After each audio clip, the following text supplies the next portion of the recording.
The 14th and 13th centuries before the Common Era marked a magnificent zenith for the Mediterranean world, as its interconnected civilizations achieved unparalleled levels of refinement, affluence, and dominion over vast territories.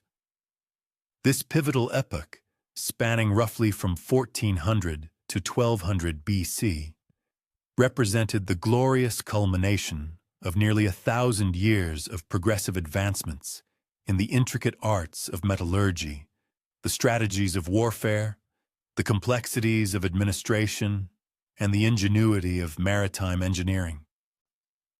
This vibrant geopolitical landscape was unequivocally dominated by three formidable powers: the Hittite Empire, which exerted its authority across substantial portions of Anatolia and northern Syria; Mycenaean Greece, which held sway over the Aegean Sea and its vital trade arteries; and New Kingdom Egypt, whose far-reaching influence stretched majestically from the fertile lands of Nubia to the distant Euphrates River. The Hittite Empire, under the sagacious leadership of monarchs such as Suppiluliuma I and Muwatalli II, had undergone a profound metamorphosis, evolving from a mere regional Anatolian kingdom into an undisputed superpower.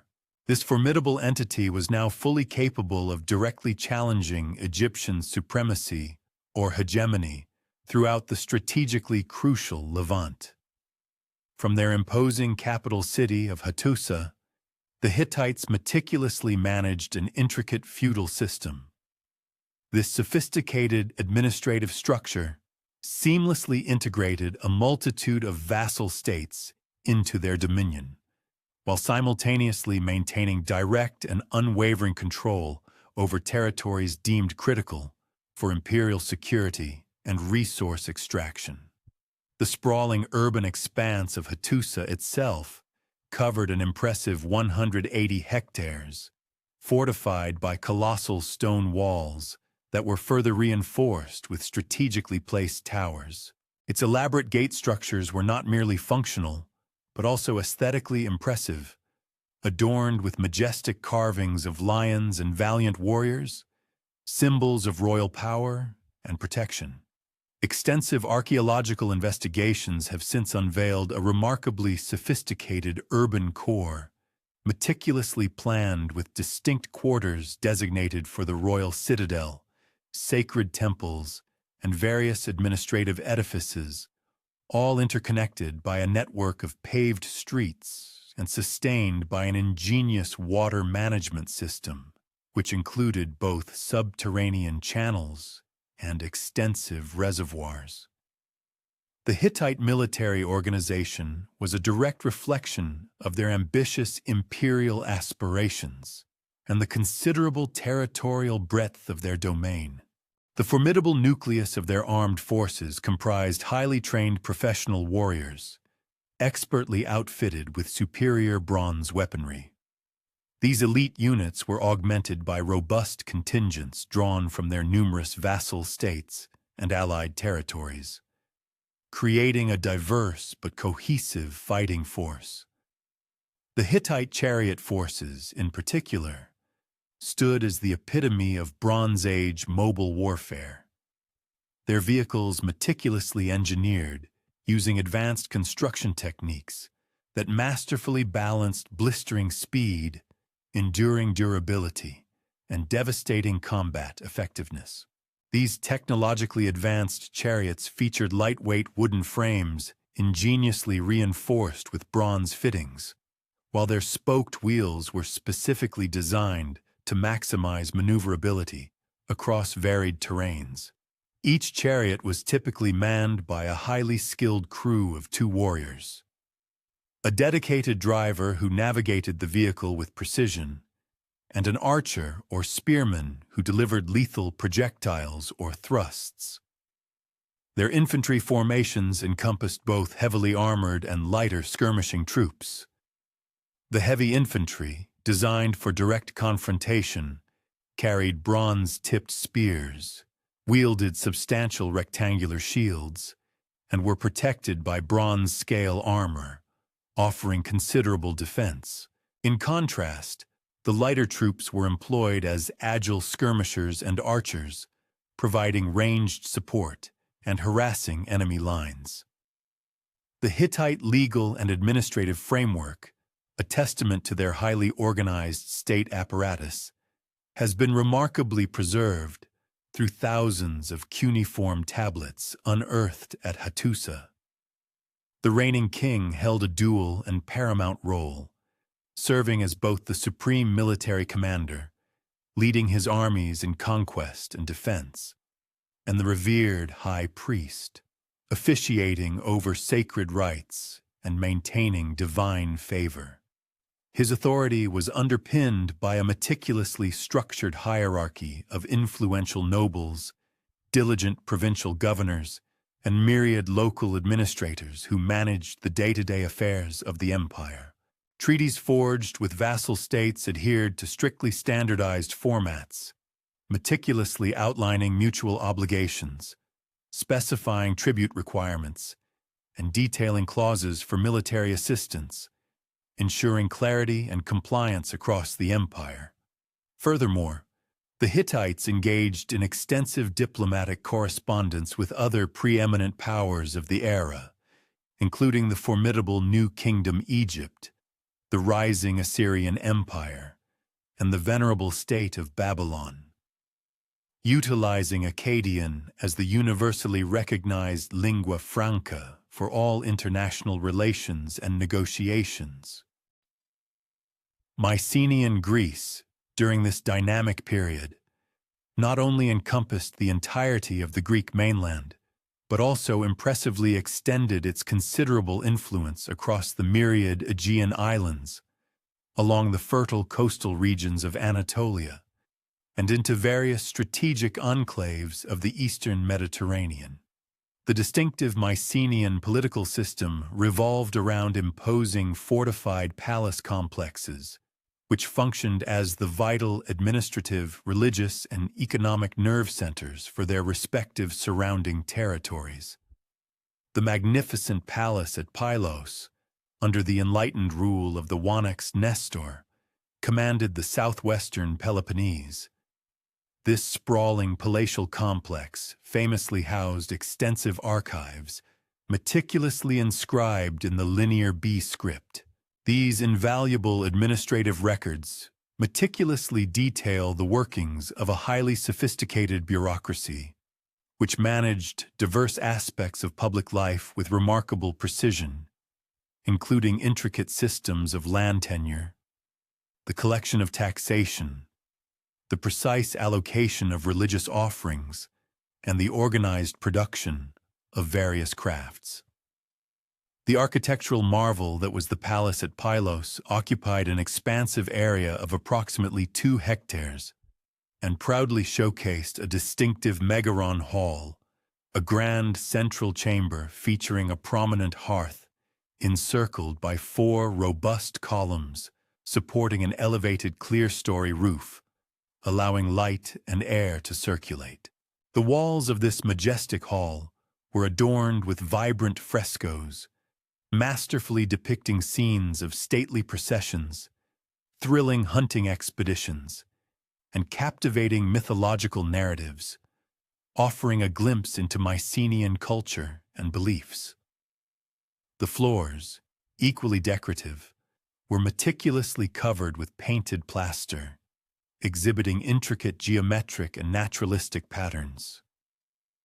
Extensive storage areas within the palace complex were found to contain hundreds of stirrup jars, specifically designed for the storage of precious oil and wine, alongside numerous bronze vessels, exquisite ivory objects, and a significant cache of weapons, all indicative of both flourishing local production and far-reaching trade connections. The palace's dedicated administrative wing housed the aforementioned archives, comprising over 1,000 Linear B tablets, which meticulously cataloged everything from detailed livestock inventories to the elaborate preparations for various religious festivals. The center at Tiryns stood as a powerful testament to the remarkable military engineering prowess achieved by late Bronze Age Greece. The citadel's formidable cyclopean walls, constructed from colossal limestone blocks, some weighing several tons each, soared to impressive heights of up to 8 meters and encompassed a substantial area of approximately 20,000 square meters. These monumental fortifications incorporated exceptionally sophisticated defensive features, including ingeniously designed corbelled galleries for protected movement, strategically placed sally ports for surprise counterattacks, and a complex entrance system meticulously engineered to funnel any attacking forces through a series of multiple deadly choke points, maximizing the defender's advantage.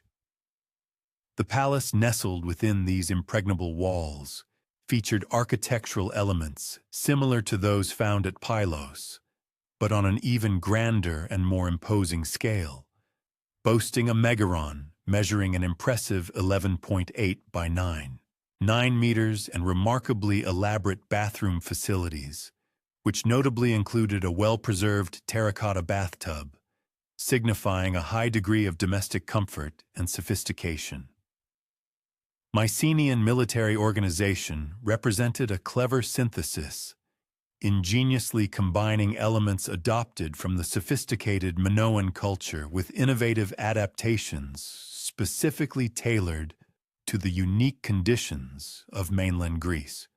Chariot warfare, though distinct in its construction and tactical deployment compared to its Near Eastern counterparts, nonetheless played a pivotal role in the development of warfare and significant role in their martial strategies.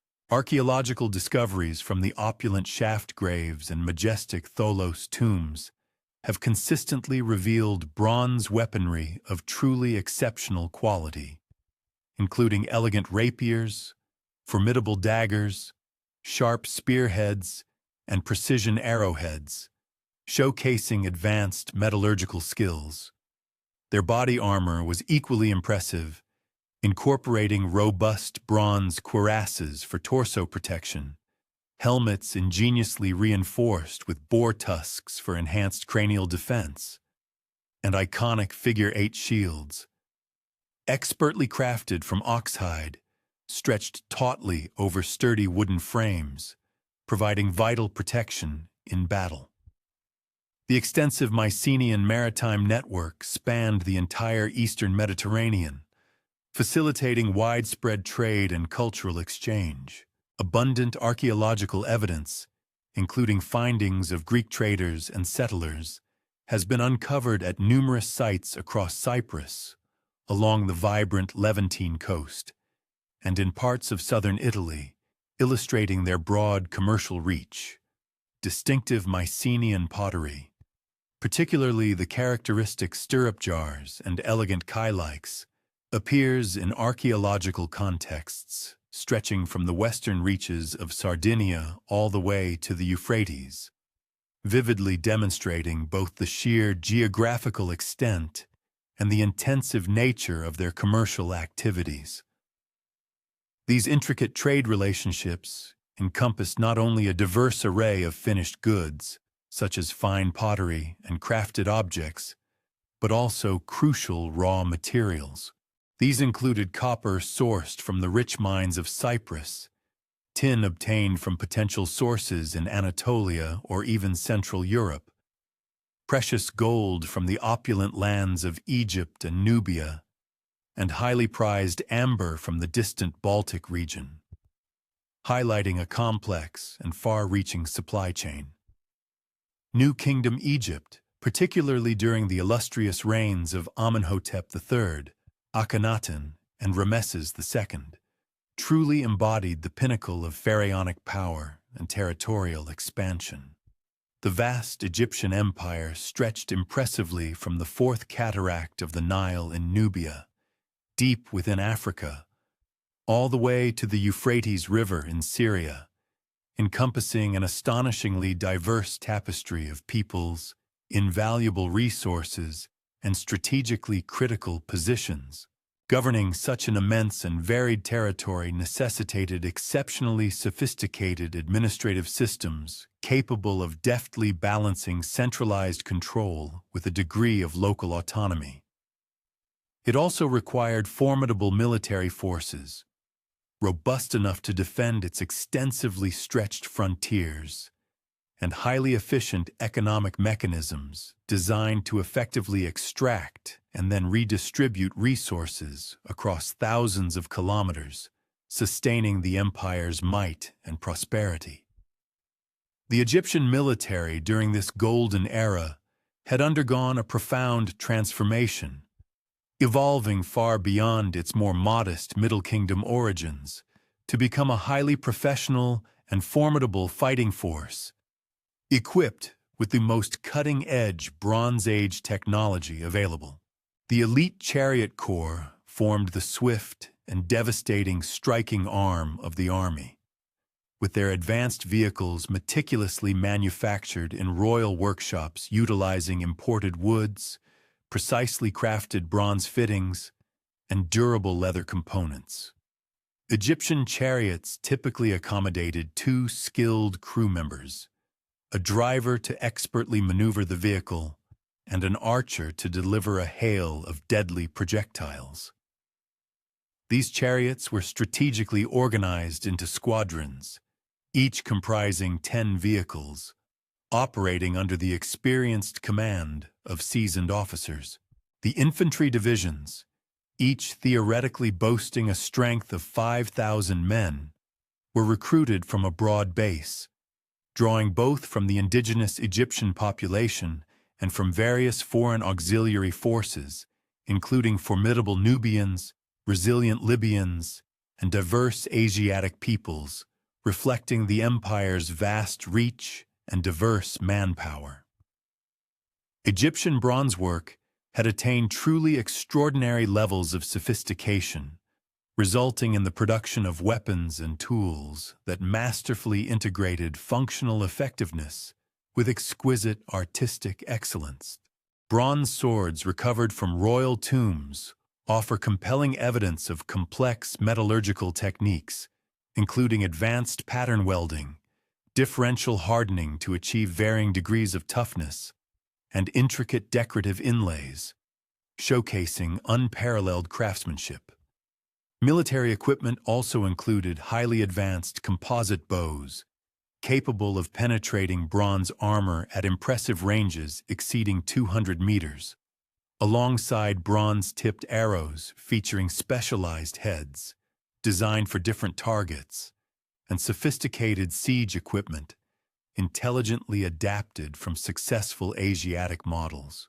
The formidable economic foundation of Egyptian power was firmly rooted in the immense agricultural productivity of the fertile Nile Valley, a bounty generously supplemented by tribute exacted from conquered territories and substantial profits generated from its extensive and lucrative trade networks. Egyptian merchants and astute diplomats assiduously maintained commercial relationships throughout the Eastern Mediterranean, with Egyptian gold serving as a universally accepted standard medium of exchange in intricate international transactions. The invaluable Amarna letters, a rich collection of diplomatic correspondence exchanged between Egyptian pharaohs and various foreign rulers, dramatically reveal the profound complexity of these relationships and underscore the central, indispensable role of elaborate gift exchange in diligently maintaining political alliances and fostering stability across the region. Cyprus, during this remarkable period, emerged as an absolutely crucial intermediary in the extensive Mediterranean trade network, particularly distinguishing itself in the vital production and widespread distribution of copper. The island's exceptionally abundant copper deposits, predominantly concentrated within the rugged Troodos Mountains, served as the primary source of raw material essential for bronze production across the entire region. Major urban centers, such as Nkomi and Kition, developed into highly sophisticated settlements, characterized by carefully planned street layouts, substantial and imposing buildings, and clear archaeological evidence of specialized craft production, indicating a vibrant and organized economy. Distinctive oxhide-shaped copper ingots, each weighing approximately 25 to 30 kilograms, have been discovered in numerous shipwrecks and archaeological sites, ranging from the western shores of Sardinia to the distant Black Sea, unequivocally demonstrating the immense geographical reach and significant commercial influence wielded by the island of Cyprus. The Levantine littoral during the Late Bronze Age was punctuated by numerous affluent city-states that functioned as essential conduits, facilitating both the interactions between formidable empires and the intricate web of long-distance commercial exchanges. Ugarit, strategically situated on the Syrian coastline, epitomized this pivotal function through its remarkably diverse character and expansive mercantile networks. The city's extensive archives, meticulously inscribed in a multitude of languages and scripts, including Ugaritic, Akkadian, Egyptian hieroglyphs, and Hittite cuneiform, eloquently attest to its status as a veritable crucible where various civilizations converged. Ugaritic merchants, known for their entrepreneurial spirit, maintained established trading outposts in far-flung locales such as Cyprus, Egypt, and the Aegean region, while the city's bustling port served as a crucial entrepot, processing an astonishing array of commodities ranging from prized Baltic amber to exotic pearls sourced from the Indian Ocean. Ugarit's meticulously planned urban infrastructure showcased sophisticated principles of civic design, featuring clearly delineated residential, commercial, and religious precincts, all interconnected by a network of durable stone-paved thoroughfares. The opulent royal palace, an architectural marvel, sprawled over an impressive 6,000 square meters and encompassed more than 90 distinct chambers, including majestic throne rooms, private royal apartments, vital administrative offices, and extensive storage facilities. The city's sacred complex housed grand temples dedicated to prominent deities such as Baal, Dagon, and other revered gods, replete with elaborate ritualistic installations and a profusion of invaluable votive offerings. Private dwellings, particularly those nestled within the affluent residential quarter, often boasted multiple stories, serene interior courtyards, and advanced drainage systems, underscoring the era's architectural sophistication. The technological prowess of this epoch transcended mere military applications, extending to remarkable advancements in metallurgy, intricate engineering, and sophisticated maritime technology. Bronze working methodologies had undergone significant refinement, enabling the creation of alloys with precisely tailored properties for a diverse range of applications. These ranged from crafting exceptionally hard cutting edges for formidable weapons and essential tools, to producing corrosion-resistant fittings indispensable for robust ships and durable architectural components. Foundries located at prominent sites like Kition in Cyprus and Nkomi were adept at manufacturing standardized copper ingots, employing advanced smelting techniques that not only maximized yield, but also judiciously minimized fuel consumption, demonstrating an early understanding of efficiency. Shipbuilding technology had progressed substantially, reaching a level of sophistication that facilitated regular and reliable maritime commerce across the expansive Mediterranean Sea. The discovery of the Uluburun shipwreck, meticulously dated to approximately 1300 BC, furnishes invaluable and detailed evidence regarding the advanced maritime capabilities prevalent during the Late Bronze Age. This impressive vessel, measuring roughly 15 meters in length, was laden with an extraordinary cargo exceeding 20 tons, which included substantial quantities of copper and tin ingots, lustrous glass ingots, precious ivory, exotic ebony, delicate ostrich eggshells, and a diverse assortment of manufactured goods originating from every corner of the then-known world. The ship's robust construction featured planks of cedar, ingeniously joined using mortise and tenon techniques, further reinforced with sturdy bronze fastenings, and meticulously sealed with protective pine resin, ensuring its seaworthiness. Agricultural intensification played a crucial role in sustaining the burgeoning population growth and the accelerating urbanization characteristic of this vibrant period. Ingenious terracing systems implemented in the Aegean Islands, extensive irrigation networks meticulously developed throughout the Near East, and sophisticated flood management systems meticulously engineered along the fertile Nile River collectively enabled a substantial increase in food production. This surplus, in turn, liberated a significant portion of the labor force, allowing individuals to specialize in various crafts, dedicate themselves to military service, and undertake crucial administrative functions.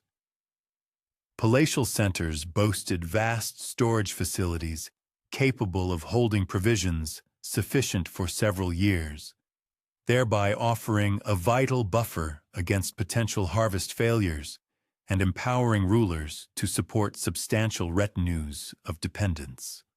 The archaeological record from this period eloquently reveals unprecedented levels of material prosperity and a remarkable degree of cultural sophistication. Luxurious commodities, including intricate gold jewelry, exquisitely carved ivory objects, richly decorated textiles, and elaborately crafted furniture, were ubiquitous in elite contexts across the entire Mediterranean basin.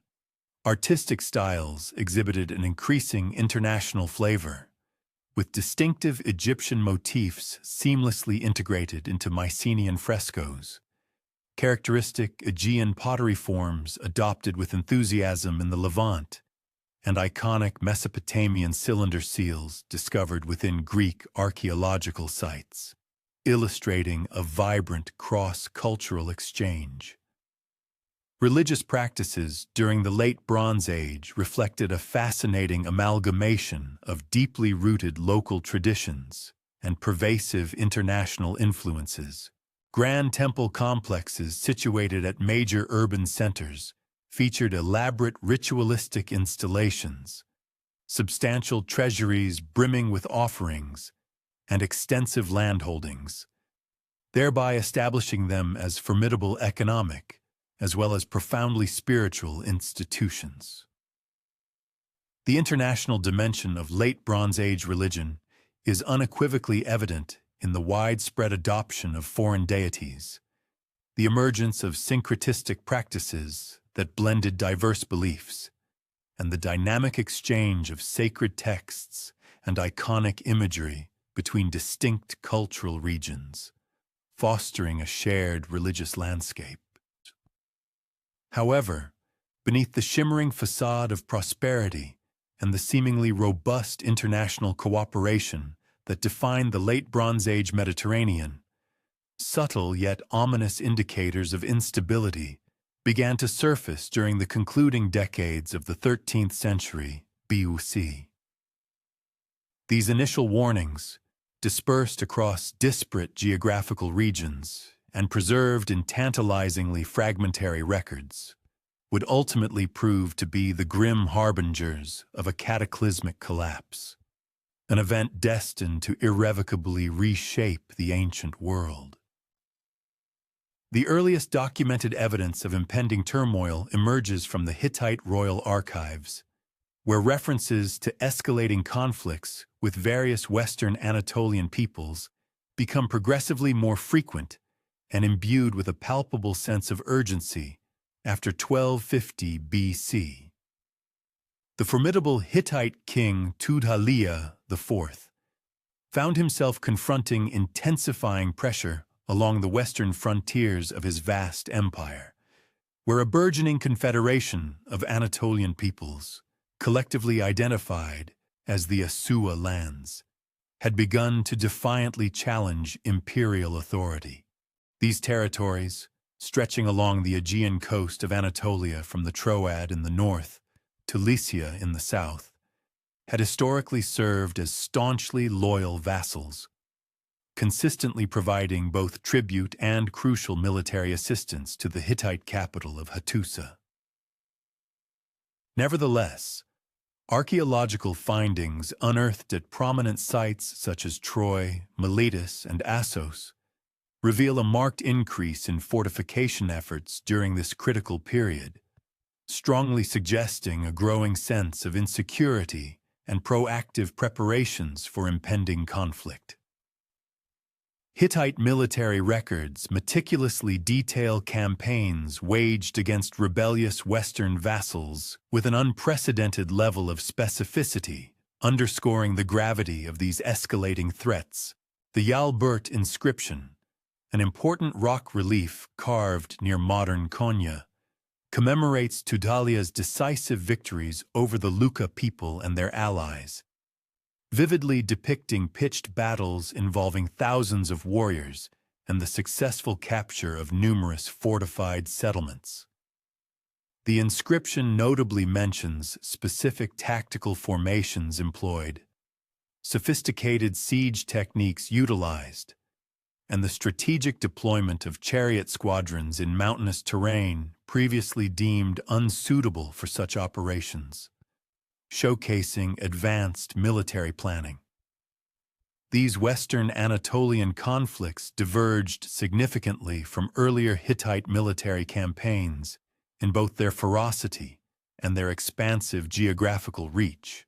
Prior rebellions had typically involved isolated city-states or relatively small regional coalitions, but the disturbances of the late 13th century encompassed vast territories and featured coordinated resistance across multiple distinct ethnic groups. Hittite administrative documents from this period disclose emergency measures undertaken, including the immediate mobilization of reserve forces, the expeditious construction of new fortifications along vulnerable frontiers, and the strategic establishment of military colonies in key locations. Archaeological excavations conducted at Hittite frontier sites provide tangible material evidence of this heightened militarization. The fortress of Kurukutepe, situated on the Euphrates River, exhibits extensive renovation during the late 13th century, with existing walls significantly heightened and reinforced, new defensive towers strategically added at regular intervals, and internal structures meticulously modified to accommodate larger garrisons. Similar patterns of increased militarization and fortification appear at sites throughout western and southern Anatolia, strongly suggesting a coordinated imperial response to mounting external pressures. The deteriorating situation in western Anatolia ultimately culminated in the catastrophic destruction of Troy, 7a, around 1180 BC, a momentous event that has captivated scholarly attention for over a century. This particular settlement, meticulously constructed upon the ruins of the earlier Troy 6, represented a critically important urban center, strategically controlling the vital Dardanelles Passage, the crucial maritime link between Europe and Asia.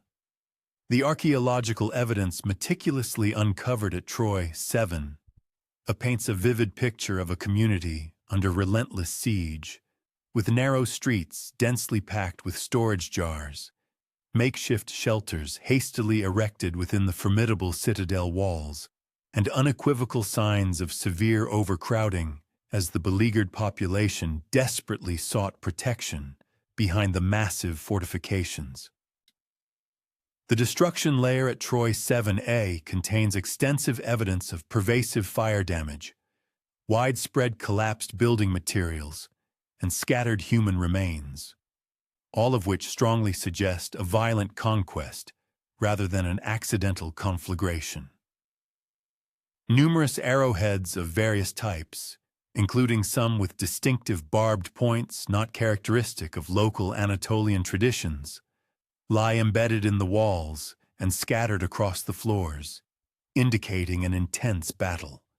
Valuable bronze weapons and tools show clear signs of hasty abandonment, with precious items left behind under circumstances that powerfully suggest their owners either fled in terror or perished during the ferocious attack. Carl Blegan's pioneering excavations in the 1930s and subsequent meticulous investigations, led by Manfred Korfmann's dedicated team, reveal that Troy 7A had been hastily reconstructed following the destruction of Troy 6 around 1300 BC. The new settlement judiciously utilized existing fortification walls, but displayed undeniable signs of a decline in both construction quality and overall urban planning. Houses were noticeably smaller and more cramped than their predecessors. Streets were narrower and less regularly laid out, and the overarching impression is that of a community struggling desperately to maintain its former prosperity and grandeur.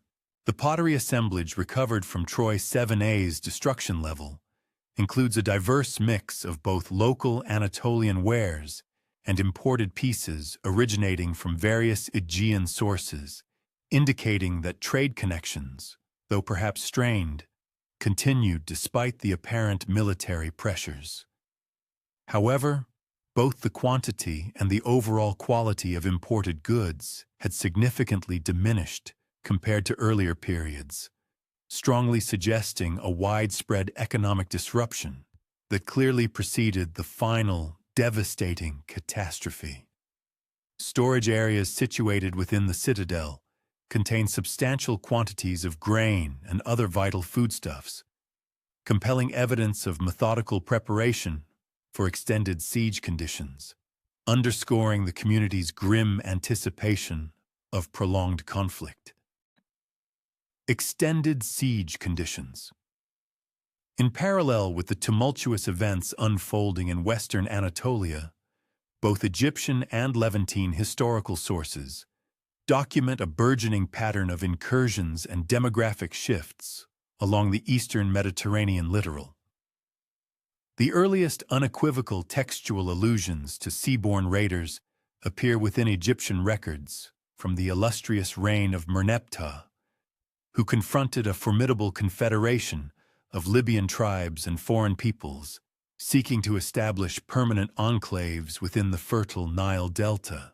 The monumental Karnak inscription, commemorating Merneptah's decisive triumph, explicitly enumerates specific groups, including the Luka, Shurdan, Shekelesh, and Teresh ethnicities whose ancestral homelands were situated within the Aegean and Anatolian territories, themselves undergoing concurrent periods of profound social and political unrest. These nascent raiding groups distinguished themselves from the subsequent, more widespread incursions attributed to the enigmatic sea peoples by a discernible pattern of strategic collaboration with existing sovereign entities. The Libyan pharaoh Merir, for instance, had forged intricate pacts and affiliations with various foreign contingents, thereby implying that these initial demographic shifts constituted calculated military enterprises rather than spontaneous, desperate flights of displaced populations. Vivid Egyptian battle reliefs, meticulously carved within Merneptah's mortuary temple, graphically depict these foreign combatants, instantly recognizable by their characteristic round shields, elaborate feathered headdresses, and formidable bronze weaponry, engaged in combat alongside Libyan contingents executing synchronized tactical maneuvers. Concurrently, independent archaeological excavations across various localities dating to this epoch have yielded compelling and growing evidence of widespread violent devastation and subsequent desertion. Notably, Nkomi, which served as the island's preeminent hub for copper production, exhibits unmistakable indications of recurrent assaults throughout the latter half of the 13th century. Its discernible destruction strata encapsulating charred architectural remains, widely dispersed metalworking apparatus, and caches of precious artifacts evidently interred with urgent haste. Within the site's terminal occupational stratum, archaeologists have unearthed improvised defensive structures, hastily erected from repurposed building materials, strongly indicative of desperate last-ditch endeavors to fortify against relentless and unceasing perils. The flourishing copper industry, which had for so long been the bedrock of Cypriot prosperity and influence, commenced exhibiting unequivocal symptoms of severe dislocation during this turbulent era. Consequently, significant smelting facilities located at prominent urban centers such as Kition and Kalavassos were either entirely forsaken or compelled to function at significantly diminished operational levels.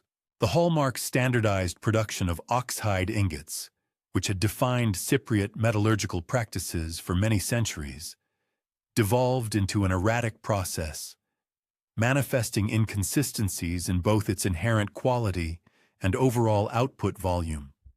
Furthermore, the intricate maritime trade arteries that had seamlessly linked Cyprus to burgeoning markets across the entire Mediterranean basin suffered escalating impediments and breakdowns, a trend conspicuously corroborated by the diminishing prevalence of Cypriot ceramic artifacts and metallic wares within various foreign archaeological assemblages. The remarkably comprehensive cuneiform archives unearthed at Ugarit furnish exceptionally granular and contemporaneous narratives concerning the escalating existential predicament imperiling the entire Levantine littoral. Specifically, the diplomatic exchanges between Hammurapi, the final sovereign of Ugarit, and his imperial suzerain, the formidable Hittite monarch, vividly illuminate the intensifying duress inflicted by maritime marauders and the concurrent deterioration of domestic security conditions. A singularly poignant and elucidative tablet recounts the fateful deployment of Ugarit's entire military contingent to lend aid to the Hittite forces in distant Anatolia, an action that tragically rendered the city acutely susceptible to onslaughts originating from the sea. Hammurapi's own epistolary communications betray an escalating sense of profound despair as dispatches detailing widespread incursions and catastrophic ruin continued to arrive from adjacent polities. The meticulous administrative documentation spanning Ugarit's terminal epoch unequivocally registers profound metamorphoses within both its economic operational frameworks and its fundamental societal structures. The once efficient system of tax collection spiraled into disarray, becoming notably sporadic, as evidenced by a multitude of references to unfulfilled fiscal duties and repeated pleas for extensions to payment deadlines. Concurrently, the volume and breadth of commercial agreements diminished appreciably, while the contents of legal instruments increasingly unveiled burgeoning contention surrounding property entitlements and outstanding mercantile commitments. The city's celebrated cosmopolitan ethos, formerly so conspicuously embodied in its diverse multilingual archives, gradually receded, ceding ground to more insular, localized preoccupations as its once robust international linkages progressively attenuated. Forensic archaeological investigations pertaining to Ugarit's cataclysmic demise, dated approximately to 1185 BC, unequivocally disclose a disaster that manifested with terrifying suddenness, offering no prior intimation. The opulent royal palace and its adjacent governmental edifices were utterly engulfed by an inferno of such ferocity that it inadvertently vitrified numerous unburnt clay tablets within the administrative archives, thereby immutably preserving their terminal entries for posterity. The widespread dispersal of personal effects across residential quarters strongly implies a precipitous and uncoordinated evacuation, while the conspicuous dearth of systematic pillaging suggests that the aggressors were primarily motivated by a desire for wholesale obliteration rather than mere acquisition of spoils. Specialists in climate research have definitively ascertained profound environmental transformations occurring throughout the latter segment of the 13th century BC, changes which are posited to have played a substantial role in fostering pervasive regional instability. Comprehensive paleoclimatic datasets, meticulously compiled from a diverse array of evidentiary sources, encompassing dendrochronological analyses of Anatolian junipers, palynological examinations of Eastern Mediterranean lacustrine deposits, and isotopic assays conducted on speleothems extracted from Levantine cavern systems, collectively point to the onset of an extended epoch, marked by escalating aridity and pronounced thermal oscillations, commencing approximately 1250 BC. The meticulously reconstructed Anatolian tree ring chronology conspicuously displays a succession of attenuated growth rings, precisely correlating with periods of severe xerotic conditions throughout the late 13th century, with notably acute episodes of drought registered around 1230 BC and again circa 1200 BC. Such protracted periods of drought would have exerted a catastrophic influence upon agricultural yields in those territories, critically reliant on pluvial sustenance, inexorably compelling resident populations to embark upon quests for alternative homelands or novel provisions of sustenance. Intriguingly, the chronological incidence of these adverse climatic phenomena aligns with remarkable precision with archaeological corroboration of augmented defensive constructions and pervasive internecine strife across the entire geographical expanse. Further corroboration emerges from lacustrine-level reconstructions derived from numerous locations spanning the eastern Mediterranean, which demonstrate substantial declines during this epoch, unequivocally signifying diminished precipitation and correspondingly elevated rates of evaporation. Lake Tiberias, nestled within the Jordan Valley, registered a pronounced diminution of its water volume, and analogous hydrometric trends were observed in numerous other lacustrine bodies dispersed across Anatolia and the northern Levantine territories. These substantial hydrological alterations would have profoundly compromised both the viability of agricultural endeavors and the critical accessibility of potable water resources for burgeoning urban agglomerations. The widespread agricultural dislocation, a direct consequence of the prevailing climatic shifts, seems to have instigated significant demographic redistributions that, in their initial manifestations, assumed the character of meticulously organized incursions rather than amorphous, undirected mass migrations. Societies confronting catastrophic crop failures and devastating losses of their animal husbandry would have found themselves inexorably compelled to acquire vital provisions from external sources, employing methods ranging from formalized trade agreements and coerced tribute extraction to outright, forceful appropriation. The martial societies inhabiting the Aegean archipelago and western Anatolian hinterlands were uniquely endowed with both the requisite military prowess and the advanced maritime technological capacity essential for executing such strategic endeavors across vast geographical expanses. Substantial corroboration for widespread famine conditions, prevalent throughout this turbulent epoch, emanates from a diverse array of both archaeological discoveries and contemporaneous textual accounts. Across numerous sites within the affected territories, grain storage installations exhibit unmistakable indications of severe depletion, with capacious storage vessels frequently unearthed, either entirely devoid of contents or retaining only vestigial remnants of their erstwhile provisions. Osteological analyses of human remains exhumed from funerary sites consistently disclose an elevated prevalence of markers indicative of chronic nutritional stress, notably linear enamel hypoplasia and diminished average stature, thereby signifying protracted intervals of insufficient caloric and nutrient intake. The widespread disintegration of long-standing commercial networks further compounded localized food scarcities by effectively precluding the customary redistribution of agricultural surpluses from regions that might have remained comparatively unscathed.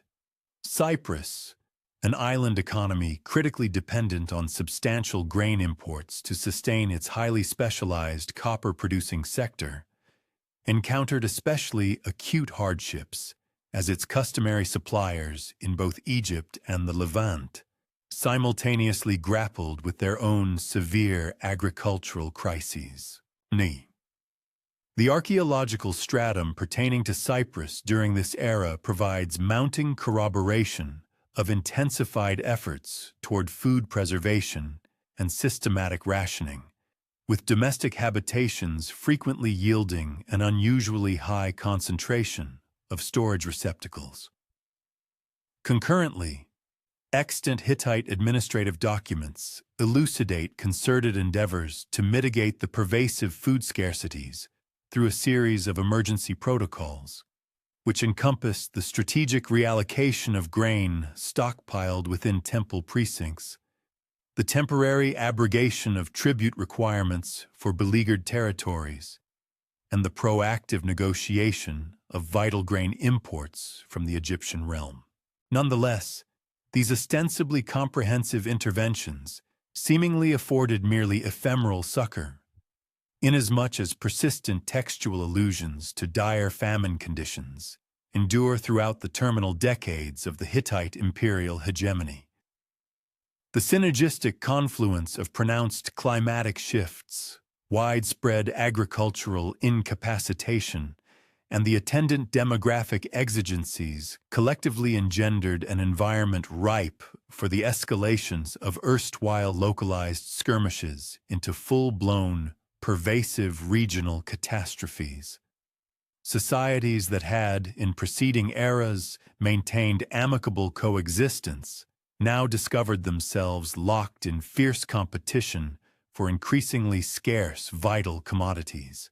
Concurrently, the irreversible collapse of long-established commercial interdependencies eradicated the conventional frameworks for arbitrating such burgeoning contentions, and even the highly refined diplomatic and intricate economic architectures that had assiduously preserved stability throughout the Late Bronze Age ultimately demonstrated their profound insufficiency in confronting exigencies of such unprecedented scale and expansive geographical reach. The cumulative, inexorable pressures that had been steadily accumulating throughout the latter half of the 13th century BC ultimately culminated in a cataclysmic apogee during the epoch spanning 1200 and 1150 BC, unleashing a relentless torrent of devastation that engulfed the entirety of the eastern Mediterranean basin with unparalleled velocity and absolute thoroughness. The venerable and highly developed urban metropolises, which had served as the very keystones of Bronze Age civilization for countless generations, succumbed sequentially, their majestic palatial complexes devoured by raging infernos, their inhabitants dispersed into disarray, and their intricate administrative apparatuses utterly eradicated. This pervasive and systematic societal disintegration bequeathed an archaeological imprint so uniquely salient that contemporary excavators are capable of discerning the distinct destruction strata with extraordinary exactitude, thereby illuminating the profound scope and formidable ferocity of the calamity that irrevocably reshaped the ancient global landscape. The magnificent citadel of Pylos, serving as the undisputed administrative nucleus of southwestern Greece, under the stewardship of its renowned Wanax Nestor, arguably offers the most poignant and vivid testimony to this abrupt and comprehensive societal collapse. This formidable palatial complex, which had for many generations served as the paramount political, economic, and sacral locus of the entire region, met its violent end around 1180 BC in a catastrophic conflagration of such extraordinary intensity that it serendipitously fired the linear B tablets housed within its administrative archives, thereby unintentionally safeguarding these invaluable records for the scrutiny of contemporary scholarship.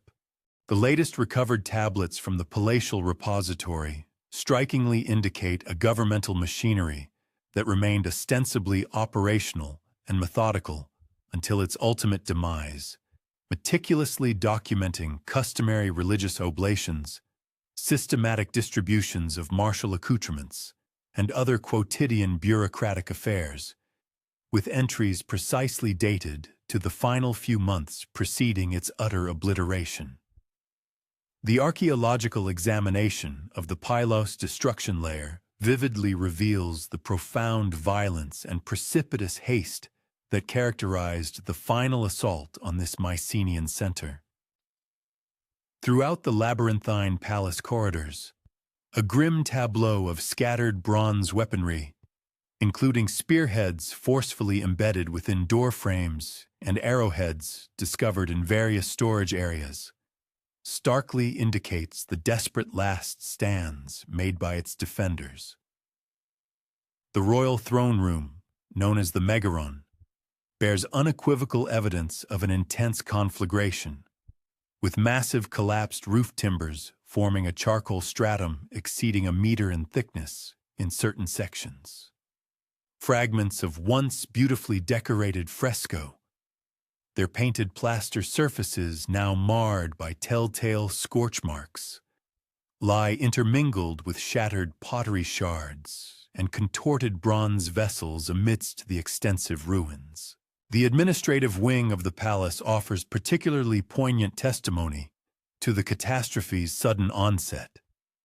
Here, scribes' workstations were found with unfinished clay tablets, their stylus marks still clearly discernible, while numerous clay ceilings lay strewn across the floors, having plummeted from burning wooden shelves in the midst of the unfolding disaster.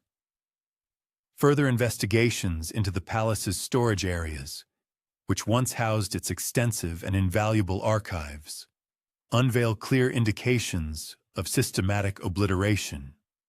Tablet fragments, commingled with ash and other debris, display patterns that strongly suggest deliberate vandalism rather than mere accidental damage from fire.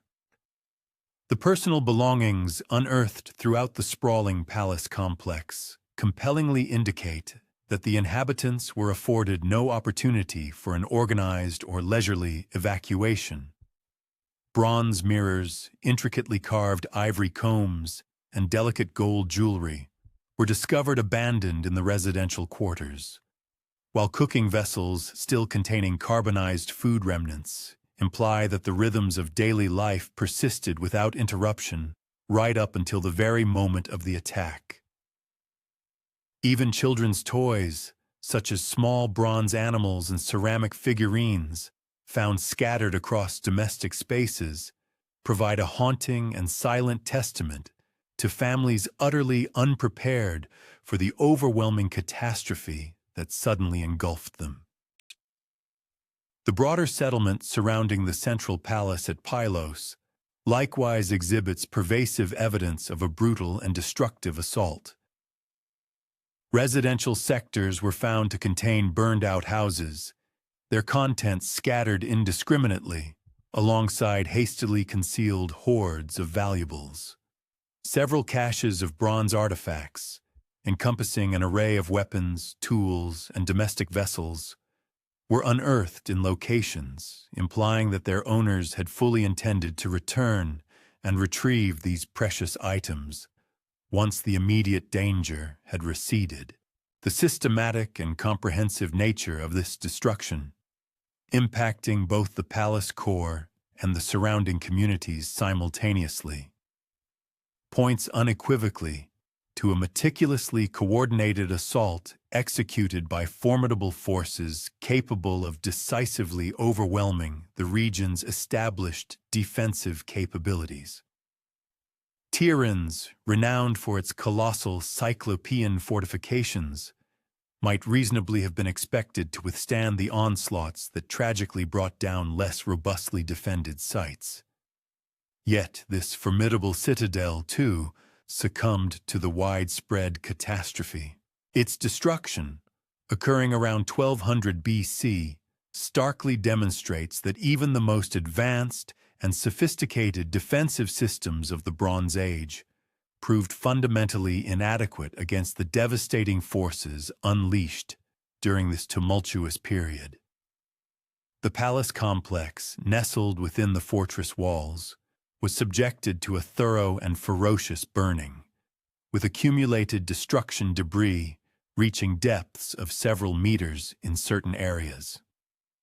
Evidence recovered from Tiryns strongly suggests that the attackers possessed remarkably detailed knowledge of the fortress's inherent defensive vulnerabilities. Breaches in the seemingly impregnable cyclopean walls were observed at precise points where the massive stone blocks were joined by smaller, less stable stones, indicating that the assault was conducted by adversaries intimately familiar with the intricate techniques of Bronze Age fortification engineering.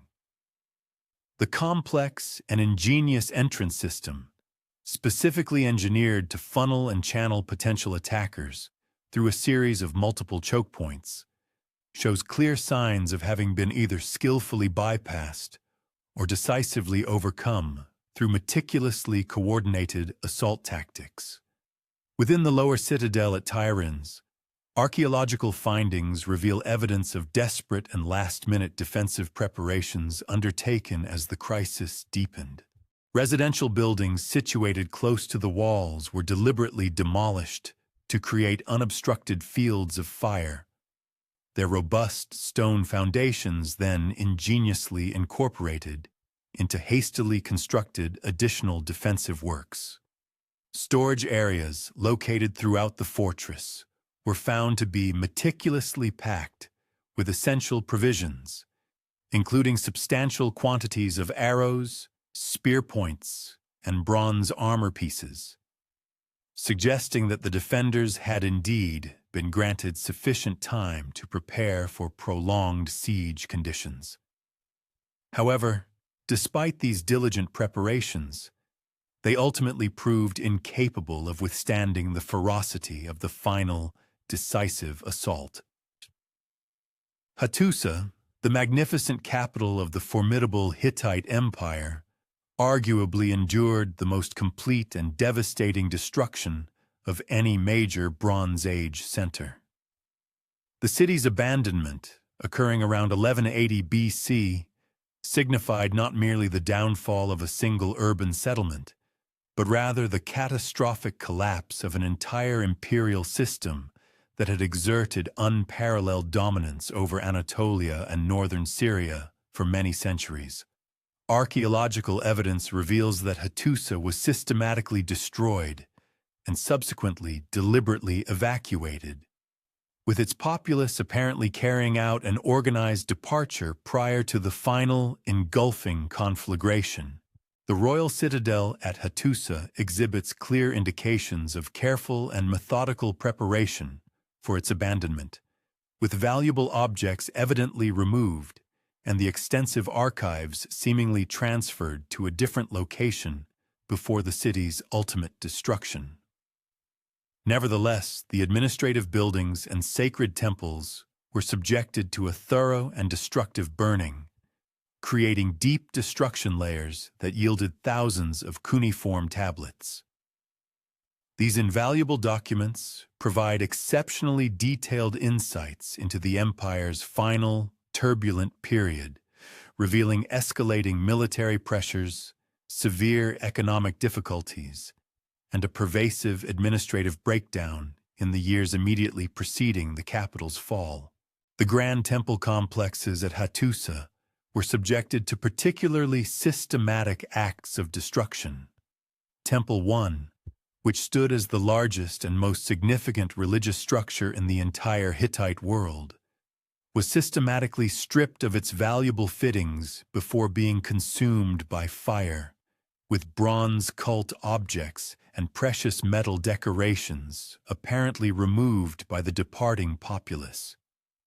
The temple storage areas, which had once held vast quantities of grain, oil, and other offerings, were found largely empty, save for scattered pottery fragments and carbonized organic remains, attesting to this pre-destruction removal.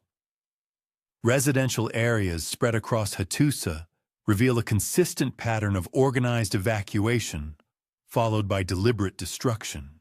Houses contained remarkably few personal belongings, strongly suggesting that the inhabitants had been afforded sufficient time to gather their possessions before their departure.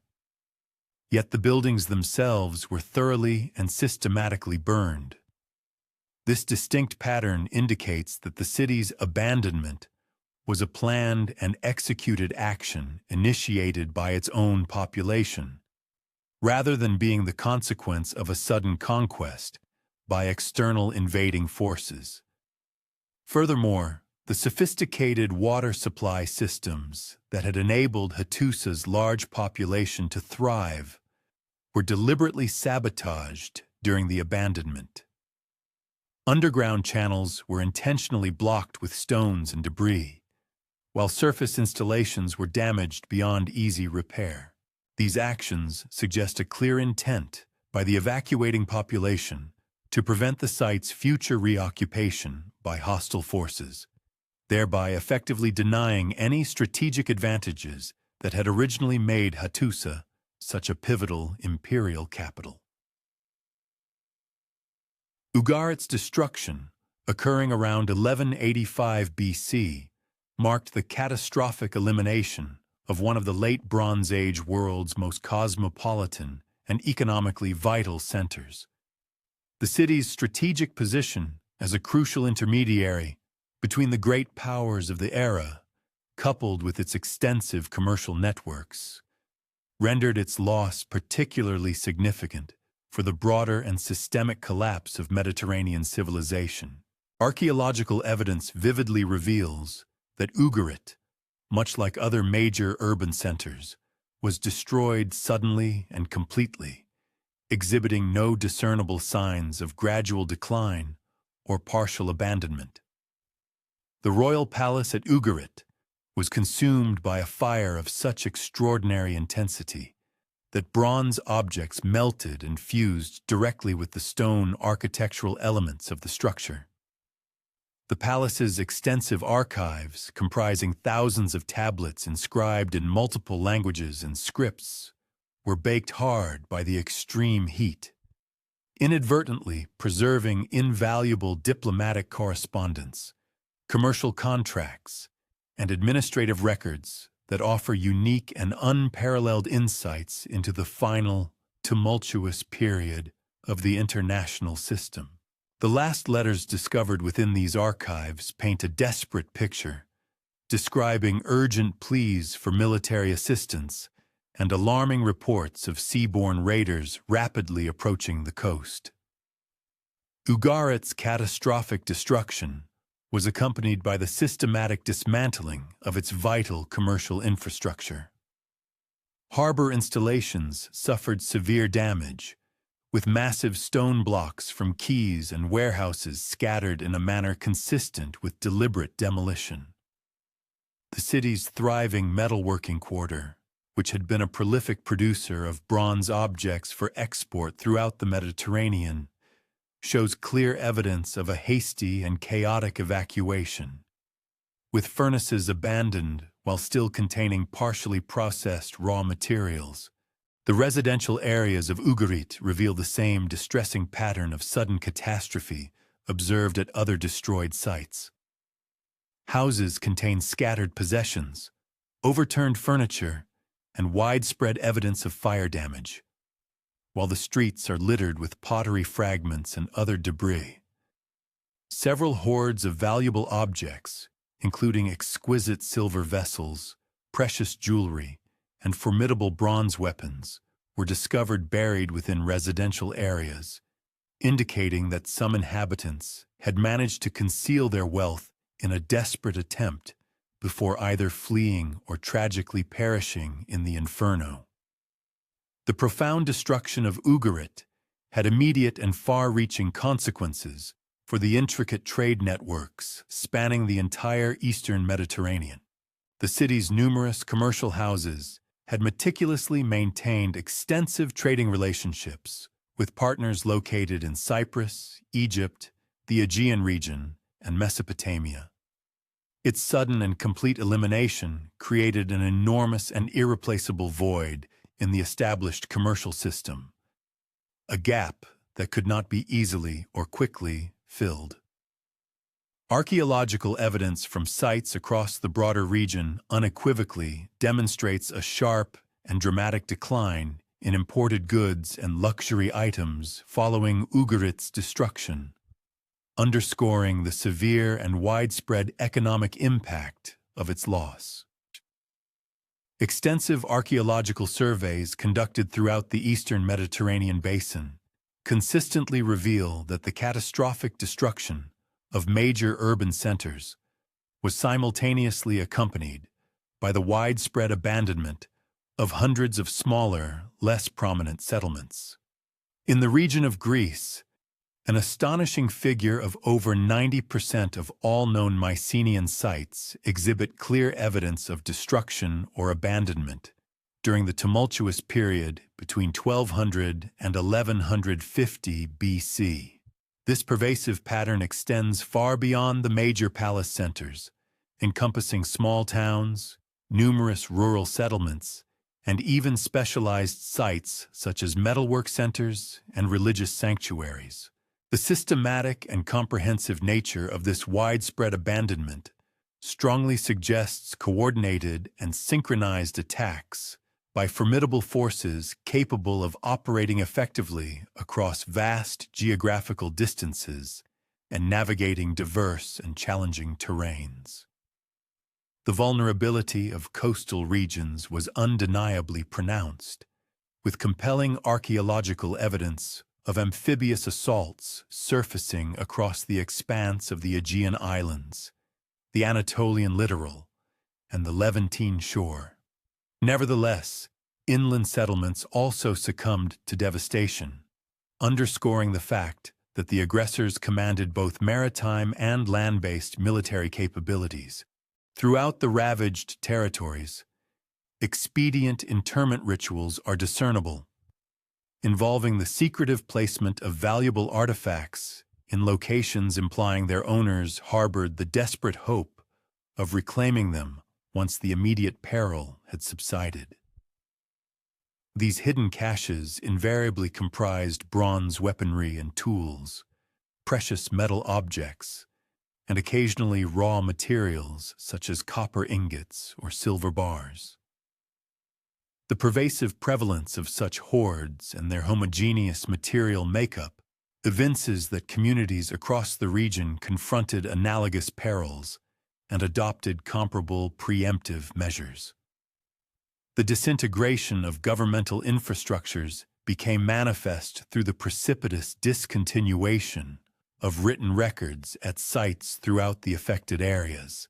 Linear B tablets from Hellenic locales terminated without warning around 1200 BC, while cuneiform archives from Anatolian and Levantine centers displayed analogous endpoints.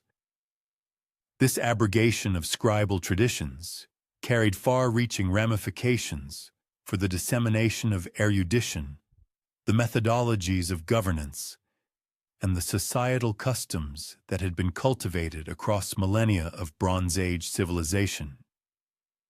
Interregional commercial arteries that had interlinked disparate settlements across thousands of kilometers fractured with alarming speed in the wake of the devastation of major urban hubs. Archaeological findings demonstrate a precipitous diminution in the distribution of commodities that had previously traversed expansive territories, including Cypriot copper, Aegean ceramics, Egyptian golden artifacts, and Mesopotamian cylinder seals. This economic implosion compelled societies towards autarkic existence, instigating a decline in technical advancement within areas that had previously depended upon artisanal specialization and transcontinental commerce. The dissolution of overarching governance structures led to the splintering of formerly cohesive domains into disconnected enclaves. In Greece, the unified Mycenaean palace states yielded to the emergence of minor autonomous habitations with restricted jurisdictional sway. Archaeological evidence reveals a pronounced diminution in settlement footprints, with habitation sites established after the cataclysm encompassing merely a segment of their Bronze Age predecessors' areas. Demographic figures plummeted precipitously across the ravaged territories, with calculations of human numbers indicating a contraction of 3/4 or greater in numerous localities. This demographic implosion stemmed from a confluence of factors, including conflict-related fatalities, epidemic affliction, widespread starvation, and extensive population displacement as communities abandoned ancestral lands seeking refuge and sustenance. The restoration of population levels spanned multiple generations in most regions, with some areas remaining scantily inhabited well into the Iron Age. A decline in technical prowess coincided with the rupture of expert artisanal networks. Bronze working, which had attained unparalleled heights of refinement during the late Bronze Age, experienced a precipitous deterioration as commercial conduits for primary commodities fractured and expert craftsmanship vanished. Iron, which began developing during this period, initially yielded artifacts of lesser grade compared to the bronze technology it incrementally superseded. The strata of ruination found at sites throughout the eastern Mediterranean contain strikingly uniform testimony regarding the character and chronology of the cataclysms. Ceramic typologies, radiocarbon dates, and geological layering patterns all converge upon a concurrent disintegration unfolding over a quinquennial period. This chronological convergence implies that the agents of devastation wielded the logistical acumen and martial wherewithal necessary to orchestrate synchronized military offensives spanning extensive geographical expanses and heterogeneous geopolitical domains. The turmoil engulfing the eastern Mediterranean during the late 13th century BC extended to the riparian lands of Egypt during the 5th year of Pharaoh Merneptah's sovereignty, when a formidable confederation of Libyan tribes and foreign warriors launched an unparalleled offensive on the Nile Delta. This incursion signified the inaugural recorded extensive engagement between Egypt and the groups subsequently designated as the Maritime Peoples, inaugurating a trajectory of belligerence that would dictate Egypt's external affairs for the ensuing century. The menace originated in the Western Desert, where Meroe, the Libyan tribal leader, had forged an alliance that integrated indigenous North African nomadic fighters with maritime marauders from the disintegrating Hellenic and Anatolian realms. Merneptah acceded to kingship in his advanced years, having held the mantle of heir apparent under his father Rameses II for many decades prior to his enthronement. His sovereignty commenced amidst an epoch of comparative tranquility, with Egypt's frontiers fortified and the empire's governance apparatus operating efficiently after the geographical acquisitions cemented during the previous century. The freshly enthroned monarch received a martial apparatus that had been restructured and refitted during the concluding decades of Rameses II's dominion, assimilating strategic insights garnered from engagements with the Hittites and diverse Levantine populations. However, no precedent within Egypt's martial annals had equipped the realm for the magnitude and particularity of the peril emanating from the Occidental vectors. The Libyan alliance that defied pharaonic sovereignty constituted a radical divergence from conventional modalities of arid land combat. Prior engagements with Libyan tribes had customarily comprised comparatively minor marauding contingents, endeavoring to seize herds, abduct individuals, or secure fleeting access to Nile Valley resources amidst seasons of aridity. These encounters, while occasionally necessitating robust martial reactions, had largely remained circumscribed by customary paradigms of border protection and conciliatory discourse. The confederation marshaled by Murayer, however, commanded both formidable numerical superiority and sophisticated logistical structures necessary to imperil the geopolitical coherence of Egypt in a manner unparalleled since the Second Intermediate Period. Epigraphic findings from locales along Egypt's western frontier uncover comprehensive anticipatory measures for the impending conflict. Citadel complexes at places such as Zawiyet el-Rakam, originally constructed during the reign of Rameses II, were strengthened and augmented during Merneptah's early years. These bulwarks integrated sophisticated martial architectural principles, including intersecting arcs of projectile trajectory from archer positions, intricate portal configurations engineered to funnel assailants into lethal sectors, and subterranean provisions depots able to provision garrisons through protracted blockades. The magnitude of these defensive emplacements signaled that Egyptian military planners foreseen perils considerably more dire than customary Libyan incursions. The makeup of Murayer's confederation evinced the intertwined character of the cataclysm gripping the entire eastern Mediterranean world. Alongside indigenous Libyan clan formations from the Meshwesh and other Western peoples, the alliance included considerable detachments of alien combatants, outfitted with unique accoutrements and employing singular martial methodologies that identified their provenance as the disintegrating societies of the Hellenic and Anatolian spheres.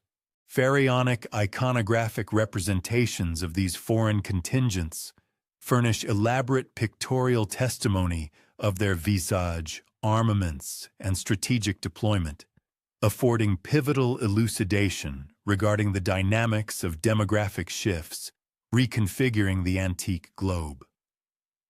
The Merneptah stele, unearthed in Thebes and presently residing within the Egyptian Museum in Cairo, offers the most exhaustive contemporaneous narrative of the conflict and its participants.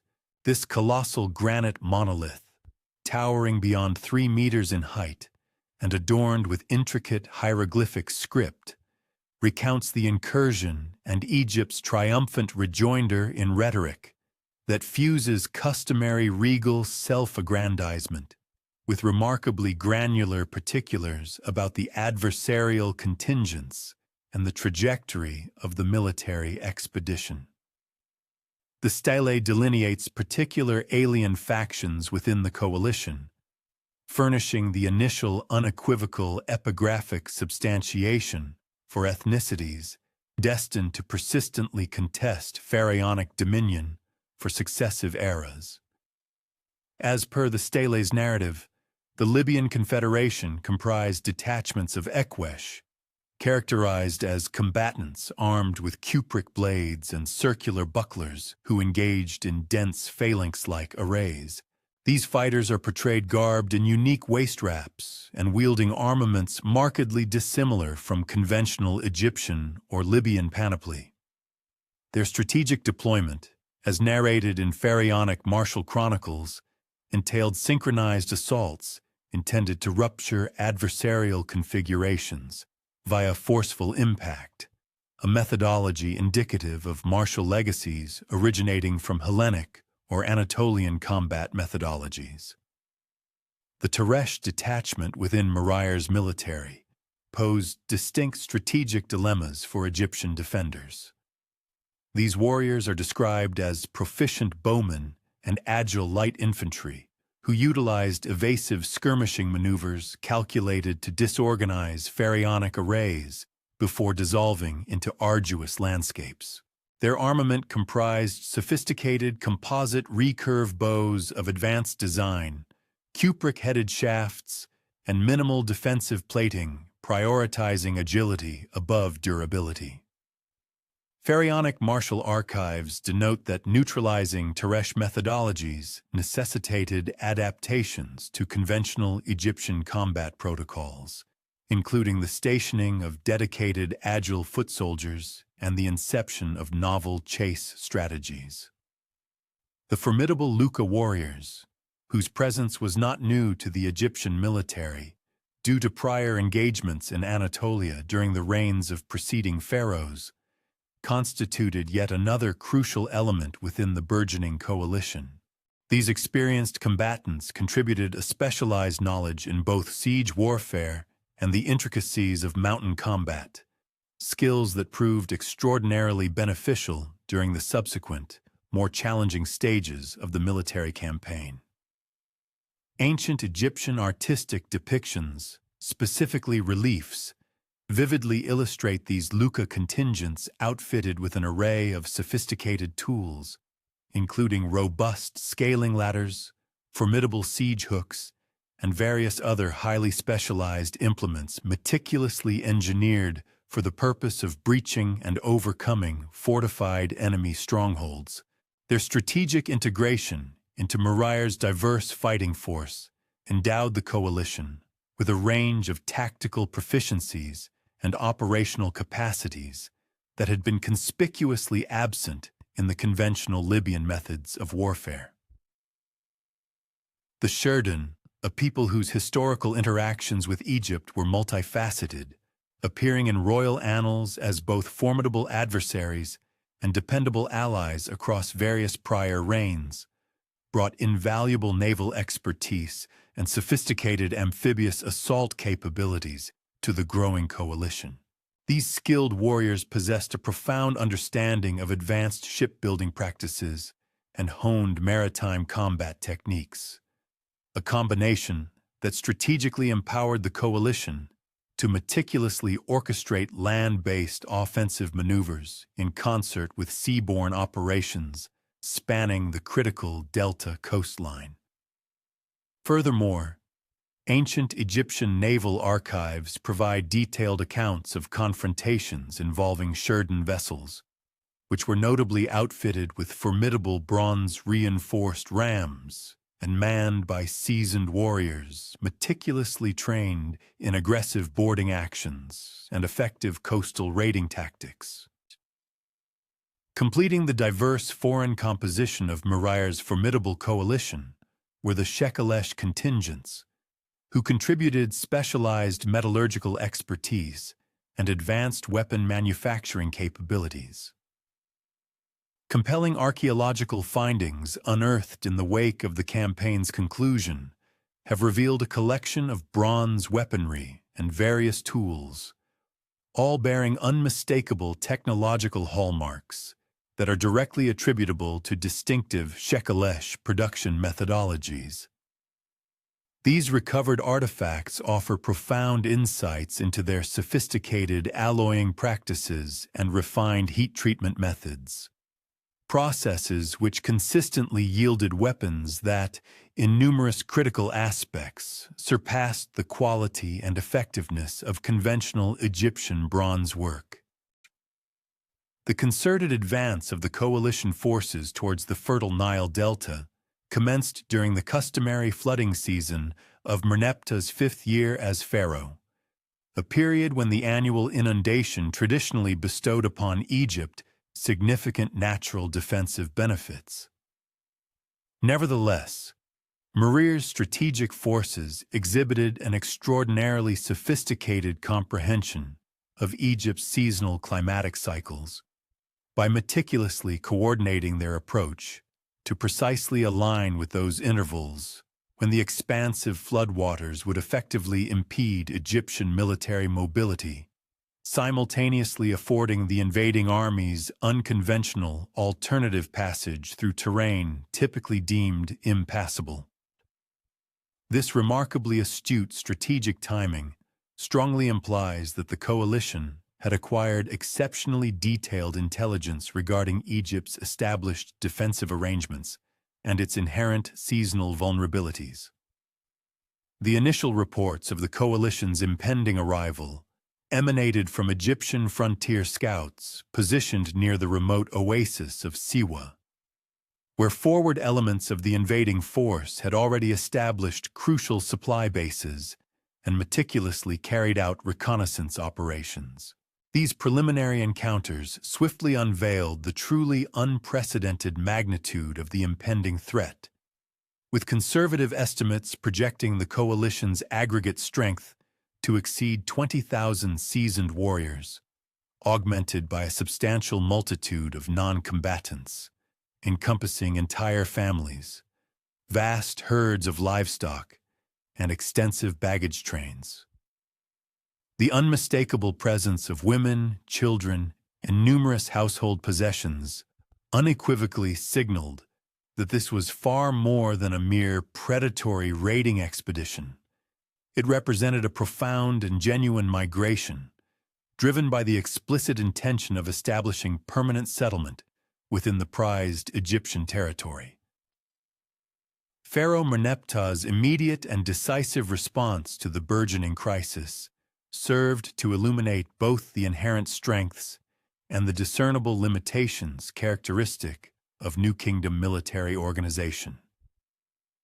The monarch promptly commanded the comprehensive mobilization of Egypt's highly professional military forces, a formidable assembly that comprised elite chariot squadrons dispatched from the strategic centers of Memphis and Thebes, numerous infantry divisions meticulously recruited from both Upper and Lower Egypt, and diverse auxiliary units drawn from Nubian and other allied populations. This extensive mobilization effort, however, necessitated a period of several months for its full completion, during which the relentless coalition continued its unimpeded advance towards the vulnerable western approaches of the Delta. The impressive Egyptian military apparatus that ultimately converged to confront this existential threat truly embodied the zenith of centuries of sustained military evolution and sophisticated organizational refinement. The formidable chariot forces constituted the preeminent elite striking arm of the Egyptian military, utilizing meticulously crafted vehicles produced in exclusive royal workshops, employing only the most superior materials readily procurable. Each individual chariot was expertly manned by a dedicated crew of 2, a highly skilled driver whose primary responsibility encompassed precise vehicle control and agile tactical maneuvering across the battlefield, and a formidable warrior, comprehensively equipped with a potent composite bow, an ample supply of bronze-tipped arrows, and supplementary weapons for the exigencies of close-quarters combat.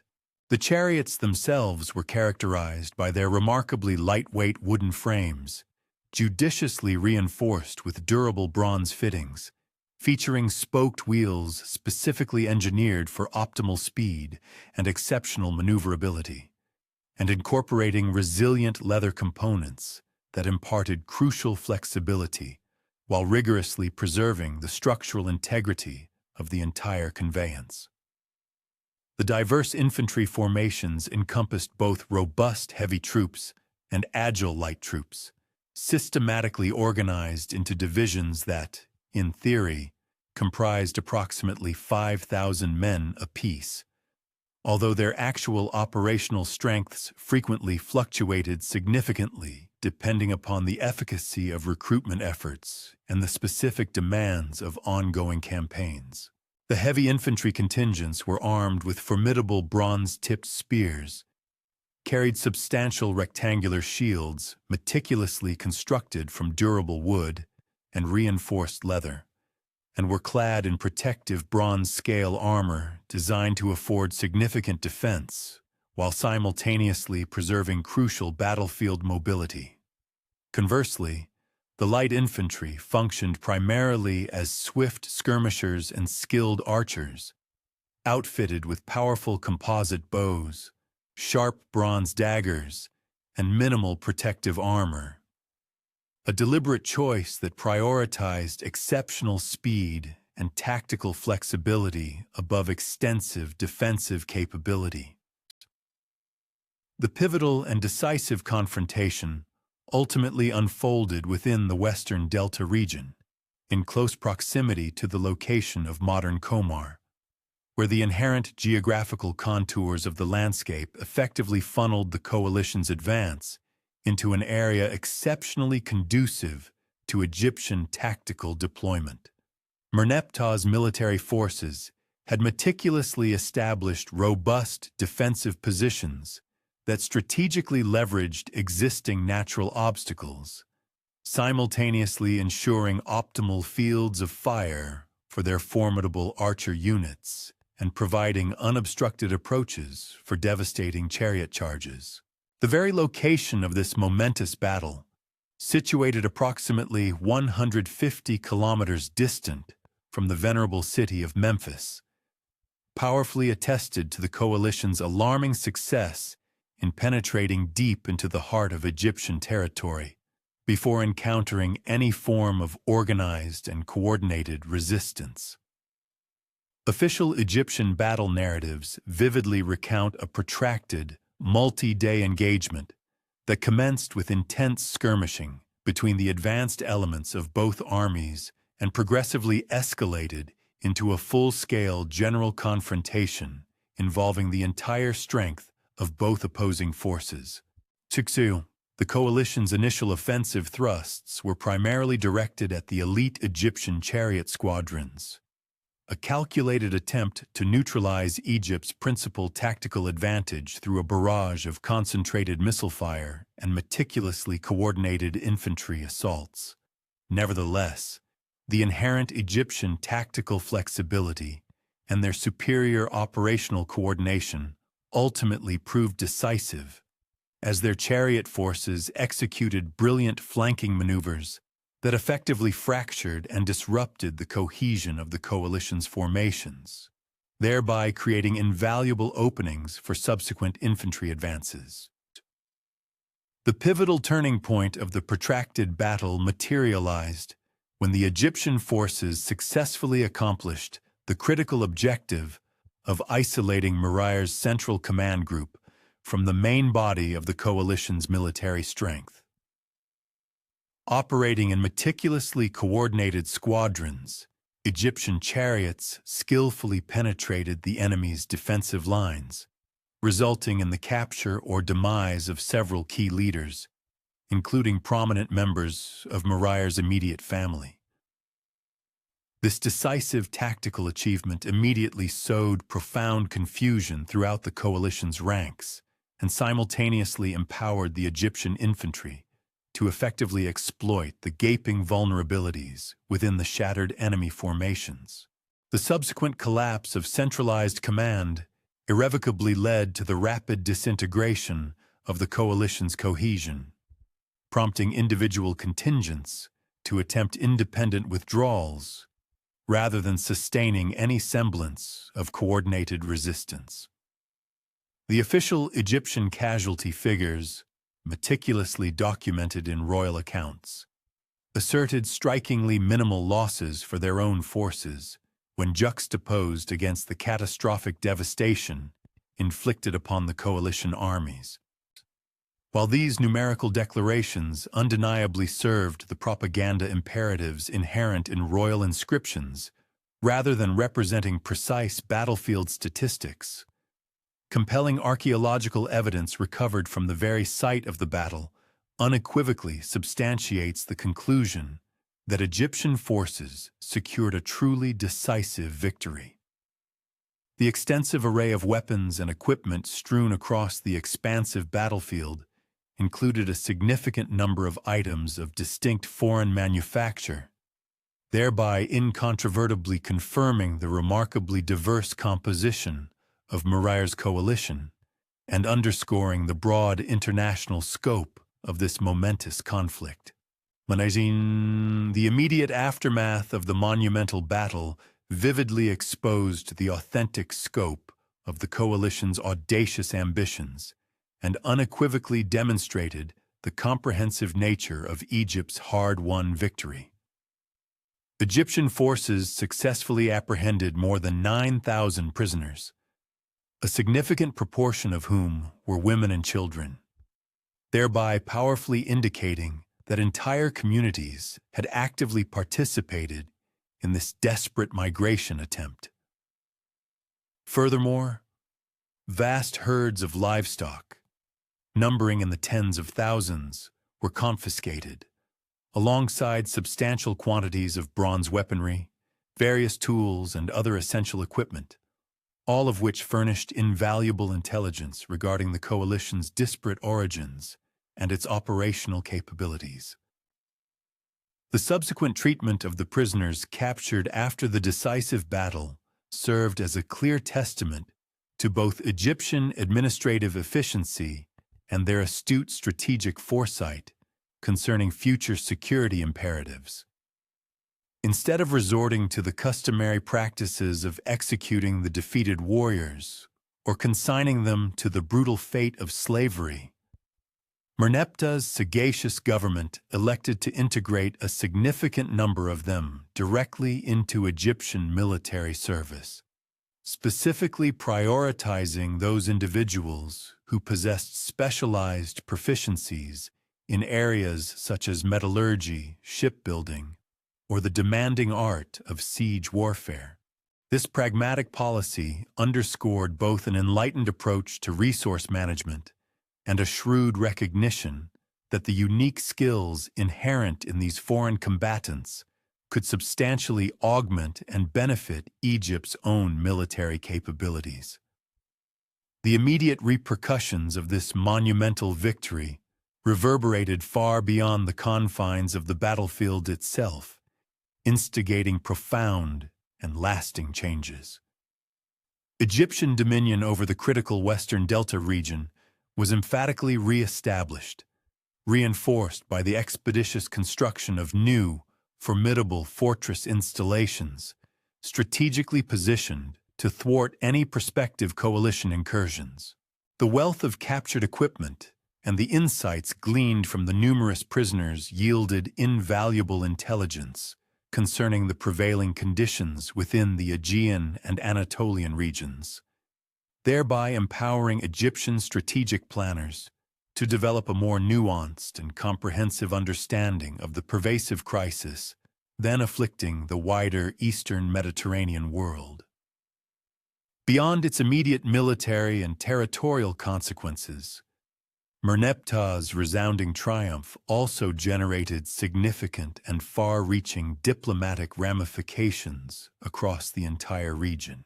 Egyptian prestige, which had undeniably experienced a noticeable decline during the latter years of Ramesses II's long reign, largely attributable to mounting economic difficulties and persistent administrative challenges, was now dramatically and unequivocally restored through the decisive routing of such an imposing and formidable coalition. Consequently, tributary relationships with various Asiatic peoples were promptly re-established on terms distinctly advantageous to Egypt, while all potential adversaries throughout the broader region were compelled to critically reassess and recalculate their previous estimations of Egyptian military capabilities. The meticulous identification of specific international contingents within Murayer's alliance supplied the intelligence agencies of Egypt with indispensable insights concerning the demographic shifts profoundly altering the ancient world. The significant presence of peoples from the Aegean and Anatolian regions in such vast numbers conclusively indicated that the widespread devastation of Bronze Age civilizations was precipitating enormous waves of displaced populations, all actively seeking fresh territories for resettlement. This critical intelligence would subsequently prove to be exceptionally valuable during the numerous confrontations with analogous groups throughout the duration of Merneptah's sovereignty and beyond his rule. The invaluable lessons gleaned from Merneptah's encounters with the Libyan Confederation and their foreign confederates were destined to significantly benefit his successor, Rameses III, who ascended to the pharaonic throne approximately 1186 BC, only to face an even more formidable and daunting challenge. The newly crowned pharaoh inherited an Egyptian realm that had successfully endured the initial tempest of migratory movements stemming from the collapsing Bronze Age global order. However, this period of respite proved to be merely ephemeral. During the 5th and 8th years of Rameses III's imperial tenure, meticulously coordinated assaults by coalitions of sea peoples would critically strain the military prowess of Egypt to its absolute maximum capacity, culminating in monumental naval engagements that are recognized as the largest and most intricately sophisticated maritime battles recorded in the annals of the ancient world. Rameses III's enthronement transpired amidst a phase of ostensible tranquility that deceptively concealed the persistent and escalating deterioration of conditions across the entire eastern Mediterranean basin. The Egyptian intelligence networks, which had undergone considerable expansion following Merneptah's decisive victories, furnished comprehensive reports detailing the ongoing destruction unfolding in Anatolia, the Levant, and the Aegean Islands. The systemic downfall of urban centers, the unraveling of intricate trade networks, and the collapse of established political authorities within these geographical areas engendered colossal population displacements, a phenomenon that Egyptian strategic planners astutely recognized would inevitably exert a profound impact upon the Nile Valley. In stark contrast to his predecessor, who predominantly contended with terrestrial threats originating from the western desert expanses, Rameses III was compelled to confront adversaries who commanded advanced naval capabilities and possessed extensive maritime combat experience, painstakingly acquired through decades of relentless seaborne raiding and conquest. The formidable Sea Peoples coalition that materialized during Rameses III's dominion represented a fundamental and significant evolution from the forces previously encountered by Merneptah. Whereas earlier groups had functioned primarily as auxiliary detachments within larger Libyan tribal confederations, the nascent threat comprised organized maritime powers fully capable of executing independent strategic maneuvers across immense geographical distances. These formidable peoples commanded sophisticated shipbuilding technologies, possessed advanced metallurgical expertise, and adhered to military traditions that seamlessly integrated elements derived from the fallen civilizations of the Bronze Age world with innovative techniques forged during their protracted years of displacement and unceasing conflict. Among this new coalition, the Peliset emerged as the most prominent and militarily formidable group. Archaeological investigations of their eventual settlement regions in the southern Levant have unveiled a people possessing advanced knowledge of urban planning, highly refined pottery-making methodologies, and metallurgical skills that enabled the production of weapons and implements superior to many contemporary examples. Their military organization ingeniously incorporated aspects of both Aegean and Anatolian warfare traditions, notably including the employment of iron weaponry, which conferred upon them substantial advantages over adversaries who still predominantly relied on bronze equipment. Peliset warriors, as vividly depicted in the Egyptian battle reliefs adorning Medinet Habu, were distinguished by their characteristic feathered headdresses, which became their most readily identifiable feature. These elaborate constructions, seemingly fashioned from ostrich plumes meticulously arranged in radiating patterns, served both ceremonial and practical functions by making individual warriors appear more imposing and intimidating, while simultaneously facilitating unit identification amidst the complexities of large-scale battlefield maneuvers. Their protective body armor consisted of bronze-scale corselets, worn over linen tunics, complemented by bronze greaves that safeguarded their lower legs during intense close-quarters combat operations. The diverse weaponry wielded by these forces unequivocally demonstrated a technological sophistication that eloquently reflected their origins in the advanced Bronze Age civilizations of the Aegean and Anatolia. Their principal armaments encompassed long bronze swords, expertly crafted for both thrusting and slashing attacks, bronze-tipped spears featuring reinforced wooden shafts, and robust round shields constructed from bronze-reinforced leather stretched taut over sturdy wooden frames. Archaeological specimens of their weaponry reveal advanced metallurgical techniques, including intricate pattern welding, differential hardening processes, and exquisite decorative inlays that seamlessly combined exceptional functional effectiveness with artistic excellence. Their naval capabilities perhaps constituted their most significant and decisive military asset. Their vessels, meticulously reconstructed from detailed Egyptian artistic depictions and archaeological remnants recovered from later settlement sites, showcased advanced design elements that facilitated extensive long-distance voyaging and enabled highly effective combat operations. These formidable ships typically measured between 20 and 25 meters in length, characterized by high prows and sterns elegantly adorned with distinctive bird head ornaments that served both religious symbolism and practical identification purposes. The sophisticated construction of these ships utilized advanced joinery techniques, resulting in flexible yet remarkably durable hulls, capable of withstanding the immense stresses of open ocean navigation and aggressive combat maneuvering. The Chequer contingent within the formidable Sea Peoples coalition contributed specialized expertise in the demanding disciplines of siege warfare and fortification techniques.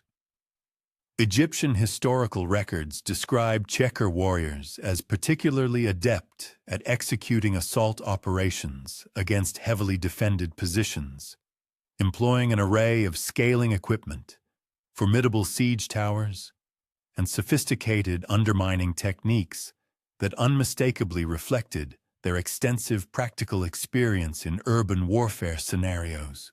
Their specialized equipment included bronze-reinforced leather armor, which provided essential protection while meticulously preserving the crucial mobility required for rapid assault operations, along with purpose-built tools specifically designed for breaching formidable walls and gates. Checker military organization placed a strong emphasis on agile small unit tactics and autonomous operations, enabling them to function with remarkable effectiveness across diverse terrains and varied tactical situations. Their warriors typically operated in cohesive groups of 10 to 20 men, under the command of highly experienced leaders who possessed the inherent authority to adapt tactics based on rapidly evolving local conditions without necessitating prior approval from higher command echelons. This inherent organizational flexibility proved particularly invaluable during complex amphibious operations, where swift adaptation to swiftly changing circumstances frequently determined the ultimate success or failure of their missions. The Danaan brought to the coalition an advanced and profound understanding of metallurgy and weapon manufacturing processes that significantly augmented the overall military capabilities of the Sea People's formidable forces. Archaeological evidence unearthed from sites historically associated with Danaan settlement reveals sophisticated bronzework facilities, fully capable of producing high-quality weapons and essential tools in quantities sufficient to equip large-scale military formations. Their advanced metallurgical techniques encompassed sophisticated alloying practices that consistently yielded bronze alloys possessing superior hardness and remarkable durability when compared to many contemporary examples. Danaan warriors specialized in the art of missile warfare, skillfully employing composite bows of an advanced design that were capable of penetrating bronze armor at impressive ranges exceeding 200 meters.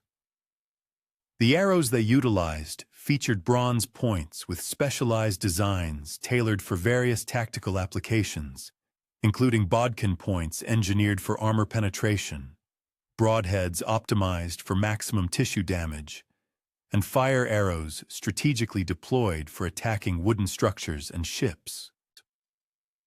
The unparalleled accuracy and extended range of Danaan archery units provided the coalition with significant tactical advantages during both land-based and naval engagements. The Weshesh contingents contributed invaluable expertise in the complex domains of amphibious warfare and coastal raiding operations, which proved absolutely crucial during the coalition's devastating assault on the fertile Nile Delta. These highly skilled warriors possessed detailed and intimate knowledge of tidal patterns, intricate coastal geography, and specialized beach assault techniques that enabled them to execute meticulously coordinated attacks, seamlessly combining both naval and land forces. Their distinctive ships featured shallow drafts and robust, reinforced construction, which allowed them to operate effectively in challenging coastal waters and treacherous river mouths, where larger, more conventional vessels could not safely navigate. Weshesh military equipment prioritized mobility and versatility, with warriors typically carrying lighter armor and weapons specifically designed for rapid deployment and flexible tactical employment. Their primary weapons included bronze-tipped javelins, expertly designed for both thrown and thrusting attacks, curved swords optimized for intense close-quarters combat, and small, maneuverable round shields that provided essential protection while maintaining maximum mobility. This particular equipment configuration enabled Weshesh units to function with exceptional effectiveness as both formidable naval boarding parties and agile light infantry during critical land operations. The Sheridan, whose formidable presence was already familiar to Egyptian forces from their prior participation in Merneptah's earlier coalition, made a formidable return as a more organized and militarily sophisticated force during the reign of Rameses III. Their persistent inclusion in various Sea Peoples coalitions unequivocally demonstrated the enduring and pervasive nature of the vast population movements profoundly affecting the Eastern Mediterranean region and concurrently highlighted the significant evolution of these groups' military capabilities over time.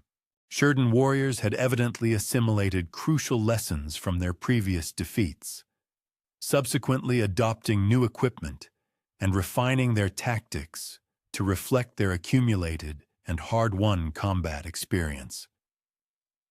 Sherden naval forces specialized in aggressive commerce raiding and strategic blockade operations, specifically targeting vital Egyptian supply lines and lucrative trade routes. Their ships featured robust, reinforced construction and formidable bronze-reinforced rams, which enabled them to conduct highly effective and devastating attacks against unsuspecting merchant vessels and crucial transport ships. The economic warfare strategically conducted by Sherden units served as a powerful complement to the direct military operations of other coalition members, effectively disrupting Egyptian logistics and significantly diminishing the kingdom's capacity to sustain prolonged and costly military campaigns. During Ramesses III's fifth year on the throne, the formidable coalition exhibited an elaborate strategic foresight and intricate logistical synchronization that far surpassed all prior experiences or expectations of the pharaonic military establishment. Instead of initiating a singular, concentrated offensive, the Sea Peoples implemented a comprehensive, simultaneous offensive from multiple directions. This sophisticated, multi-pronged strategy concurrently jeopardized Egyptian positions along the sun-drenched Mediterranean coastline, within the fertile confines of the Nile Delta, and across the kingdom's vulnerable Asiatic frontiers. Such a meticulously coordinated approach severely strained the nation's military assets and personnel, effectively hindering the strategic deployment and consolidation of forces that had been instrumental in securing Merneptah's earlier, more localized triumphs against less organized adversaries. The campaign's opening gambit commenced with devastating maritime incursions launched against Egypt's vital seafront infrastructure and bustling commercial hubs. These aggressive amphibious assaults, executed by a formidable maritime contingent comprising Peliset and Weshesh warriors, specifically targeted strategic ports, extensive warehouses brimming with goods, and critical shipbuilding facilities that underpinned the nation's maritime commerce and overall naval prowess. The raids themselves were distinguished by their surgical accuracy and synchronized movements, with the attackers exhibiting an intimate familiarity with Egyptian coastal defenses and possessing strategic intelligence regarding the precise locations of valuable objectives. Consequently, Egypt's existing coastal fortifications, which had been primarily erected to repel conventional terrestrial incursions, proved woefully insufficient to withstand the novel maritime assault strategies employed by the Sea Peoples forces. The robust fortress installations that had previously succeeded in deterring Libyan raids were devoid of the requisite maritime backing and bespoke armaments necessary to effectively counter sophisticated amphibious attacks. Even the strategically placed coastal watchtowers, engineered to provide an early warning of approaching adversaries, found their efficacy severely curtailed by the sheer swiftness and unparalleled maneuverability of the Sea Peoples' naval fleets. The relentless advance of the Sea Peoples towards the verdant Nile Delta constituted the campaign's pivotal juncture, for a successful penetration would grant them unhindered entry into the very breadbasket of Egypt and its principal governmental hubs, threatening the kingdom's very existence. Crucial reconnaissance dispatches reaching Rameses III detailed an immense unified invading army moving inexorably southward along the Levantine coast, methodically laying waste to or seizing control of Egyptian client states and allied territories in their path. The blistering pace of this progression, combined with alarming reports of concurrent maritime maneuvers unfolding across the eastern Mediterranean, strongly indicated a level of coordination capabilities that dramatically surpassed the pharaoh's advisors' most generous assessments of the Sea People's logistical and tactical acumen. This unprecedented level of organization suggested an adversary far more formidable than previously imagined. Rameses III's immediate response to this unparalleled existential peril necessitated not only the activation of the full complement of Egypt's formidable armed forces, but also the simultaneous devising of novel strategic methodologies meticulously engineered to neutralize the distinctive strengths of the Sea Peoples. The pharaoh, with urgent foresight, commanded the swift construction of bespoke warships, specifically equipped for intense combat operations within the intricate, often constricted waterways of the Nile Delta. It was recognized that traditional Egyptian fluvial vessels would prove woefully inadequate against the Sea People's purpose-built warships in such an environment. These newly commissioned vessels boasted robustly fortified hulls for enhanced durability, formidable bronze-clad rams designed for devastating impact, and strategically elevated fighting decks. These innovations collectively empowered Egyptian warriors to confront the Sea People's flotilla with parity in combat effectiveness, transforming the tactical landscape. The decisive maritime confrontation, destined to irrevocably shape the war's ultimate conclusion, unfolded in the eastern reaches of the Delta. Here, the Pelusiac distributary of the Nile River offered the Sea People's forces a navigable conduit deep into Egypt's heartland, while simultaneously restricting their maneuverability and tactical flexibility within the comparatively constricted channels. The astute Egyptian military strategists acutely perceived that compelling the adversary into an engagement within these restrictive aquatic environments would effectively negate numerous inherent superiorities that the Sea People's naval forces had so convincingly demonstrated during expansive maritime operations. This sagacious battle site selection thus reflected a profound grasp of naval warfare doctrines and underscored the remarkable flexibility of Egyptian military thought in developing innovative strategic approaches to counter a novel threat. The engagement commenced as the Sea People's naval forces, proceeding in meticulously synchronized battle arrays, collided with the meticulously prepared Egyptian defensive fortifications established at strategic choke points along the waterway.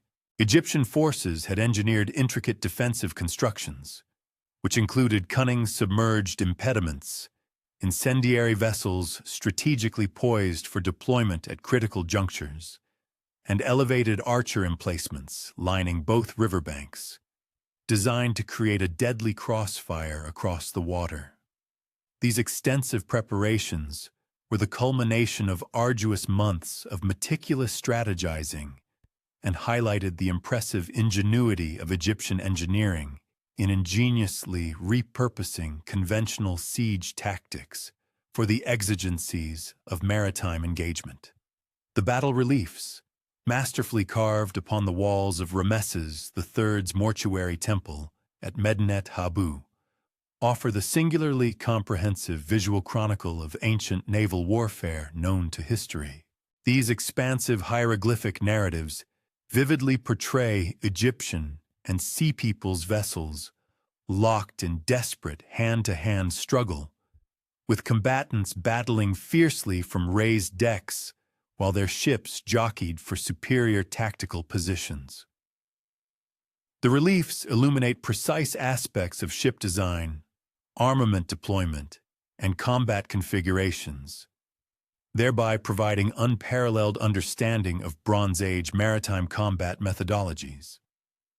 The Egyptian ships, as meticulously depicted within the Medinet Habu reliefs, showcase unique architectural features that set them apart markedly from the vessels of their sea people's adversaries. These pharaonic ships notably possessed a greater height above the waterline and more complex upper deck arrangements, which in turn provided superior vantage points for their skilled archers and formidable spearmen. Their construction philosophy distinctly prioritized steadfastness and protective strength above swiftness and agile handling, essentially creating a floating fortress. This design choice was indicative of strategic doctrines that sought to fully exploit Egyptian prowess in ranged projectile combat, thereby maximizing their advantages in missile warfare, while simultaneously mitigating the formidable effectiveness of the Sea People's expertise in close combat techniques, which relied heavily on boarding actions. Sea People's vessels, in stark contrast to their Egyptian counterparts, exhibited sleeker silhouettes and more aerodynamic designs that were clearly engineered for swiftness and nimble handling across the water. Their ships notably featured formidable projecting rams positioned at the water level, intended for direct impact, and distinctive raised bow and stern sections, often adorned with stylized avian effigies. The overall construction of these vessels appeared expertly configured for devastating ramming maneuvers and aggressive boarding actions, reflecting a different philosophy of naval engagement. This was further evidenced by their reduced upper deck structures, which would have minimized overall mass for greater speed, while simultaneously ensuring unobstructed deck areas conducive to unencumbered warrior mobility during the frenetic close-quarters combat. The meticulously rendered weapons and equipment visible within the Medinet Habu battle scenes furnish comprehensive insights into the armament and engineering prowess possessed by both formidable adversaries. Egyptian warriors are vividly depicted wielding formidable composite bows, unleashing volleys of bronze-tipped arrows with precision, and employing elongated spears specifically crafted for thrusting from their elevated vantage points on the ships. Their meticulously chosen equipment underscored a strategic preference for ranged projectile combat and proactive engagements launched from fortified stances. This was highly illustrative of military methodologies designed to fully leverage the well-drilled discipline and coordinated tactics of the Egyptian military, thereby maximizing Egyptian organizational advantages, while simultaneously strategically reducing direct confrontation with the renowned close-quarters fighting prowess of the Sea Peoples. In contrast, the Sea People's warriors, as immortalized in the reliefs, bore characteristic armaments and unique gear that were emblematic of their martial heritage and distinct fighting styles. Peliset combatants, for instance, are vividly shown bearing their iconic feathered headdresses, sturdy round shields, and formidable elongated bronze swords, weapons clearly optimized for close-quarters engagements. Meanwhile, various other contingents within the coalition exhibited bespoke gear tailored to their specific combat functions, further underscoring their specialized roles. The extensive artistic depictions thus illuminate the vast array of armaments and martial methodologies utilized across the disparate factions within the Sea People's coalition, while simultaneously showcasing their remarkable synchronization in intricate, multifaceted military maneuvers despite their varied origins. The decisive operational triumph achieved by Egyptian forces during the momentous maritime engagement represented merely one facet of an expansive, enduring historical conundrum that has perplexed academics for more than 100 years. While Ramesses III's hard-won victory undeniably safeguarded the sovereignty of Egypt and underscored the pharaonic realm's capacity for martial innovation, the precise identity and ancestral provenance of the Sea Peoples themselves continued to be shrouded in mystery, baffling even those living in that very era.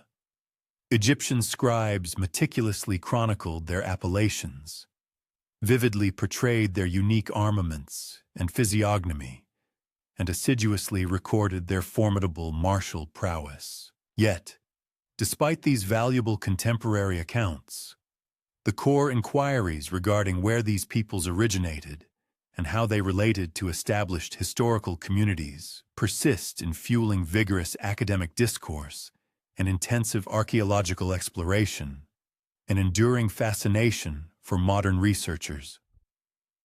Among the diverse factions, the Peliset, identified as the most militarily potent constituent of the Sea Peoples coalition, present perhaps the most compelling argument for linking these enigmatic maritime marauders to recognizable historical communities.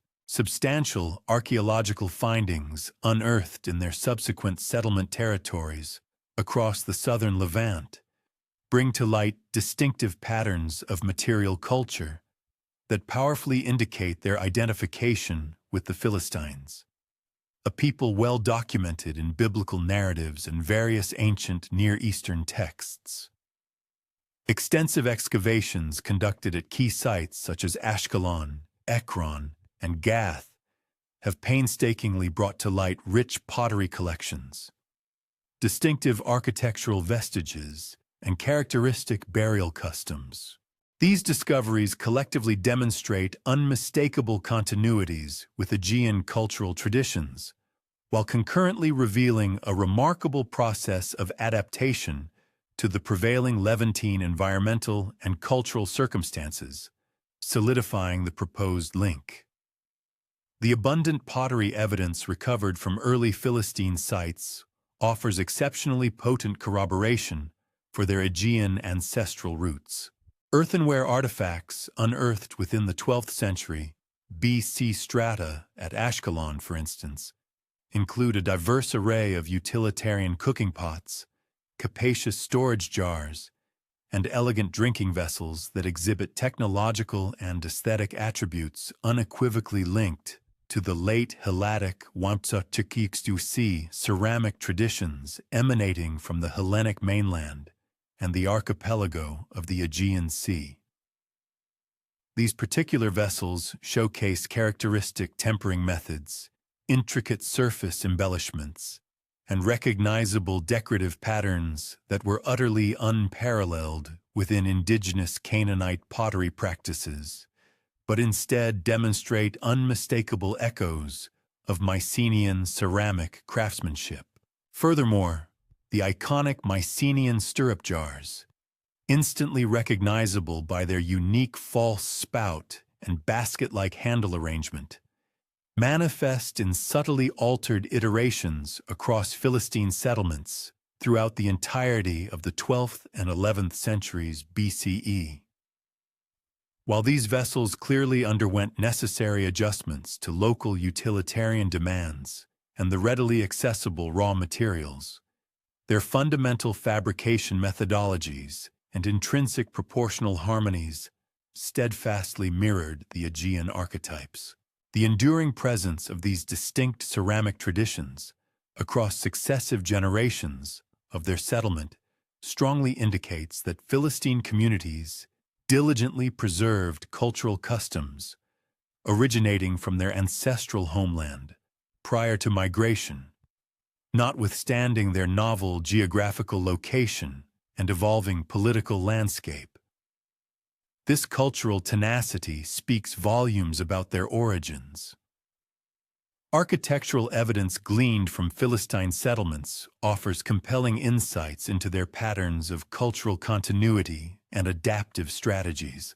Excavations at prominent sites such as Tel Kassil and Ekron have unearthed Megaron-style buildings, showcasing a profound understanding of Aegean construction techniques that were entirely without precedent in the traditional architectural landscape of the Levant.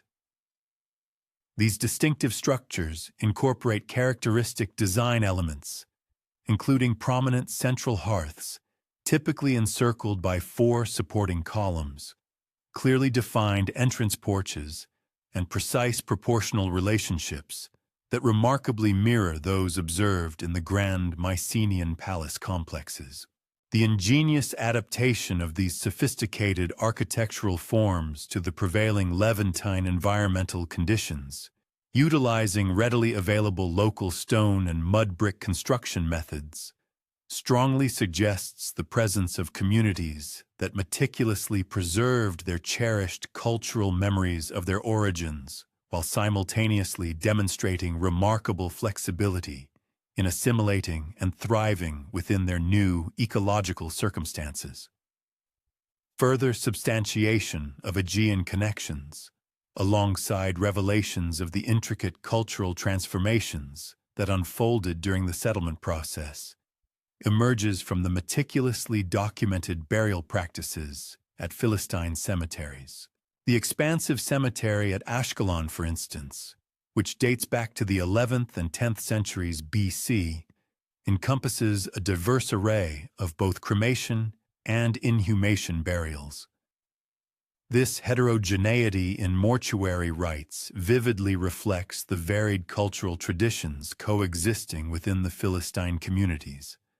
Cremation burials, a practice exceedingly rare in traditional Canaanite customs but widely prevalent in late Bronze Age Greece, are found alongside inhumation burials, which themselves display a clear adaptation to local customs and the specific environmental conditions of the region.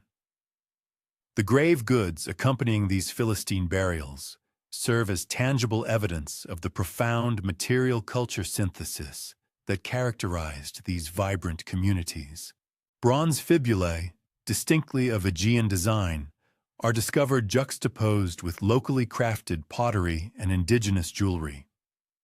Simultaneously, the presence of sophisticated iron weapons underscores technological innovations that skillfully combined metallurgical knowledge derived from multiple distinct sources. Moreover, the discovery of imported Cypriot pottery and a variety of other Mediterranean goods within these burial contexts unequivocally indicates that Philistine communities assiduously maintained extensive commercial connections with their broader cultural sphere, notwithstanding the geographical displacement they had experienced. The Shurden, however, present a significantly more intricate challenge concerning their identification. While proposed connections to Sardinia are supported by certain linguistic evidence and intriguing archaeological parallels, these associations are simultaneously complicated by considerable chronological and geographical considerations. The striking phonetic similarity between the name Shurden and Sardinia has captivated scholarly attention since the 19th century, with proponents of this particular identification highlighting shared warrior traditions, sophisticated metallurgical practices, and specific material culture elements that appear to manifest in both contexts. Nevertheless, the precise nature of the relationship between Bronze Age Sardinian populations and the Shurden, as meticulously documented in ancient Egyptian sources, continues to be a subject of intense academic dispute. This ongoing debate is primarily fueled by the limited availability of definitive archaeological evidence and the inherent uncertainties surrounding the chronological relationships between these distinct cultural phenomena. Sardinian Bronze Age culture, particularly during its flourishing Nuragic period, unequivocally demonstrates highly sophisticated metallurgical capabilities and deeply ingrained warrior traditions that could plausibly align with the formidable military expertise attributed to the Shurden. The island's numerous nuragi, imposing stone tower fortifications meticulously constructed during the second millennium BC, stand as powerful testaments to communities that were highly organized for sustained warfare and rigorous territorial defense. These colossal structures, erected using advanced dry stone construction techniques, necessitated not only substantial coordinated labor forces, but also sophisticated engineering knowledge. Such requirements strongly suggest a complex social organization underpinned by deeply entrenched military traditions. Furthermore, an array of bronze figurines unearthed from various Sardinian archaeological contexts vividly depict warriors equipped with distinctive weapons and armor, exhibiting notable similarities to the Egyptian artistic renditions of Sherdon fighters. These meticulously crafted bronze sculptures, typically dated to the late 2nd and early 1st millennia BC, portray warriors brandishing formidable round shields, donning characteristic horned helmets, and armed with finely forged bronze swords and spears. While it is important to acknowledge that these artistic depictions chronologically post-date the documented appearances of the Sherdon in Egyptian sources, they may nonetheless reflect enduring cultural traditions that assiduously preserved the memories of earlier warrior practices and their associated military equipment. A thorough metallurgical analysis of Sardinian bronze objects reveals highly sophisticated alloying techniques and advanced production methods that could very well have provided the robust technological foundation for the Sherdon's renowned military capabilities. Sardinian bronzesmiths were masters of their craft, producing an impressive array of weapons and tools using cutting-edge techniques, including the intricate lost wax casting, resilient pattern welding, and exquisite decorative inlaying, all of which resulted in objects of exceptional quality and artistry. The island's rich copper deposits and its strategically advantageous position in the Western Mediterranean would have provided both abundant raw materials and lucrative commercial opportunities, thereby fostering and sustaining warrior communities actively engaged in maritime raiding and mercenary service. However, the considerable geographical distance separating Sardinia from the eastern Mediterranean regions, where the Sherdon are extensively documented, presents significant chronological and logistical challenges for establishing a direct and unequivocal identification. The logistical undertaking of transporting substantial warrior populations from Sardinia to the distant Levant would have demanded maritime capabilities and organizational resources that likely far exceeded the capacities typically available to Bronze Age communities. Consequently, alternative theories have been proposed, suggesting that Sherdon may have functioned as a generic Egyptian term encompassing various Western Mediterranean peoples, rather than denoting a specific ethnic designation. Another possibility posits that the similarity in names could simply reflect a linguistic coincidence, rather than indicating a direct historical connection. The Luca, conversely, present perhaps the most compelling case for a direct and unequivocal identification with a historically recognized population, given that their name corresponds remarkably closely to ancient Lycia in southwestern Anatolia. Both Egyptian and Hittite sources extensively document the presence of Luca peoples within Anatolian contexts throughout the entire Late Bronze Age. This comprehensive documentation firmly establishes their geographical origins and outlines their distinctive cultural characteristics, decades prior to their notable appearance as participants in the formidable Sea Peoples movements. Such consistent historical records provide a remarkably clear historical trajectory, effectively connecting the Lucca's pre-migration homeland with their subsequent pivotal roles within various maritime raiding coalitions. Hittite archives, meticulously preserved at Hattusa, contain numerous references detailing conflicts with Luca peoples during the 14th and 13th centuries BC. These invaluable documents consistently describe them as exceptionally skilled warriors who specialized in both challenging mountain warfare and effective naval operations. The records precisely identify Luca territory as encompassing the rugged coastal and highland regions of southwestern Anatolia. These geographically demanding areas would have naturally served as ideal training grounds, honing the precise military skills that ultimately rendered them invaluable allies to some and formidable, dangerous enemies to others.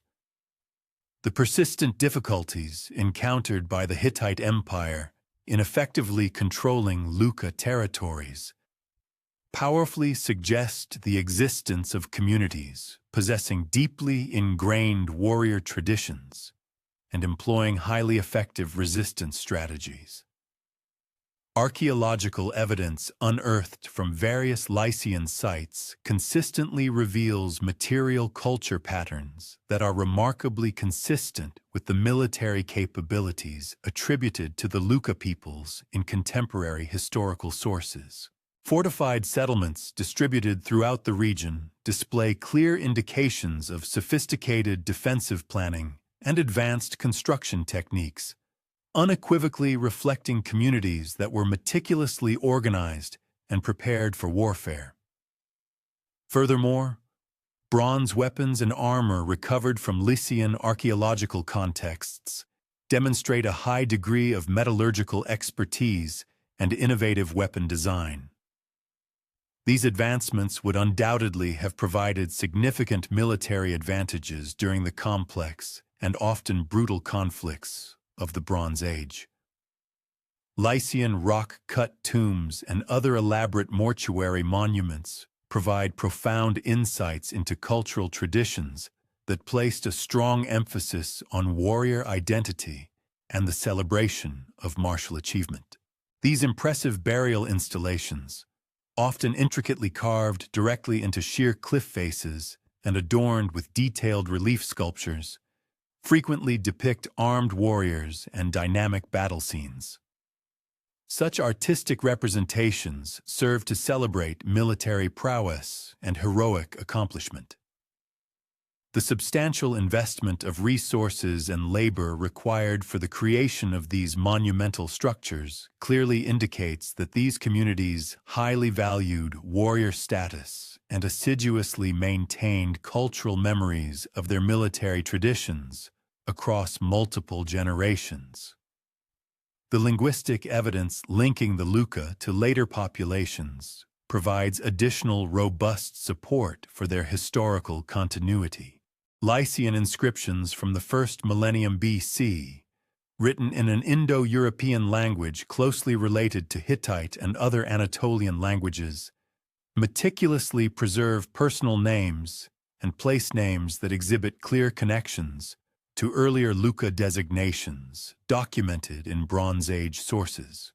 This remarkable linguistic continuity strongly suggests that Lycian communities successfully maintained distinct cultural and ethnic identities, directly derived from their Bronze Age predecessors, despite enduring the profound political and social disruptions that characterized the tumultuous late Bronze Age collapse.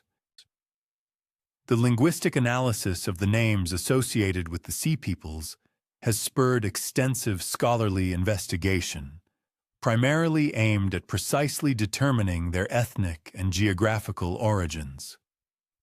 The fortunate preservation of these names within Egyptian hieroglyphic transcriptions offers invaluable evidence regarding their original pronunciation and intrinsic linguistic characteristics. Although the inherent limitations of hieroglyphic writing systems inevitably introduce uncertainties in phonetic reconstruction, A meticulous comparative analysis with known Indo-European, Anatolian, and Aegean languages has yielded various proposed etymologies.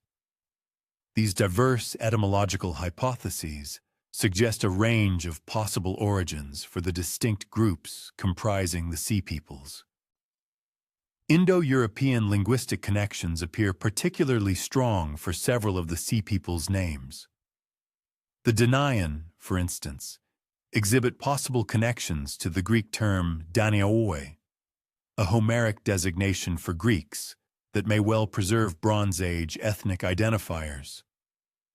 This potential identification would strategically place the Danaian within the broader historical context of Aegean population movements that followed the dramatic collapse of Minoan civilization.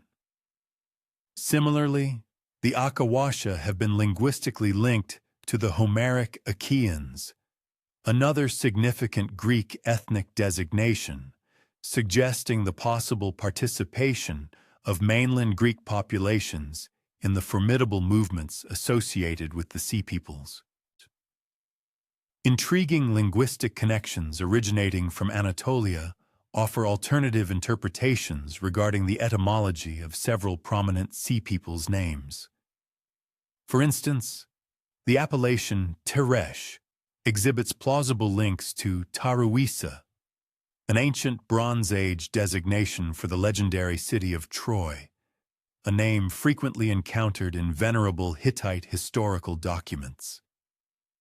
Such a proposed connection would strategically position the Teresh within the broader context of significant population shifts occurring in northwestern Anatolia, particularly in the wake of the devastating destruction of Troy and numerous other vital regional centers. Similarly, the Weshesh display potential affiliations with Anatolian toponyms and ethnic identifiers, which would firmly establish their origins within the sprawling Hittite sphere of political and cultural influence, thereby providing a more localized understanding of their genesis.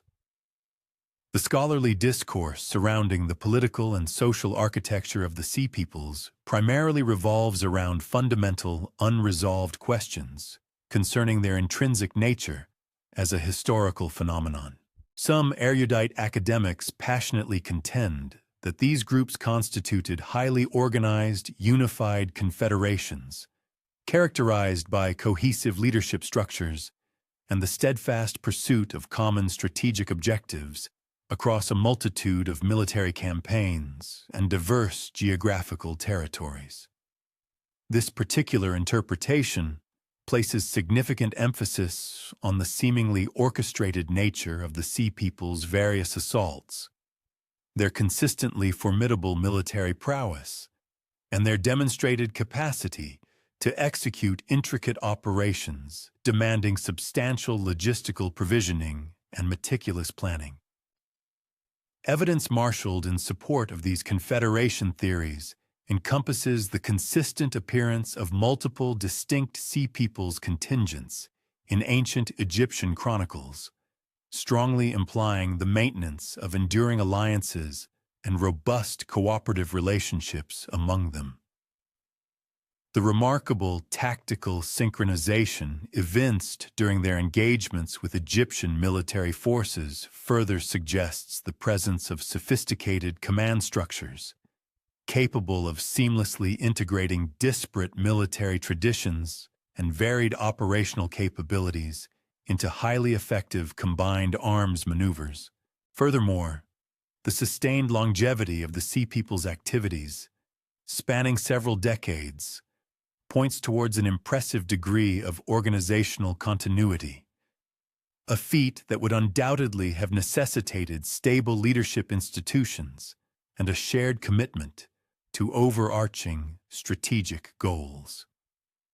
Conversely, alternative scholarly perspectives portray the Sea Peoples not as unified conquerors, but rather as desperate assemblages of refugees, propelled by sheer exigency rather than by any shared political agenda. This viewpoint accentuates the widespread displacement and profound destruction that were hallmarks of the late Bronze Age collapse, arguing that these extensive population movements primarily reflected communities desperately fleeing catastrophic events, rather than methodically executing coordinated strategies of conquest. The considerable diversity discernible within their material culture, military armaments, and settlement patterns lends substantial credence to interpretations that underscore their inherently heterogeneous character, as opposed to a singular, unified organizational framework. Archaeological investigations conducted in the Sea Peoples settlement territories have unearthed patterns that, depending on the specific contextual framework and chronological epoch under scrutiny, can support both prevailing interpretations. Early phases of settlement frequently exhibit clear indications of coordinated planning and systematic resource allocation, strongly implying the presence of organized leadership and collective objectives. However, subsequent periods often reveal an accelerating trend towards cultural divergence and increased localization, signaling the gradual dissolution of broader cooperative bonds as these dispersed communities adapted to their evolving circumstances and new environments.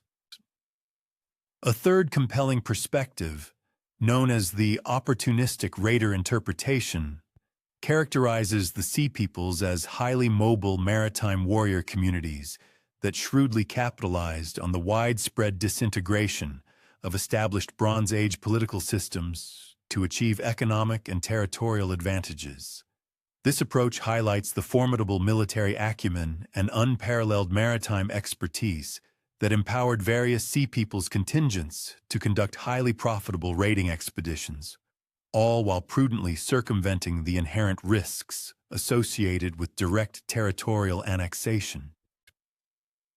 The remarkable flexibility and innate adaptability demonstrated by these Sea Peoples communities further bolster interpretations that emphasize their pragmatic responses to shifting geopolitical realities, rather than their adherence to ideologically driven programs of expansion.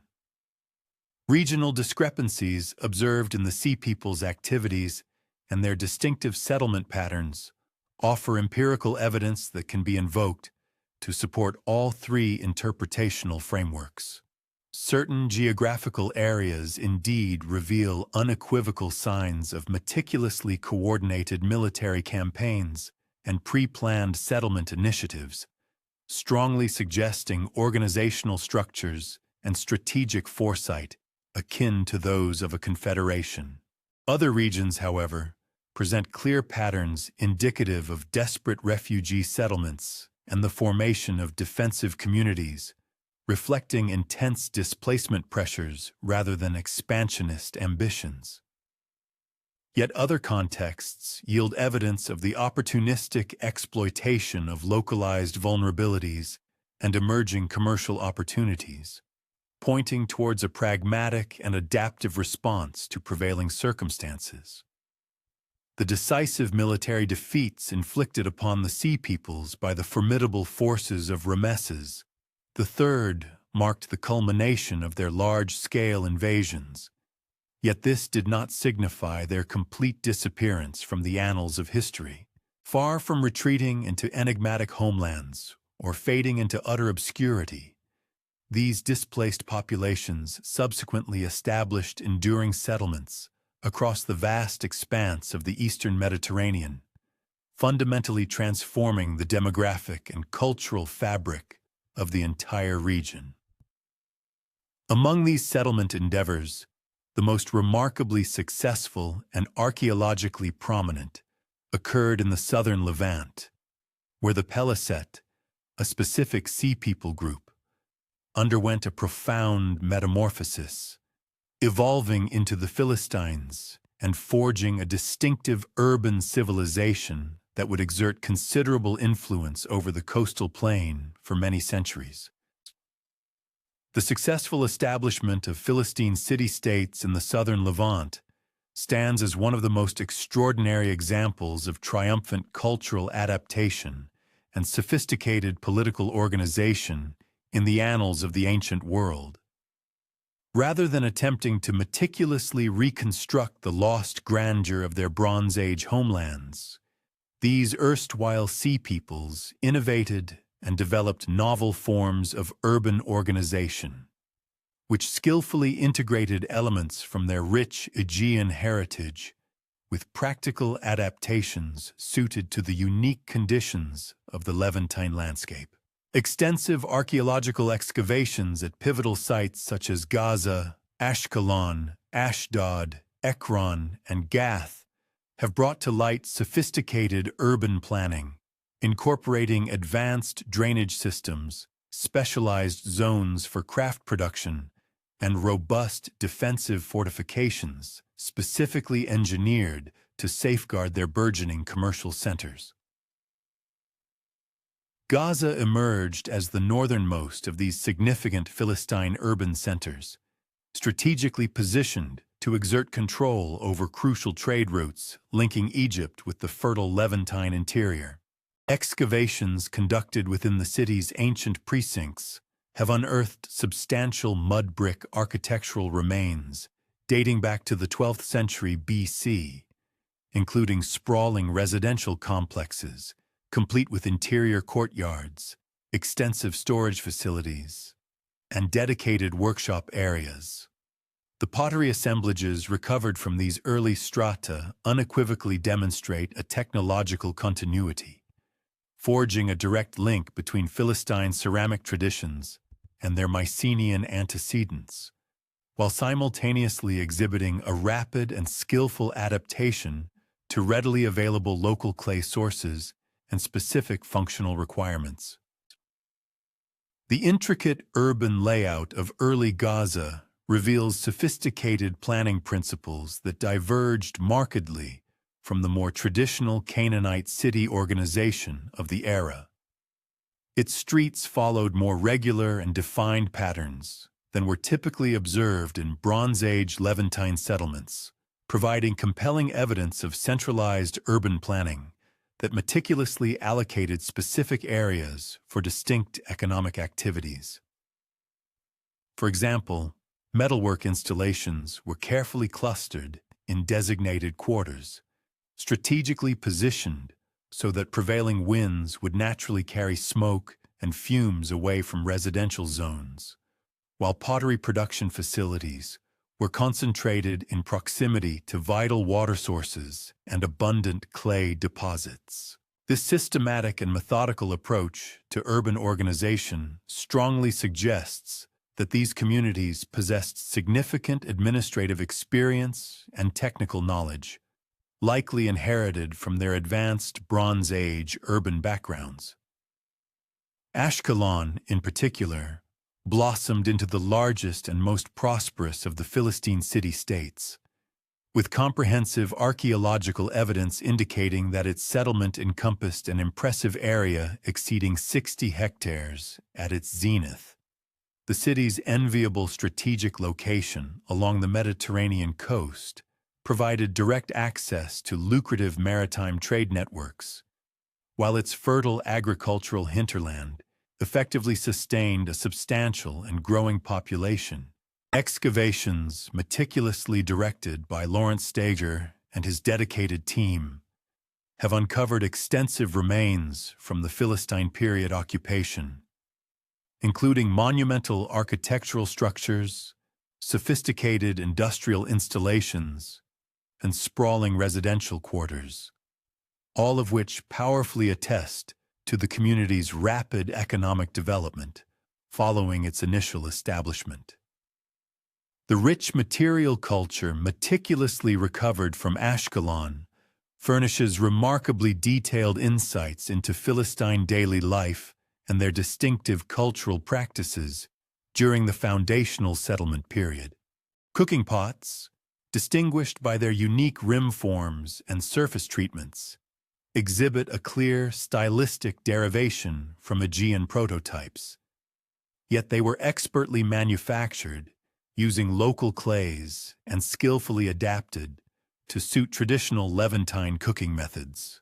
Storage jars display analogous patterns of cultural continuity and adaptive innovation, with vessel forms preserving the characteristic proportional relationships of Mycenaean pottery traditions, while simultaneously incorporating practical functional modifications tailored to local storage exigencies.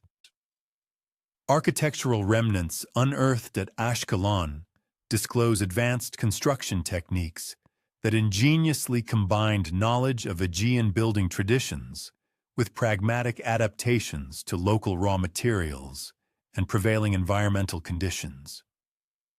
Foundation systems, for instance, employed robust stone construction methods that reflected a sophisticated understanding of Mediterranean seismic activity, while superstructures utilized mud brick techniques, providing highly effective insulation against the region's extreme climatic variations.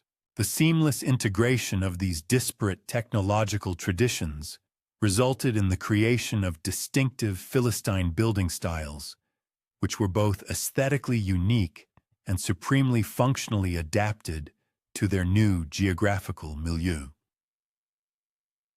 Ashdod's extensive archaeological record meticulously chronicles the remarkable transformation of what was once a modest Bronze Age settlement into a formidable Philistine urban center during the 12th and 11th centuries BC. Excavations spearheaded by Moshe Dothan revealed comprehensive evidence of sustained Philistine occupation, including substantial architectural vestiges, diverse pottery assemblages, and numerous craft production facilities, all of which collectively demonstrate the community's rapid economic and demographic expansion. The site's strategic location, which allowed it to control vital inland trade routes, perfectly complemented its significant role in maritime commerce, thereby generating unparalleled economic opportunities that fueled urban development on a scale previously unseen in the region. The pottery workshops unearthed at Ashdod offer invaluable testimony to Philistine ceramic manufacturing techniques and their progressive evolution throughout various periods. Initial kiln constructions exhibited methodologies that meticulously replicated Aegean pottery firing technologies, incorporating advanced updraft designs and sophisticated temperature control systems. These innovations were instrumental in facilitating the creation of extraordinarily high-quality ceramic wares. The subsequent gradual modification of these installations across succeeding generations vividly illustrates a remarkable process of technological adaptation, as Philistine potters adeptly learned to harness indigenous clay resources and ingeniously develop novel vessel forms precisely tailored to the specific demands of the regional marketplace.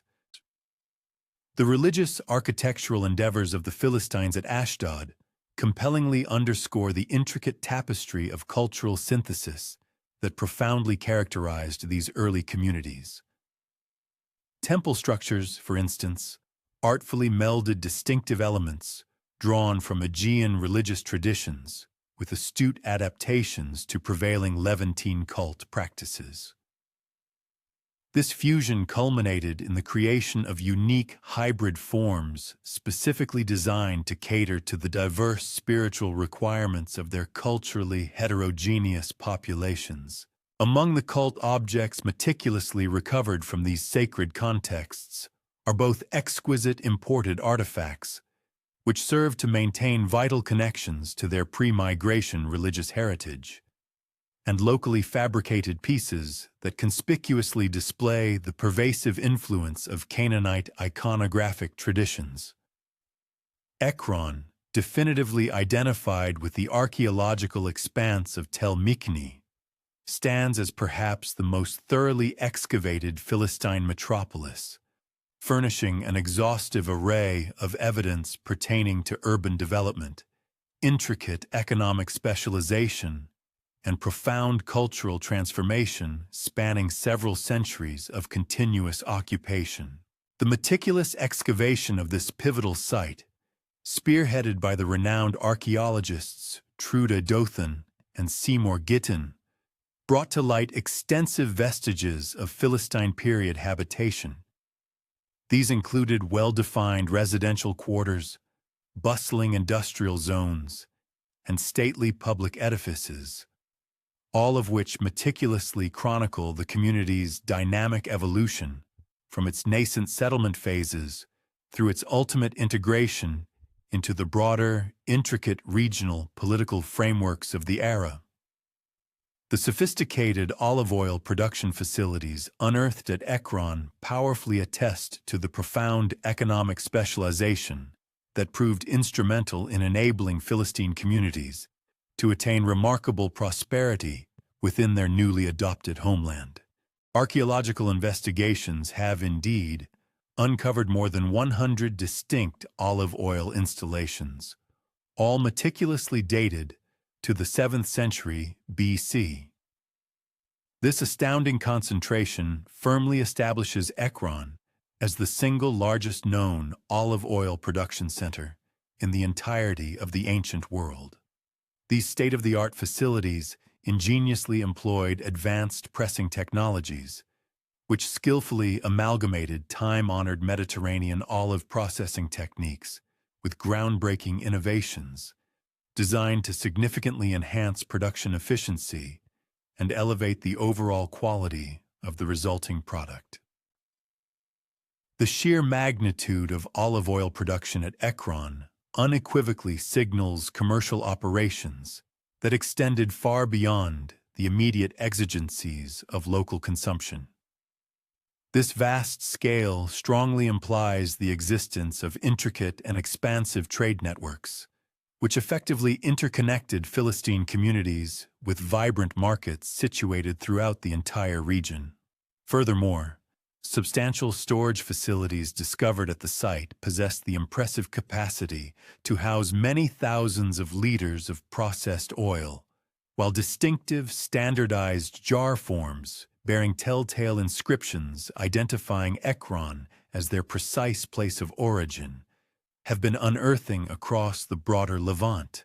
This undeniable commercial triumph vividly exemplifies the astute economic adaptation strategies that empowered Philistine communities to undergo a profound metamorphosis, transitioning from their initial status as displaced refugees into thriving, prosperous urban populations.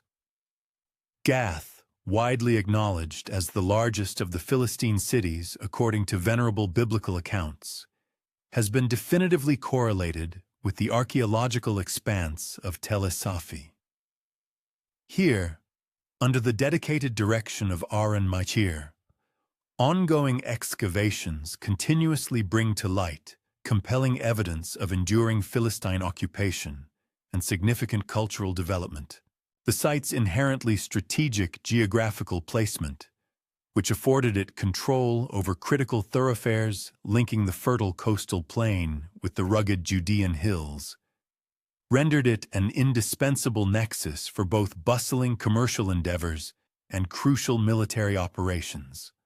Archaeological remnants include formidable fortification walls, intricately laid out residential quarters, and specialized craft production areas, all of which unequivocally underscore the community's formidable military prowess and its considerable economic affluence. The sophisticated fortification systems meticulously constructed at Gath eloquently reveal a profound and nuanced understanding of defensive architecture, masterfully integrating distinct elements drawn from disparate military engineering traditions. The intricate techniques employed in wall construction, for instance, exhibit clear influences stemming from both Aegean and Near Eastern fortification practices. This deliberate fusion resulted in the creation of defensive systems that ingeniously incorporated the most efficacious components from each respective tradition, thereby maximizing their protective capabilities. Such monumental installations necessitated substantial investments of both labor and specialized technical expertise, thereby indicating the presence of communities endowed with exceptional organizational capabilities and ample resources, essential for embarking upon and successfully executing major construction projects of this scale.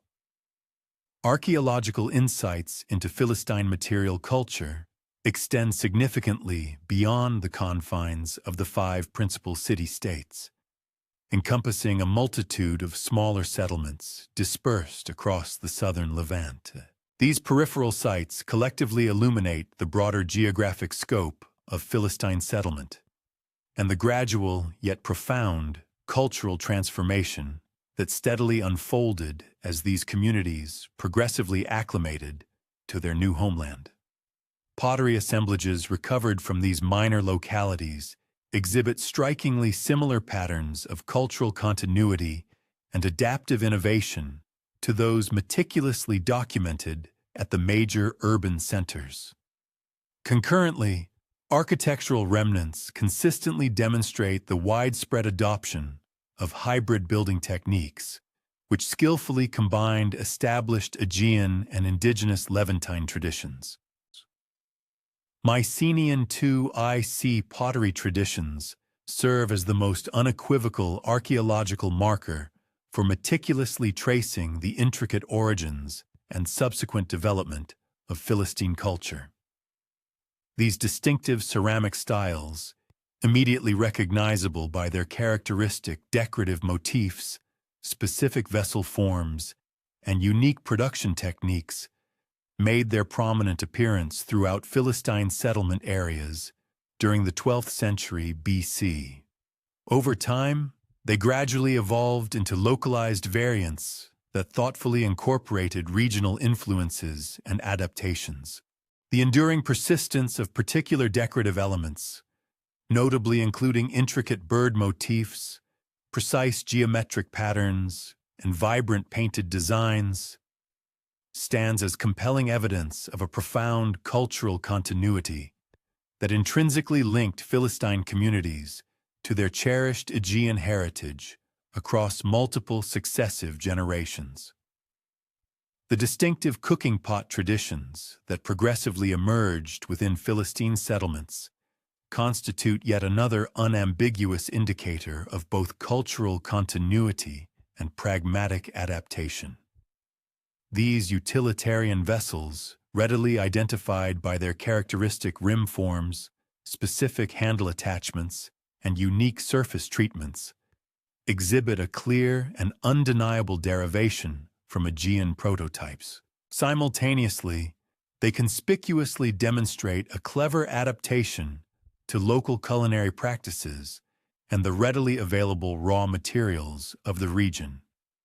The discernible evolution of these vessel forms across temporal spans vividly reveals the gradual process of cultural synthesis that profoundly characterized Philistine communities, as they skillfully integrated fundamental elements from their ancestral heritage with novel influences gleaned from their new environment.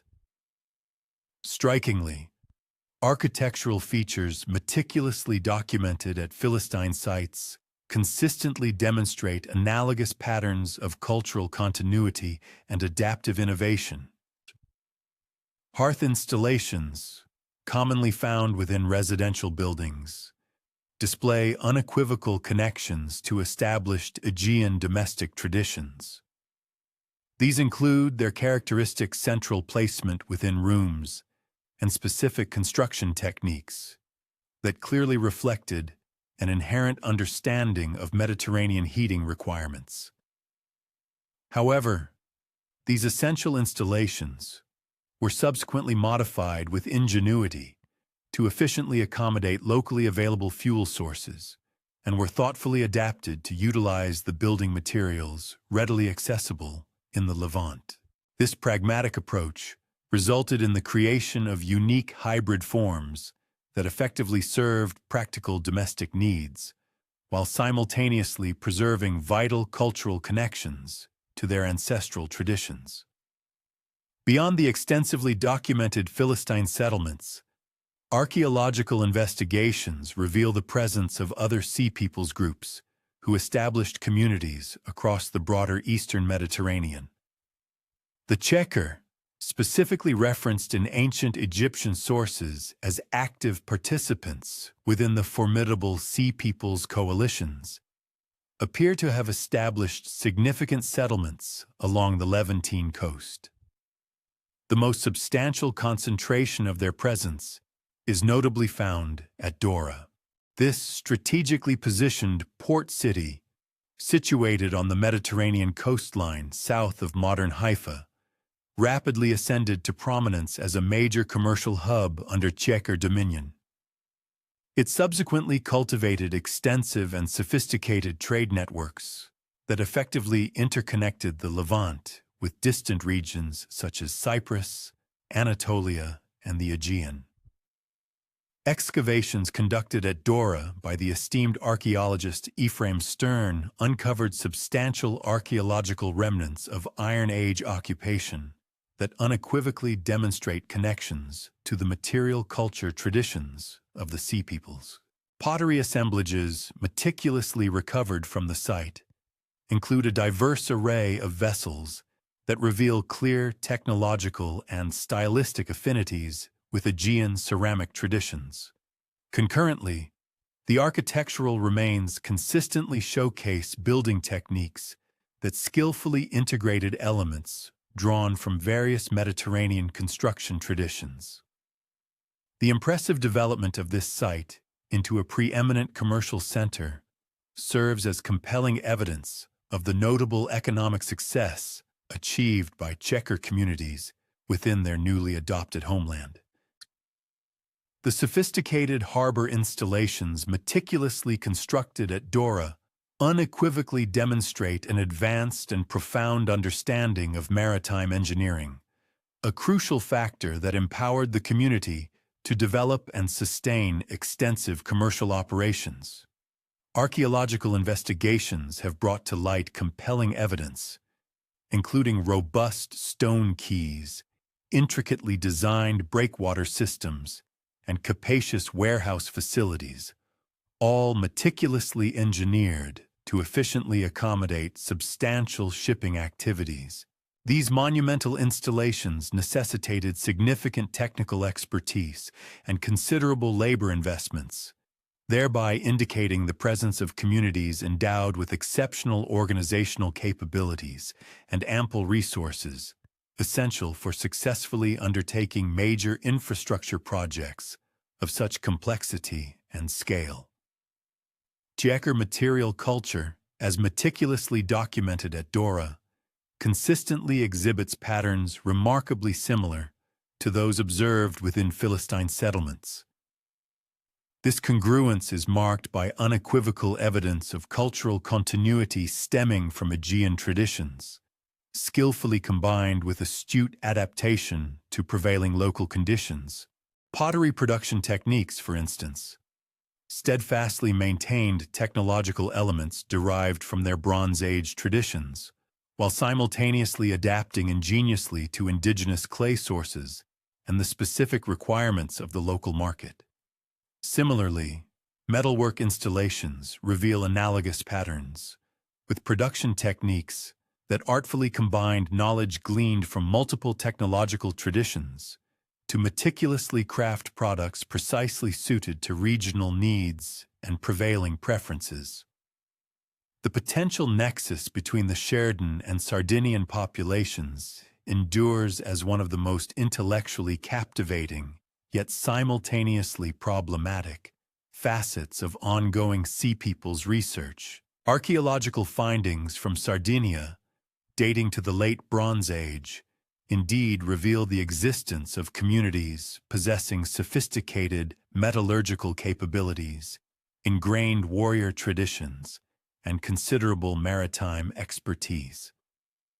These characteristics could, with a degree of plausibility, be linked to the Sheridan, as documented in ancient Egyptian sources.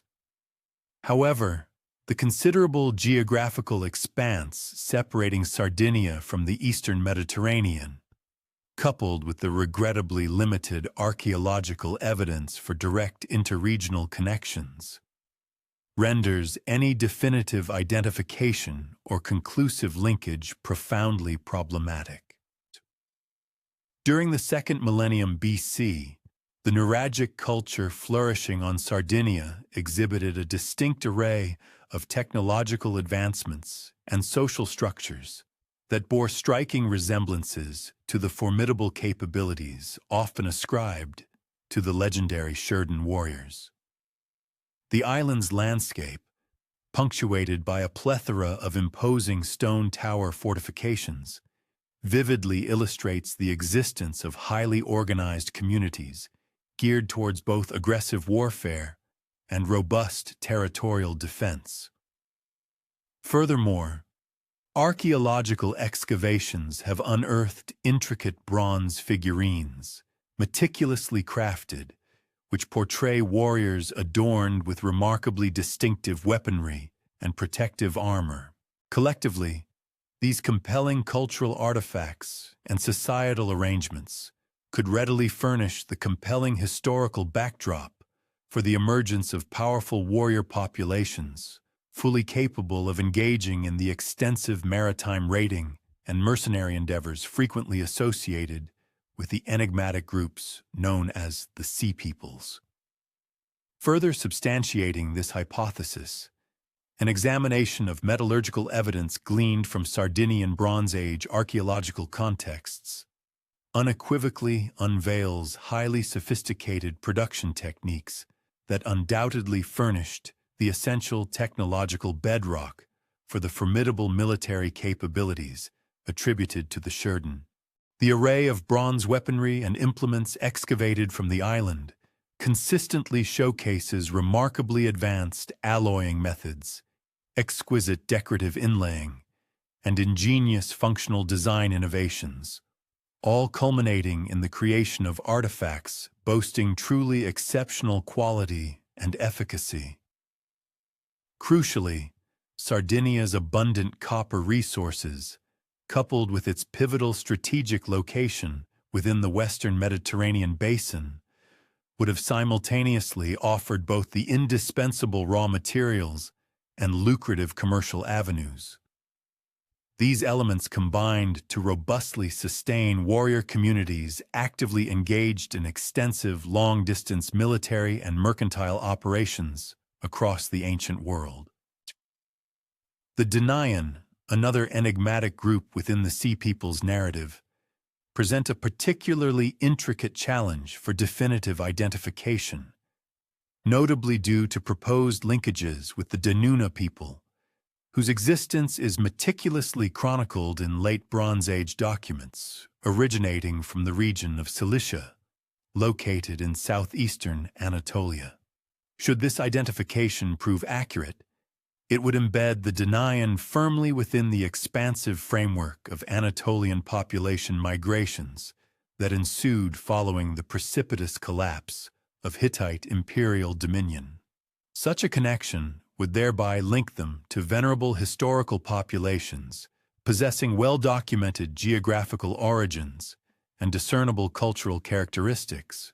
Further corroborating this perspective, archaeological investigations at various Cilician sites consistently uncover evidence of communities that boasted sophisticated metallurgical proficiencies, considerable maritime expertise, and extensive commercial networks.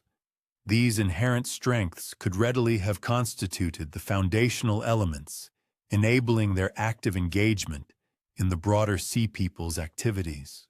Geographically, the region's exceedingly strategic position, effectively commanding vital routes between Anatolia and the Levant, established it as an indispensable nexus for both thriving commercial enterprises and significant military operations, while its naturally protected harbors afforded unparalleled access to the vast Mediterranean trade networks and facilitated crucial naval deployments.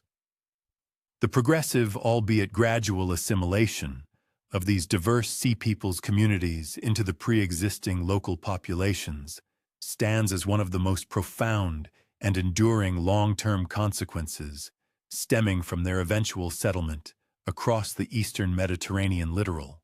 Abundant archaeological evidence consistently brings to light intricate cultural synthesis processes that unfolded organically over the span of many generations.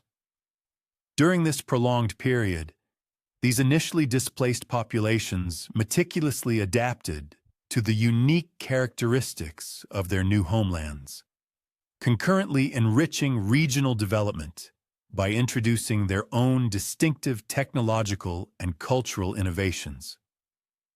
Importantly, the precise trajectory and ultimate outcome of this assimilation process demonstrated considerable variability, contingent upon a complex interplay of factors such as specific local conditions, the numerical strength of the settling community, and the inherent nature of their interactions with the already established indigenous populations. Among the various Sea Peoples groups, the Philistine communities offer the most compelling and unambiguous archaeological testimony regarding these assimilation processes, with their meticulously excavated sequences providing a granular documentation of the gradual cultural metamorphosis that unfolded across several centuries of their permanent settlement. Initial developmental phases within Philistine society demonstrably exhibited a robust and undeniable continuity with the material culture traditions characteristic of the Aegean world, reflecting their ancestral heritage. However, subsequent periods progressively unveiled a burgeoning influence stemming from the indigenous Canaanite and other prominent regional cultures. This dynamic cultural synthesis ultimately engendered a series of distinctive hybrid traditions, masterfully combining disparate elements drawn from multiple geographical and cultural sources, yet simultaneously preserving readily recognizable connections to their diverse origins. Within the realm of religious practices, the evidence for profound cultural synthesis and astute adaptation becomes exceptionally manifest. Philistine cult installations, for instance, intricately weave together distinctive architectural elements clearly rooted in Aegean religious traditions, with a rich tapestry of iconographic motifs and ritualistic components unequivocally derived from the established Canaanite religious practices. Furthermore, the diverse array of cult objects recovered from these sacred contexts encompasses both precious imported items, serving as tangible links to their ancestral traditions, and numerous locally fabricated pieces that conspicuously display the pervasive influence of regional iconographic systems. This sophisticated religious synthesis, therefore, proved instrumental in allowing Philistine communities to judiciously preserve a core aspect of their cultural identity, even as they astutely adapted to the spiritual landscape and prevailing theological currents of their newly adopted homeland. The profound metamorphosis of the Sea Peoples, transitioning from their initial roles as fearsome maritime raiders to the establishment of stable, settled communities, inaugurated a truly remarkable epoch characterized by unparalleled technological and cultural innovation. This transformative period was destined to fundamentally reshape the entire Eastern Mediterranean world for many centuries to come.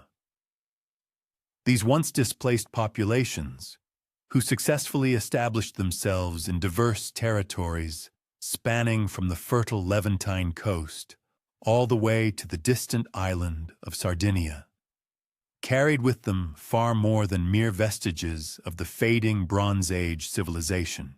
Instead, they brought vibrant, active traditions of sophisticated craftsmanship, advanced metallurgy, and effective urban organization. These vital skills and societal structures would serve as powerful catalysts, instigating fundamental and far-reaching changes in regional development. Compelling archaeological evidence unequivocally demonstrates that these burgeoning communities functioned as crucial agents in facilitating the pivotal transition from Bronze Age to Iron Age technologies, concurrently forging novel forms of cultural expression that adeptly synthesized elements from their own diverse origins with ingenious innovations meticulously developed within the confines of their new homelands. Undoubtedly, the advanced ironworking capabilities meticulously introduced by the various Sea Peoples communities constituted perhaps their single most profound and consequential technological contribution to the diverse regions they ultimately chose to settle.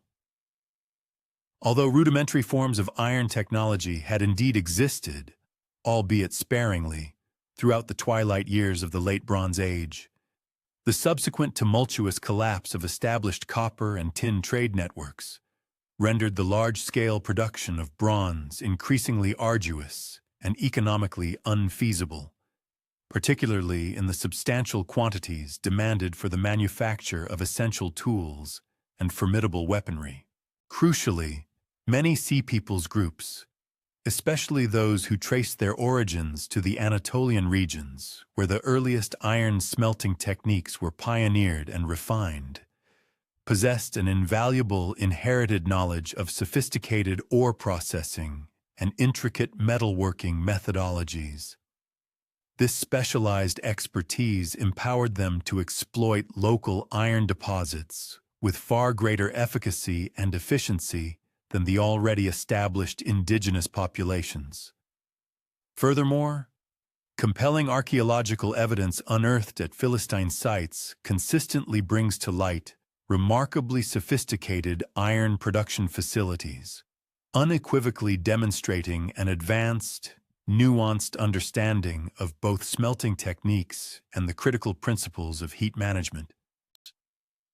Remarkably, extensive archaeological excavations conducted at the pivotal site of Tel Mikna Ekron have brought to light sophisticated furnace installations, precisely dated to the 11th century BC, which unequivocally exhibit construction methods specifically engineered and optimized for the demanding processes of ironworking. These highly advanced metallurgical facilities were distinguished by robust stone-lined combustion chambers, meticulously complemented by ingeniously designed airflow systems. Such a configuration was essential for consistently achieving the extraordinarily high temperatures indispensable for the effective smelting of iron ore. Moreover, these innovative furnaces ingeniously incorporated specialized bellows systems, typically employing durable leather bags rhythmically operated by foot pedals. This ingenious mechanism empowered skilled metalworkers to meticulously sustain consistent and precisely controlled heat levels throughout prolonged and intricate smelting operations, a critical factor for successful iron production. The agricultural implements produced, encompassing essential tools such as robust plowshares, sharp sickles, and sturdy hoes, unequivocally demonstrated the application of highly advanced forging techniques. These sophisticated methods resulted in the creation of tools featuring exceptionally hardened cutting edges and a far more durable overall construction when compared to their bronze counterparts. The unequivocally superior performance inherent in these newly developed iron tools directly facilitated significantly more efficient agricultural practices, thereby making a crucial contribution to a substantial increase in food production. This enhanced productivity, in turn, played a pivotal role in sustaining the burgeoning urban populations thriving within the Philistine territories. Beyond agricultural innovation, the military applications derived from advanced iron technology bestowed upon Philistine communities profound and decisive tactical advantages during their frequent conflicts with neighboring populations, who, for the most part, continued to rely primarily on less effective bronze weaponry. Excavations at Philistine sites have yielded iron sword blades that unequivocally showcase sophisticated metallurgical techniques, notably including a process of differential hardening. In this method, the cutting edges were rendered considerably harder than the central blade cores, a masterful combination designed to achieve both exceptional sharpness and crucial flexibility. Similarly, the spear points discovered exhibit comparable technological sophistication, featuring an innovative socketed construction. This design provided significantly stronger hafting mechanisms than those afforded by traditional bronze weapons, all while maintaining a relatively lighter weight, thereby ensuring markedly improved handling and maneuverability in battle. Crucially, the sophisticated production techniques meticulously employed within Philistine metalworking facilities unequivocally demonstrate a comprehensive body of knowledge painstakingly derived from a confluence of multiple distinct technological traditions. For instance, the intricate methods of furnace construction reveal discernible influences stemming from both the advanced Aegean and the pioneering Anatolian metallurgical practices. Concurrently, the innovative designs of their tools masterfully integrated and harmonized functional elements drawn from various disparate regional traditions. This remarkable technological synthesis, therefore, empowered Philistine craftsmen to conceive and implement truly innovative solutions, which not only significantly improved upon their inherited ancestral techniques, but also exhibited a keen aptitude for adapting to the specific characteristics of locally available materials and the evolving demands of the regional market. Mirroring the advancements observed in metallurgy, pottery production within the various Sea Peoples settlements likewise evinced comparable patterns of profound technological innovation and dynamic cultural synthesis. Specifically, the sophisticated ceramic traditions meticulously established by Philistine communities seamlessly fused advanced wheel-throwing techniques, demonstrably inherited and refined from the esteemed Mycenaean pottery traditions, with an array of distinctive decorative styles. These aesthetic elements, in turn, skillfully incorporated motifs and forms drawn from Canaanite, Cretan, and other prevalent regional ceramic systems.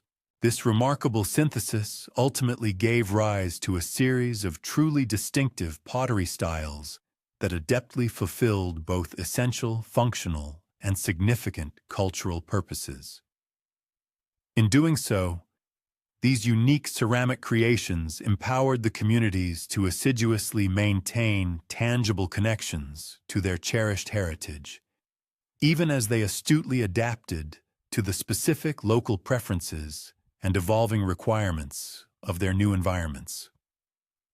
Delving into the intricate technical aspects of Philistine pottery production readily uncovers a remarkably sophisticated and profound understanding of ceramic technology, one that demonstrably surpassed the capabilities prevalent in many contemporary regional cultures. For instance, archaeological investigations have led to the discovery of kilns at Ashkelon and various other Philistine sites, which unequivocally showcase advanced construction techniques. These ingenious designs facilitated not only a highly precise regulation of temperature, but also ensured remarkably efficient fuel consumption.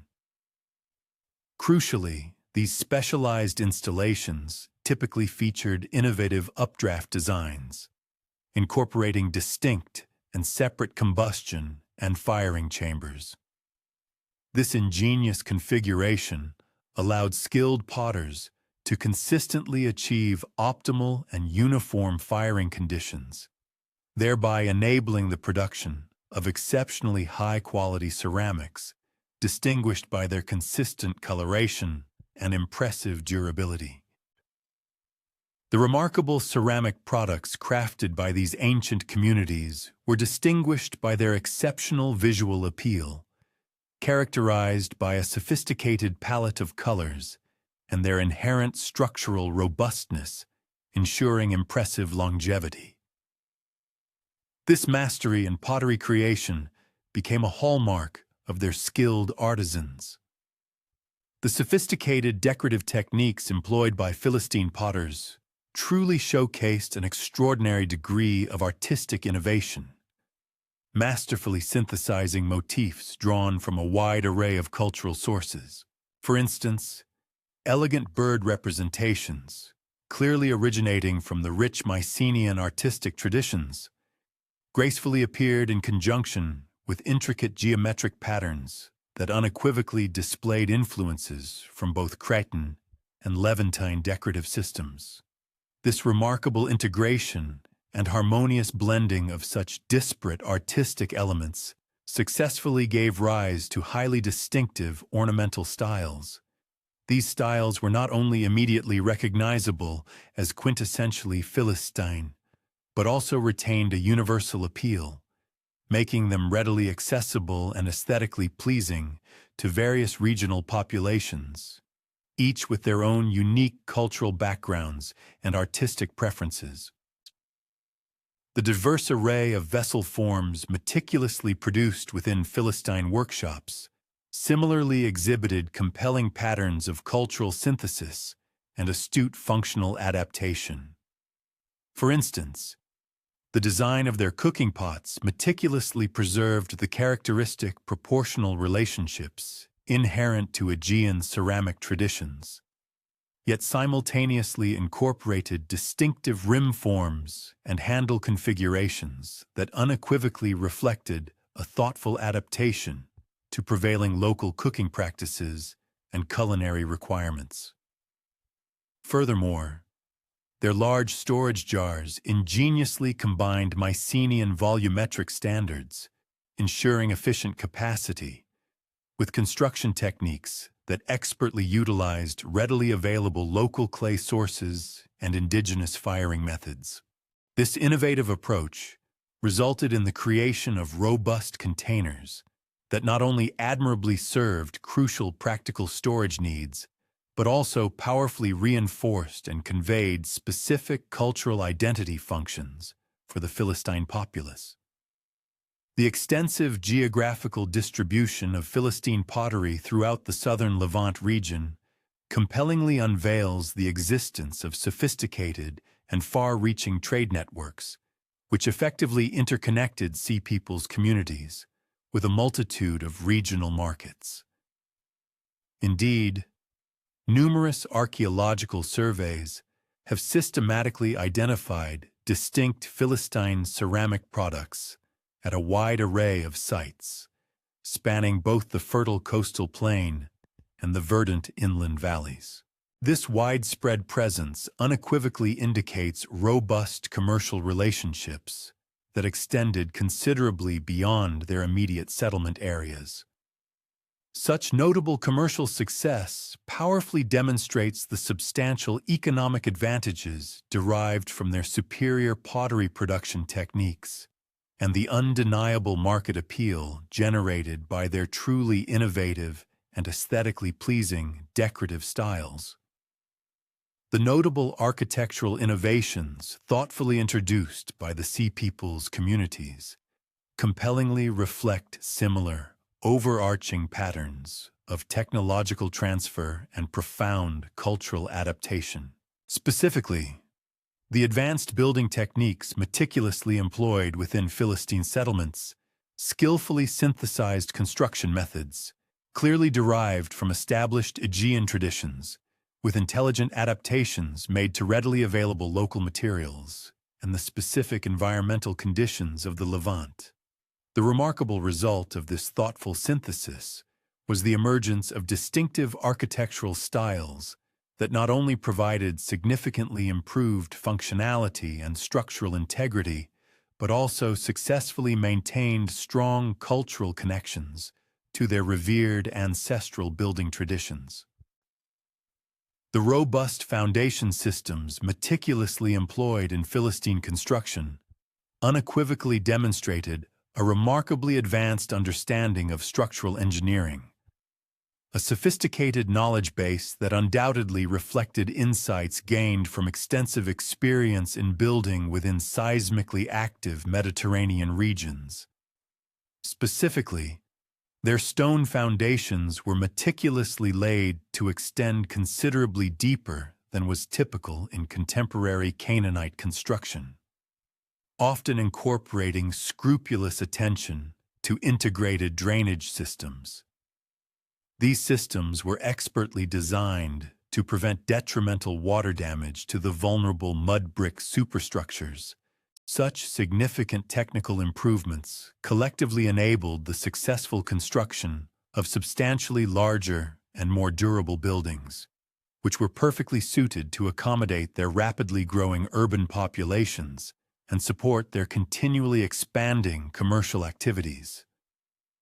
The meticulous organization of interior spaces within Philistine buildings clearly manifested influences derived from Aegean domestic architecture, while simultaneously undergoing strategic adaptation to suit the prevailing Levantine climate conditions and local social practices. For example, prominent central hearth installations diligently maintained profound connections to ancestral traditions, even as they were thoughtfully modified to effectively accommodate local fuel sources and indigenous cooking practices. Moreover, the intelligent arrangements of rooms provided significantly improved ventilation and superior temperature control when compared to the less advanced, traditional Canaanite domestic architecture.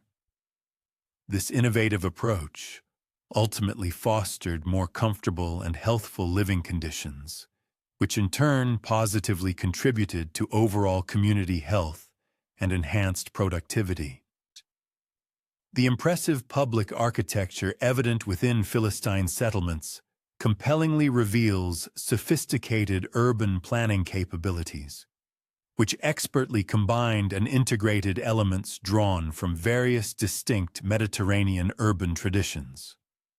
For instance, their grand temple complexes clearly showcased architectural elements meticulously derived from both Aegean and Near Eastern religious building traditions.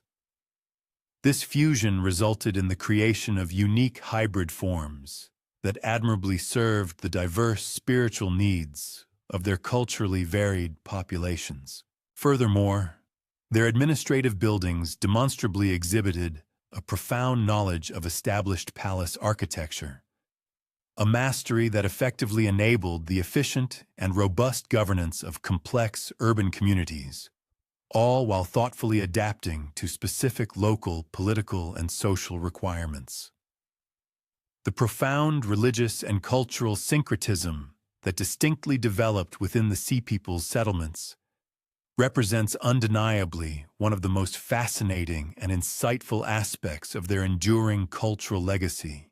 Extensive archaeological evidence compellingly reveals complex and adaptive processes of religious modification, which ingeniously enabled these displaced populations to steadfastly maintain vital spiritual connections to their ancestral traditions, while simultaneously integrating essential elements drawn from local religious systems. This highly adaptive syncretistic approach consequently gave rise to entirely new forms of religious expression. These innovative expressions not only admirably served the specific spiritual needs of their culturally diverse communities, but also significantly contributed to the broader regional religious development of the time. The various cult installations discovered at Philistine sites compellingly demonstrate a remarkable architectural synthesis, one that skillfully combined elements from Aegean religious building traditions with distinctive features clearly derived from Canaanite temple architecture. A prime example is the significant temple at Tel Qasil, which exhibits a characteristic rectangular plan, complete with a prominent central hearth installation a design choice that distinctly reflects Aegean religious architectural traditions. Simultaneously, this structure incorporates specific cult installations and decorative elements that overtly display influence from local religious practices.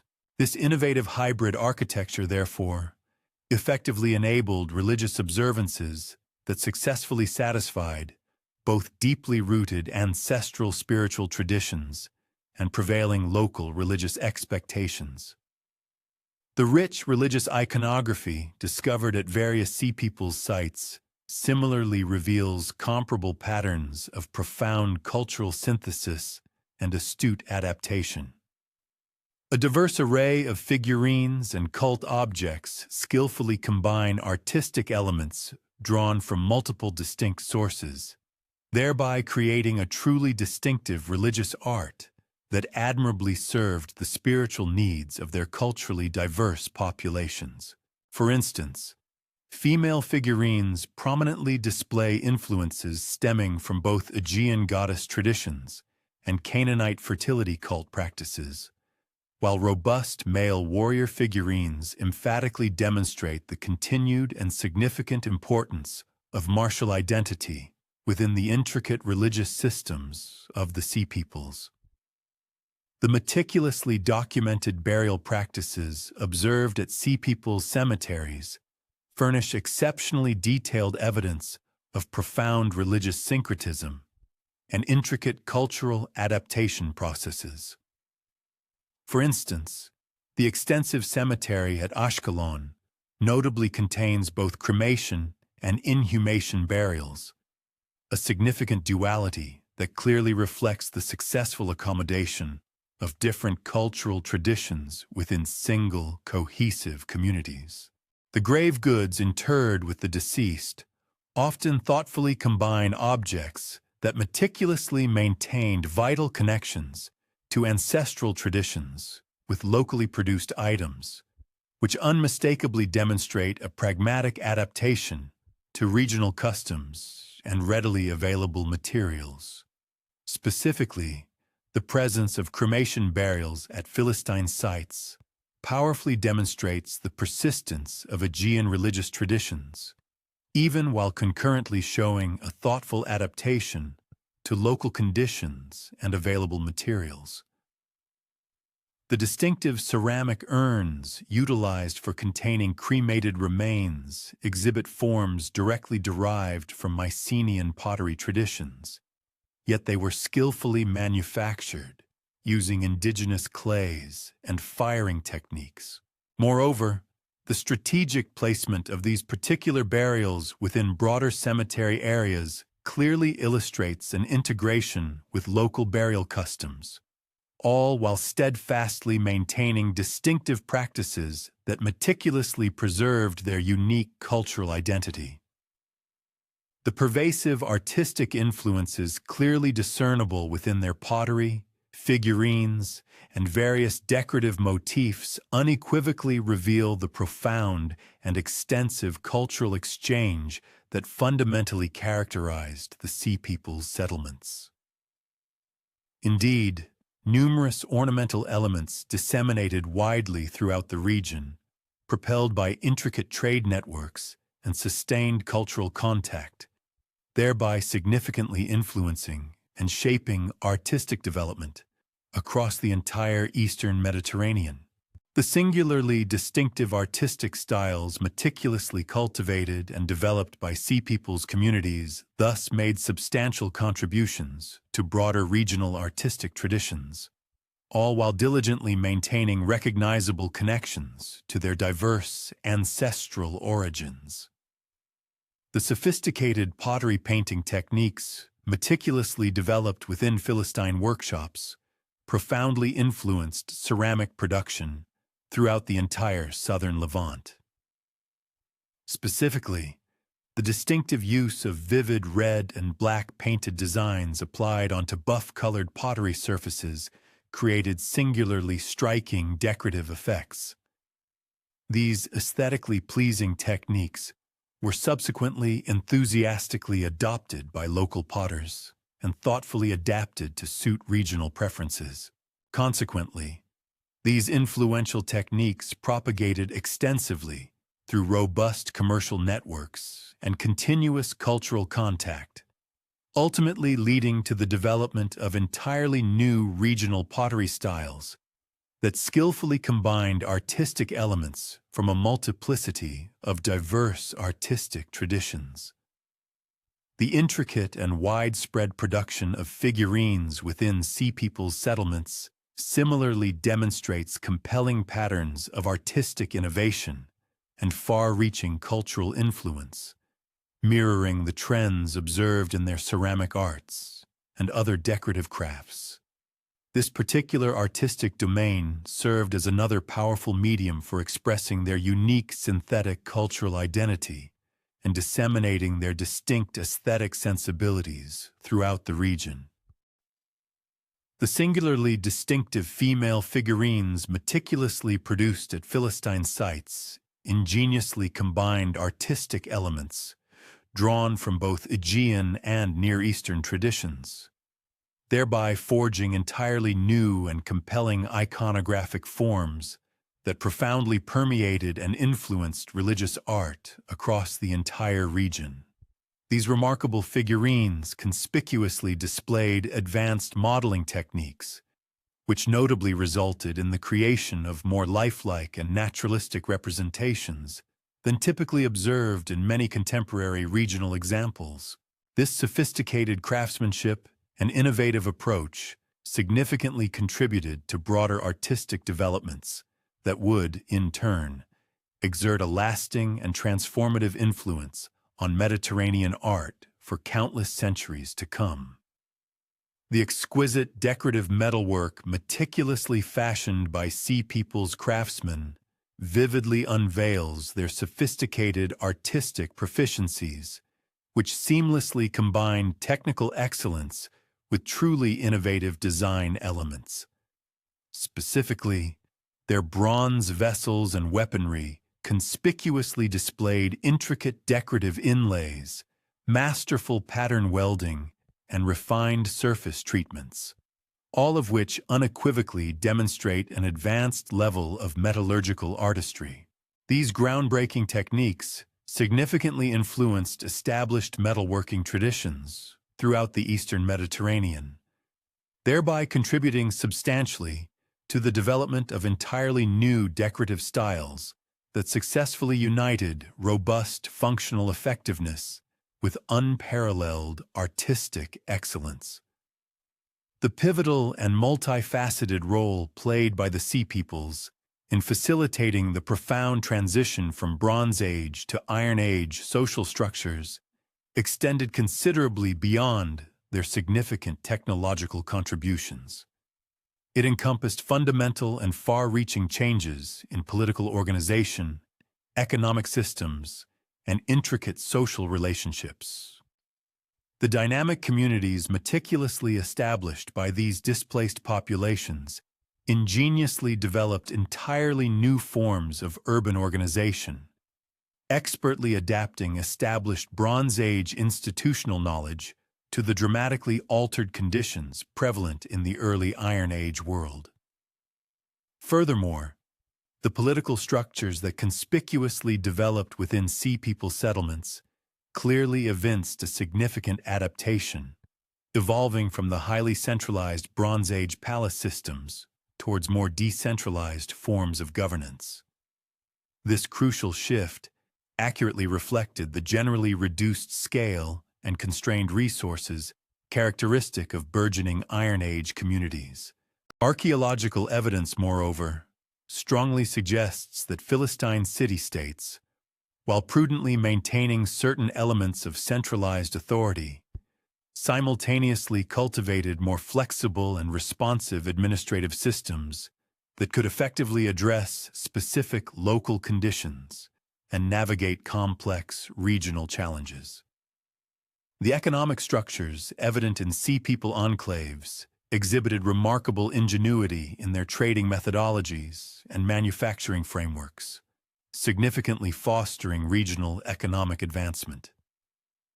The sophisticated, specialized craft production, vividly attested at archaeological locations such as Ekron, revealed a profound grasp of market dynamics and intricate commercial organization. This acumen empowered these communities to secure affluence through extensive trade and skilled manufacturing endeavors, moving beyond a sole dependence on traditional agricultural output or the imposition of tribute. Their ability to diversify their economic base marked a significant departure from established Bronze Age norms, demonstrating a forward-thinking approach to wealth creation and resource utilization. The societal arrangements prevalent among Sea Peoples communities seemingly preserved vestiges of the established Bronze Age social hierarchy, yet simultaneously underwent significant readjustment in response to the distinct demographic shifts and resource limitations of their novel environments. Archaeological findings compellingly indicate the enduring presence of formidable warrior elites, existing concurrently with the burgeoning emergence of influential merchant classes and highly skilled specialized craftsmen. These diverse groups were instrumental in cultivating both the economic prosperity and the rich cultural tapestry of their respective communities, reflecting a dynamic adaptation to new societal roles. The pioneering advancements in technology, the rich amalgamation of diverse cultural elements, and the structural adjustments in governance developed by Sea Peoples communities bequeathed enduring inheritances that profoundly shaped the trajectory of Mediterranean societies for many centuries. Their significant contributions to the mastery of ironworking technology, the sophisticated techniques of pottery production, innovative architectural design principles, and distinctive artistic expression laid the crucial groundwork for numerous cultural developments that would define the ancient world throughout the pivotal Iron Age and well beyond. The remarkable success with which these displaced populations acclimated to their new territories underscored an extraordinary fortitude in the face of cultural upheaval and a prodigious inventive prowess, ultimately enabling them to metamorphose from dispossessed migrants into the architects of distinctive and influential civilizations. The cataclysmic disintegration of the Bronze Age societal order, swiftly followed by the ensuing colonization of the Eastern Mediterranean by the Sea Peoples, engendered an immense geopolitical void that irrevocably reshaped the political landscape of the ancient world. This period witnessed the ruination of prominent metropolitan hubs, the widespread disintegration of ingrained commercial arteries, and the tragic uprooting of whole communities. Consequently, vast swathes of territory were left entirely devoid of coherent administration or functional economic frameworks, creating an unprecedented state of disarray and instability. This hitherto unparalleled upheaval, while devastating for many, concurrently opened critical avenues for nascent political entities to significantly augment their dominion. At the same time, it concurrently compelled established polities to profoundly reconfigure their operational approaches and governmental structures, a necessary measure for survival within a fundamentally altered milieu.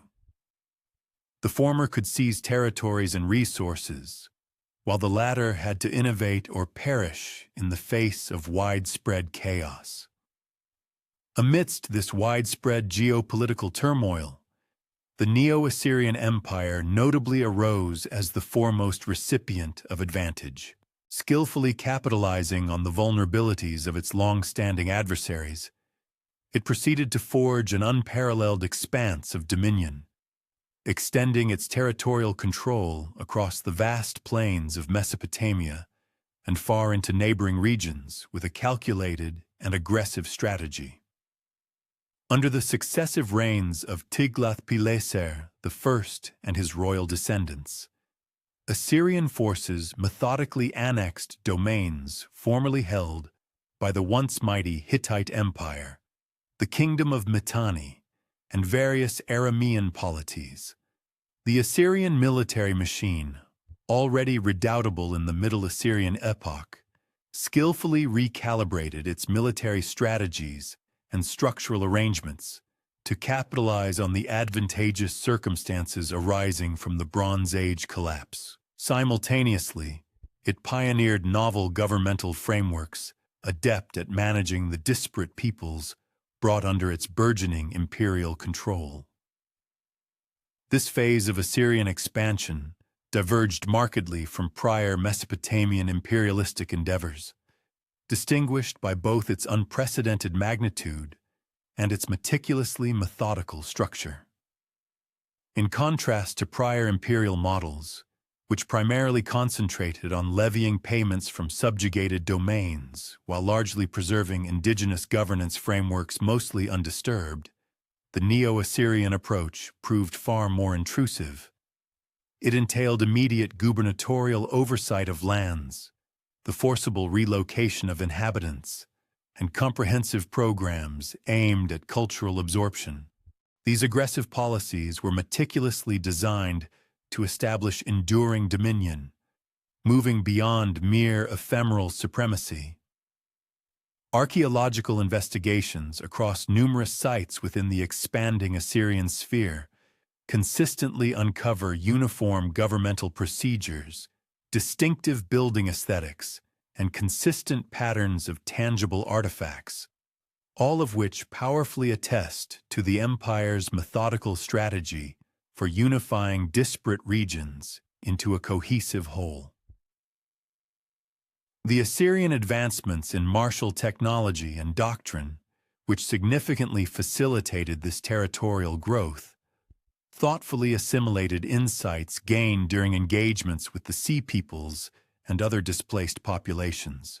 Crucially, iron weapons became the requisite gear for Assyrian forces decades prior to their ubiquitous implementation by other powers, affording strategic superiorities that were instrumental in determining outcomes during campaigns against adversaries still largely equipped with bronze weaponry.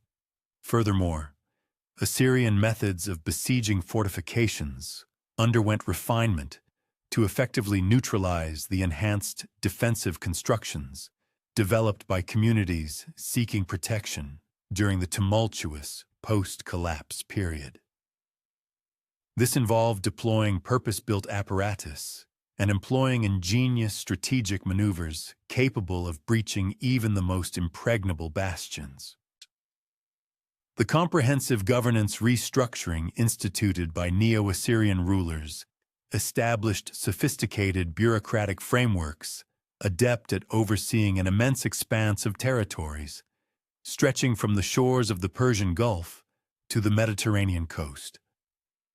Royal appointees, serving as regional administrators directly chosen by the king, supplanted indigenous potentates in conquered territories, thereby centralizing authority. Concurrently, uniform fiscal mechanisms were implemented, designed to garner the requisite provisions for maintaining the imperial armed forces and its vast bureaucratic machinery. Furthermore, forced relocation mandates methodically transferred expert artisans, agrarian laborers, and even prospective insurrectionary figures to different regions within the empire. This strategy served the dual purpose of eroding regional allegiances and strategically allocating crucial human capital where it was most needed for imperial projects and economic development. The profound cultural repercussions of Neo-Assyrian expansion transcended mere political subjugation, instigating profound transformations in sacred observances, aesthetic conventions, and advancements in applied sciences throughout the entire region. The prevailing Assyrian monarchical doctrine, which depicted the king as the terrestrial embodiment of the god Ashur and endowed him with a sacred commission to govern the entire world, furnished a potent rationale for boundless territorial aggrandizement. Concurrently, it was instrumental in forging conceptual paradigms that effectively conferred legitimacy upon imperial dominion. This influential ideological system significantly shaped jurisprudential philosophies throughout the ancient Near East, establishing foundational principles for imperial sovereignty that would endure for millennia. Concurrently, the disintegration of the Bronze Age's seafaring trade routes presented opportune avenues for Phoenician city-states to forge unparalleled mercantile supremacy across the entire Mediterranean basin. The eradication of pivotal commercial hubs, such as Ugarit, effectively removed entrenched rivals from the scene. Furthermore, the widespread fragmentation of unified governmental authority in numerous regions generated a significant need for the sophisticated trading provisions that Phoenician merchants were uniquely equipped to supply. Consequently, urban centers like Tyre, Sidon, and Byblos rapidly evolved from localized commercial hubs into the vibrant epicenters of extensive trading webs that would ultimately stretch from the Atlantic coast of Iberia to the Black Sea shores of Anatolia. Phoenician naval engineering expertise during this epoch integrated novel advancements conceived in light of the altered circumstances of the commerce of the post-Bronze Age Mediterranean. Ships meticulously designed for extensive oceanic expeditions featured enhanced structural integrity of their vessels, optimized rigging and sail designs for greater propulsion, and bespoke apparatus for efficient freight management. These innovations collectively facilitated lucrative ventures across vast distances.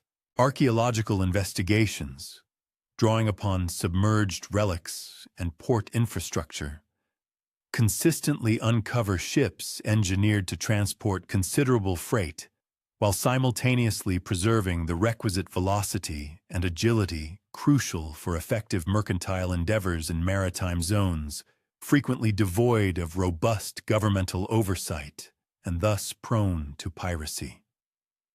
The widespread proliferation of Phoenician mercantile outposts and colonial enclaves across the Mediterranean engendered novel modalities of trade management that diverged profoundly from the commercial paradigms of the Bronze Age. Instead of being dependent upon interstate diplomatic accords between hegemonic entities to expedite trade, Phoenician merchants ingeniously forged autonomous mercantile webs. These networks were anchored by enduring habitations, which served as protected staging points for commercial activities. These varied establishments, ranging from simple warehousing facilities to fully developed urban centers, established crucial foundational amenities that fostered consistent mercantile interaction between distant regions, simultaneously ensuring the safety of precious freight and human assets in an often volatile environment.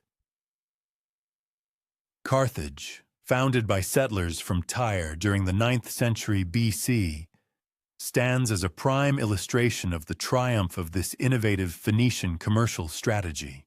Extensive archaeological excavations in the city's earliest strata reveal an advanced municipal design that meticulously integrated comprehensive port facilities, well-organized domestic districts, and dedicated zones for artisanal manufacturing.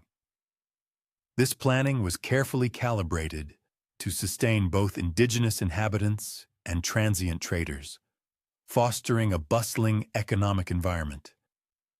The city's swift expansion from an unassuming mercantile station to a dominant regional entity powerfully underscores the fiscal advantages engendered by the disintegration of Bronze Age governance and the remarkable efficacy of Phoenician readjustment to altered geopolitical realities. The profound impact of Phoenicia on the evolution of Mediterranean civilization reached well beyond mere mercantile pursuits, instead including seminal breakthroughs in epigraphic methodologies, sacred observances, and aesthetic conventions. Most notably, the phonetic writing system pioneered by Phoenician literati offered a significantly streamlined and readily graspable mode of inscription compared to the intricate syllabaries and ideographic systems prevalent during the Bronze Age. This pivotal innovation effectively broadened the reach of erudition, rendering written expression attainable for wider social strata. Furthermore, it proved indispensable for pan-Mediterranean commercial arteries by greatly expediting mercantile documentation and facilitating crucial interregional communication. The Greek realm underwent perhaps the most profound transformation during the era following the Bronze Age collapse, as the utter destruction of the once dominant Mycenaean palace states inadvertently fostered an environment conducive to the eventual emergence of the distinctive polis system, which would become the hallmark of classical Greek civilization. This catastrophic breakdown of centralized authority, coupled with the disintegration of elaborate administrative frameworks and a staggering demographic contraction, compelled the scattered surviving communities to devise novel political and social organizational structures. These new systems were meticulously tailored to their drastically reduced circumstances and the sparse resources that remained at their disposal. Archaeological investigations at various Greek sites from the early Iron Age provide compelling evidence of communities that had decisively abandoned the sprawling urban centers, so characteristic of the sophisticated Mycenaean civilization. Instead, they gravitated towards more modest, compact settlements, which were inherently easier to defend against external threats and to provision sustainably. These nascent Iron Age communities typically established themselves on elevated hilltop positions, capitalizing on natural topographical advantages for defense. While their material culture undeniably reflects a marked simplification when contrasted with the refined standards of the Bronze Age, aspects such as pottery fabrication, metalworking techniques, and architectural endeavors all bear witness to a discernible technological regression.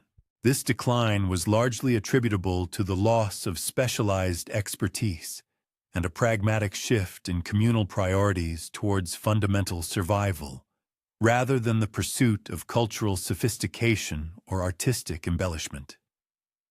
The protracted revitalization of Greek communities throughout the 10th and 9th centuries BC was intricately linked to the organic development of nascent social and political institutions, which would, over time, gradually coalesce into the mature classical polis. Archaeological findings strongly indicate that these early societal units were structured primarily around familial kinship groups and formidable warrior bands, a stark departure from the intricate bureaucratic hierarchies that had previously defined the Mycenaean palace states. Leadership within these emerging societies appears to have been predicated upon individual charisma, proven military prowess, and, crucially, the leaders' demonstrated capacity to ensure the security and provide essential resources for their community members, rather than relying on an inherited royal prerogative or dynastic succession. The significant resurgence of Greek trading endeavors during the 8th century BC served as a clear indicator of both a profound recovery from the arduous post-collapse conditions and a shrewd adaptation to the burgeoning commercial opportunities that began to proliferate across the Mediterranean. Greek merchants, displaying remarkable entrepreneurial spirit, forged intricate trading relationships with the well-established Phoenician commercial networks, concurrently cultivating their own independent maritime routes. These new arteries of commerce effectively linked the Aegean region with vital markets in Anatolia, extended into the distant Black Sea littoral, and eventually stretched as far as the western Mediterranean. Such vigorous commercial activities were instrumental in securing access to essential raw materials and coveted luxury commodities, which in turn significantly bolstered community development and generated substantial wealth, thereby facilitating further political consolidation and cultural flourishing. The widespread Greek colonization movements, commencing in the 8th century BC, stand as methodical and strategic responses to the mounting population pressures and inherent resource limitations prevalent in the Greek homeland.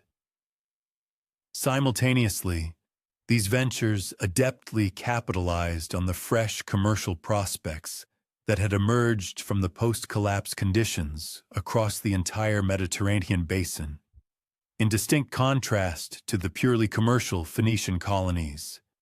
Greek settlements typically involved the deliberate establishment of politically autonomous communities. While these new entities meticulously preserved profound cultural affinities with their original mother cities, they concurrently cultivated their own independent governmental institutions. This distinctive pattern of colonization effectively wove together an intricate tapestry of interconnected yet sovereign communities, which were destined to lay the foundational groundwork for the magnificent edifice of classical Greek civilization.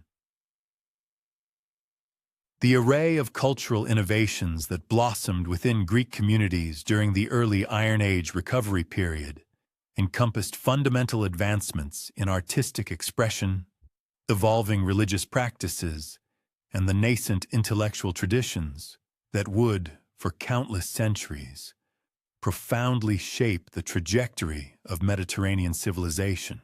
The monumental epic poetry traditionally ascribed to Homer represents an unparalleled literary achievement, masterfully synthesizing the enduring cultural memories of the Bronze Age world with the prevailing social values and political ideals of the contemporary era. These seminal works not only meticulously preserved invaluable knowledge of Bronze Age civilization, but also ingeniously reinterpreted and adapted it to cater to the distinct cultural exigencies of the Iron Age communities, thereby forging literary traditions that would continue to inspire successive generations of Greek artists, poets, and profound thinkers. Religious customs that crystallized within the post-collapse Greek communities exhibited analogous patterns of intricate cultural synthesis and groundbreaking innovation. The rich pantheon of Greek deities seamlessly integrated gods and a wealth of mythological narratives inherited from Bronze Age sources, while simultaneously reconfiguring them to effectively address the spiritual imperatives of the Iron Age populace. Sacred sanctuary sites, such as the revered Olympia and the mystical Delphi, swiftly ascended to prominence as pivotal centers for inter-community religious observances. These hallowed grounds played a crucial role in nurturing and sustaining cultural bonds among the geographically dispersed Greek settlements, concurrently serving as invaluable forums for dynamic political discourse and vibrant commercial exchanges. The profound demographic and cultural shifts that transpired in Cyprus, the Levant, and Anatolia, directly attributable to the widespread settlements of the enigmatic sea peoples, precipitated enduring transformations that would profoundly influence regional development for many centuries hence. In Cyprus, the permanent establishment of sea peoples' communities alongside the indigenous populations fostered the emergence of remarkably culturally diverse societies. These new social configurations ingeniously blended elements derived from Aegean, Anatolian, and local Cypriot traditions. Archaeological investigations at significant sites like Salamis and Kition consistently unveil material culture assemblages that unequivocally demonstrate intricate cultural interactions and a dynamic exchange of technological innovations among the various coexisting population groups. Cypriot copper production, which had suffered severe disruptions during the tumultuous Bronze Age collapse, experienced a gradual yet robust recuperation under novel management systems. These new frameworks judiciously incorporated technological advancements introduced by the skilled Sea People's craftsmen. The advent of ironworking techniques, for instance, facilitated a far more efficient extraction and processing of copper ores, while innovative smelting methodologies significantly enhanced both the quality and overall quantity of metal output. These pivotal technological improvements, synergistically combined with Cyprus's inherently strategic geographic position within the intricate Eastern Mediterranean trade networks, enabled the island to reclaim its preeminent role as a vital source of metal for the diverse regional markets. The profound cultural synthesis that occurred across Cyprus gave rise to distinctive artistic and architectural traditions. These emergent styles masterfully combined elements drawn from a multitude of diverse sources, all while being meticulously adapted to suit the unique local conditions and prevailing aesthetic preferences. Pottery production, for example, clearly displays influences from Aegean, Anatolian, and Levantine ceramic traditions, yet it steadfastly maintained its distinctive Cypriot characteristics, which were intrinsically reflective of local clay sources and specific firing techniques. Similarly, architectural remnants reveal sophisticated building methods that incorporated construction techniques gleaned from various Mediterranean traditions, while always being thoughtfully adapted to utilize indigenous materials and harmonize with the prevailing environmental conditions. Religious practices in post-settlement Cyprus showcased similar patterns of profound cultural synthesis. This was particularly evident in the construction of cult installations that boldly combined architectural elements from disparate traditions, all while effectively serving the spiritual exigencies of its culturally heterogeneous populations.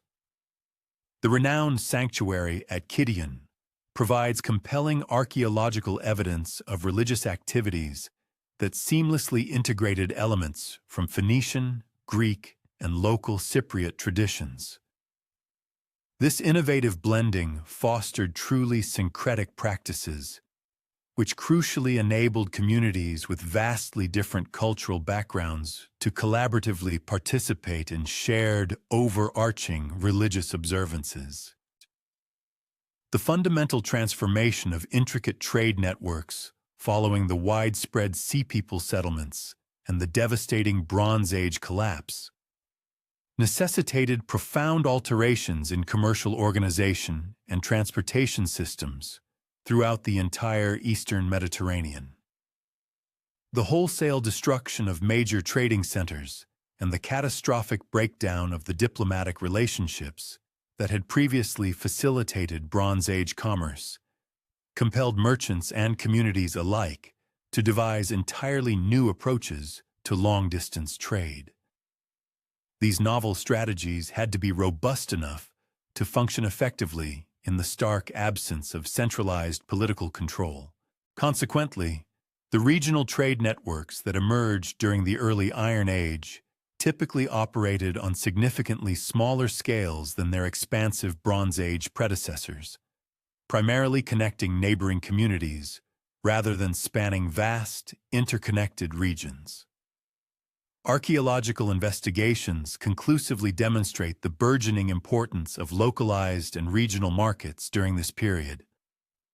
Artifacts such as pottery, metalwork, and various other manufactured goods consistently exhibit more circumscribed distribution patterns compared to analogous Bronze Age products. This marked localization of commercial activities was a direct reflection of both significantly reduced transportation capabilities and the heightened risks inherently associated with long-distance travel across politically volatile and unstable regions. The gradual resurgence of Mediterranean commerce throughout the 9th and 8th centuries BC involved the systematic development of innovative commercial practices and adaptive institutional arrangements. These new frameworks were specifically designed to operate efficiently and effectively within the drastically altered political landscape. Enterprising merchant communities strategically established permanent trading posts at pivotal geographical locations. These installations served as secure and reliable bases for commercial operations, simultaneously providing a range of essential services to the surrounding local populations. Over time, many of these trading installations organically evolved into significant urban centers, which then functioned as crucial focal points for regional economic development and dynamic cultural exchange. Concurrently, substantial improvements in maritime technology during this era significantly enhanced the efficiency and security of transporting goods across the expansive Mediterranean distances. Innovations in ship construction techniques led to vessels with markedly improved durability and increased cargo capacity, while simultaneously reducing the requisite crew requirements and overall operational costs. Harbor installations at the burgeoning major trading centers featured upgraded facilities for the streamlined loading and unloading of cargoes, and sophisticated storage systems provided secure accommodation for valuable merchandise during extended trading operations. Furthermore, the crucial development of standardized weights, measures, and coherent currency systems greatly facilitated commercial transactions between communities possessing diverse cultural traditions and disparate governmental systems. The intricate fabric of societies, encompassing both distinct national entities and their overarching governmental frameworks, played a pivotal role in shaping the historical landscape. These foundational structures dictated the internal dynamics and external interactions that defined various civilizations throughout antiquity. The stability and nature of these administrative bodies were crucial determinants of societal organization and interstate relations. Through meticulous archaeological inquiry, a discernible trend towards greater uniformity in commodities such as ceramic containers, metallic ingots, and various other items exchanged through commerce has been brought to light. This compelling evidence points to the nascent development of sophisticated commercial methodologies capable of transcending established cultural divides and governmental jurisdictions. Such concerted endeavors towards standardization serve to significantly lower the expenditures associated with transactions, concurrently fostering enhanced dependability and foresight within mercantile engagements. The vibrant interchange of cultural elements, significantly aided by the resurgence of interconnected trade routes, played an instrumental role in propagating groundbreaking technological advancements, distinctive artistic expressions, and profound spiritual customs across the entire Mediterranean expanse. The dynamic circulation of skilled artisans, astute traders, and various other specialized individuals among disparate settlements forged fertile ground for the transmission of expertise, thereby catalyzing both accelerated technological progress and richer cultural refinement. Consequently, sophisticated techniques in ceramic fabrication, advanced methodologies in metal craftsmanship, and novel architectural concepts disseminated widely via these commercial arteries enriching the cultural tapestry of the region, while simultaneously preserving the unique attributes of local traditions. Among the most profound cultural breakthroughs fostered by the revitalized post-cataclysmic trade routes was the advent of alphabetic script systems. The renowned Phoenician alphabet, a derivative of antecedent writing forms yet streamlined for pragmatic commercial application, permeated the extensive mercantile arteries of the Mediterranean. It was subsequently tailored to suit indigenous linguistic patterns and specific cultural demands across various locales. This transformative invention not only rendered literacy more universally accessible, but also streamlined the meticulous documentation and essential communication indispensable for intricate commercial endeavors.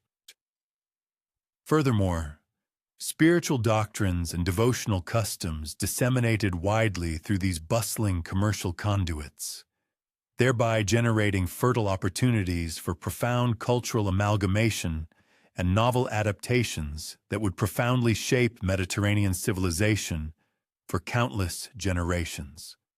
The incessant flux of traders, skilled artisans, and various itinerant individuals traversing between disparate population centers fostered a rich interchange of theological tenets, ancient mythological narratives, and ritualistic observances.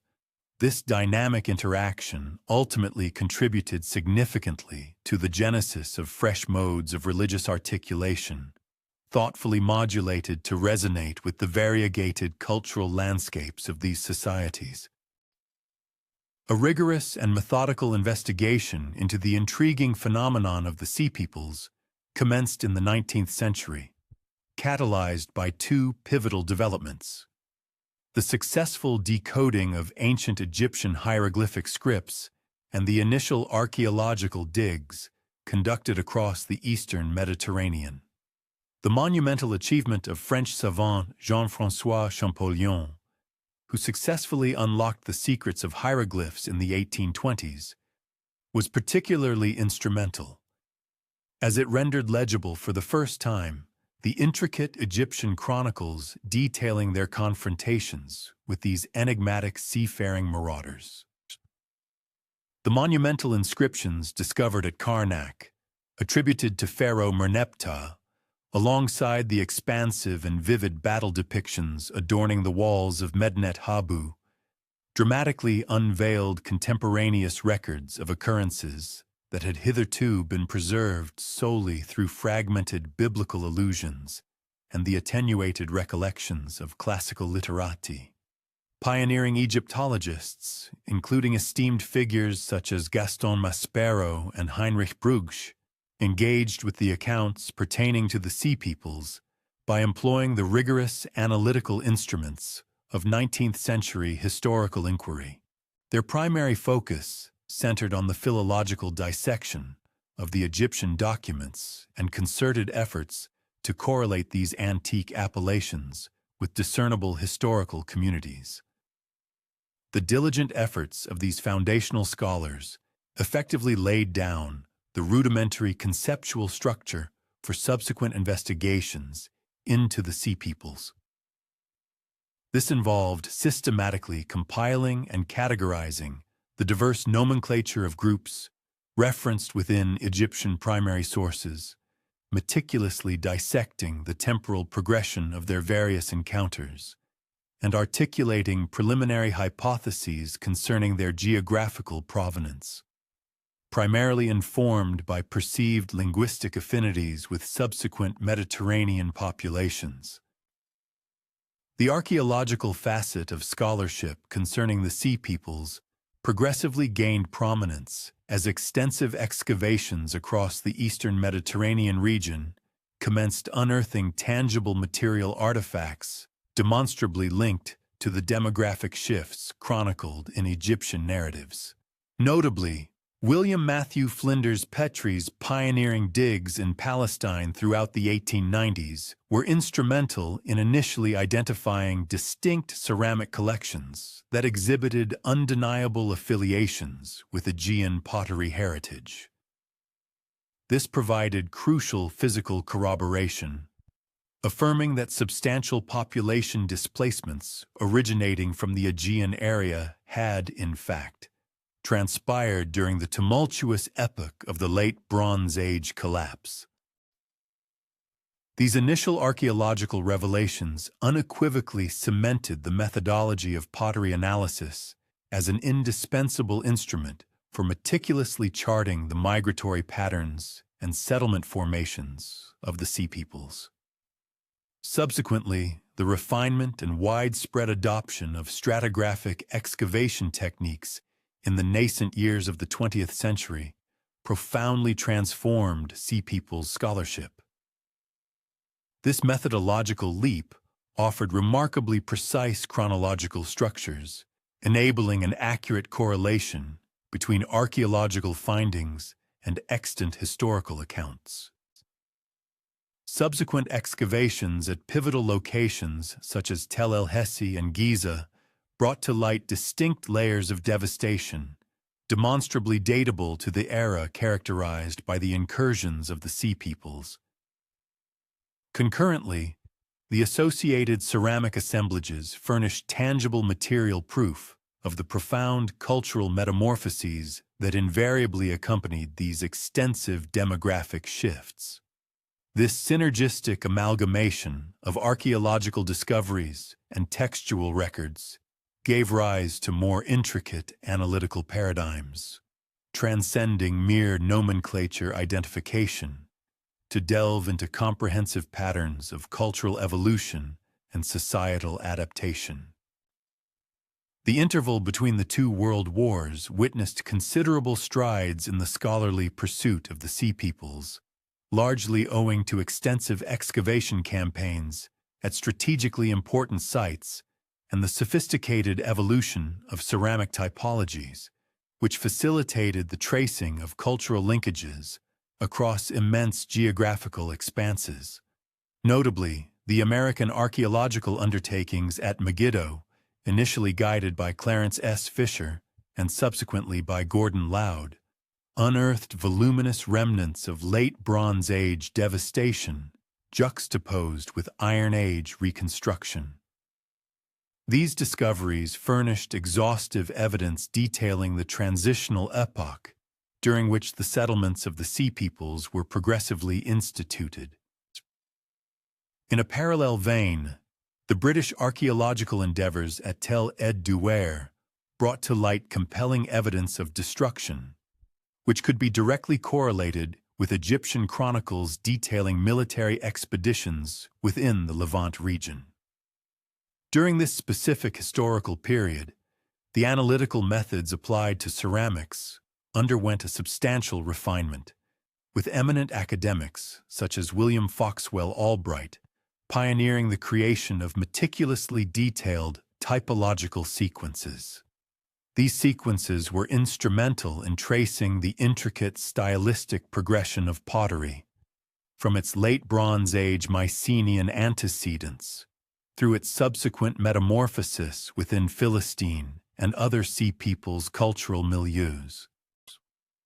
Such comprehensive ceramic investigations furnished indispensable evidence substantiating the cultural persistence between communities originating from the Aegean and those established in the Eastern Mediterranean. This groundbreaking work effectively laid robust material foundations for hypotheses concerning the genesis of the Sea Peoples, thereby transcending mere linguistic conjecture to incorporate palpable archaeological findings. Following the conclusion of World War II, a transformative epoch dawned upon the study of the Sea Peoples, marked by the revolutionary adoption of scientific dating methodologies, comprehensive systematic regional surveys, and innovative interdisciplinary strategies that integrated perspectives from fields such as climatology, anthropology, and various other scholarly domains. Specifically, the advent of radiocarbon dating facilitated the establishment of remarkably accurate chronological schemata, enabling the precise correlation of destructive incidents across disparate archaeological sites and geographical territories.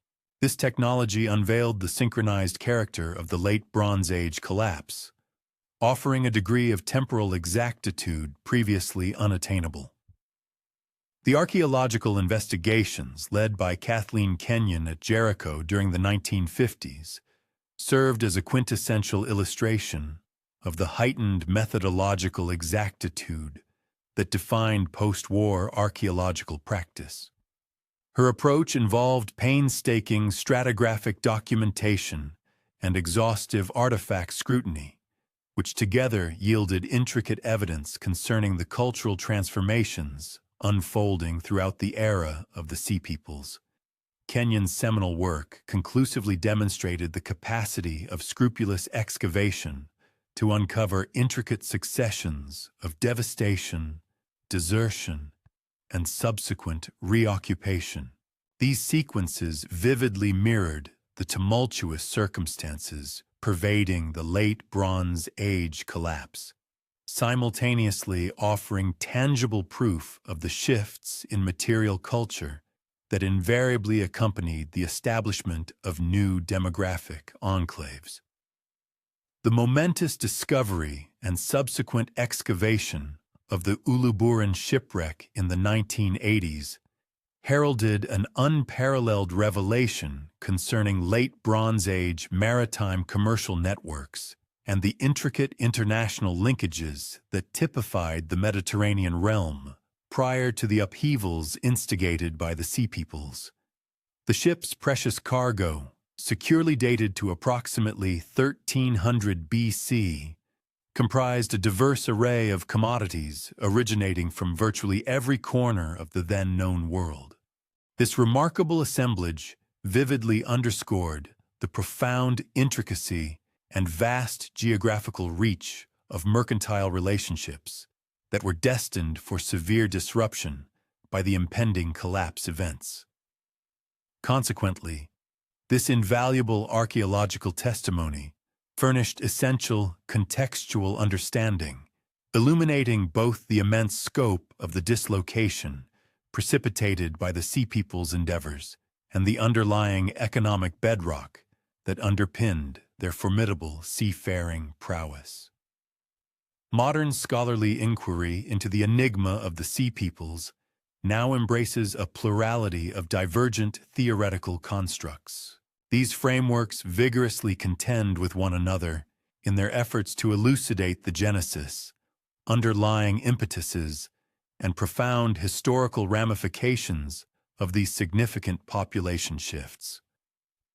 One prominent perspective, the single migration theory, championed by esteemed academics such as Trude Dothan and her contemporaries, posits that the Sea Peoples constituted a series of orchestrated demographic shifts originating from the Aegean area, unfolding in the aftermath of the Mycenaean civilization's demise. This particular interpretation accentuates the undeniable cultural persistence evident in ceramic artistry, architectural methodologies, and funerary customs, observed across both Aegean and Eastern Mediterranean settings.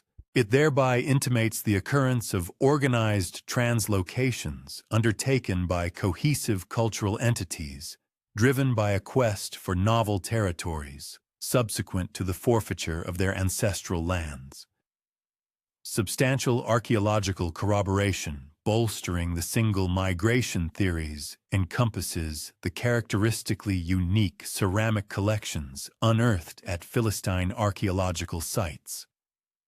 These assemblages unequivocally exhibit a direct lineage from Mycenaean IC pottery traditions, concurrently preserving a remarkable degree of technological and stylistic uniformity across various settlement zones. Furthermore, the structural vestiges at key locations such as Ekron and Ashkelon disclose sophisticated construction methodologies that unequivocally attest to an intimate familiarity with Aegean building practices, albeit thoughtfully adapted to the specific environmental exigencies of the Levantine landscape. This compelling evidence strongly suggests the presence of communities that not only preserved profound cultural insights from their pre-migratory homelands, but also adeptly adjusted to their novel ecological surroundings. The multiple waves theory, advanced by academics such as Itamar Singer and his colleagues, posits that the activities attributed to the sea peoples actually represent a succession of disparate demographic shifts unfolding across numerous successive generations, as opposed to one singular, synchronized migratory episode. This particular interpretation underscores the temporal spread of the sea people's encounters with formidable Egyptian forces, highlights the heterogeneity of artifactual legacies discovered in various settlement contexts, and emphasizes the diverse governmental and martial structures demonstrated by these distinct groups. This multiple waves conceptualization suggests that widespread economic disruption, pervasive political instability, and escalating environmental pressures collectively fostered an environment conducive to recurrent instances of demographic upheaval and naval incursions throughout protracted eras.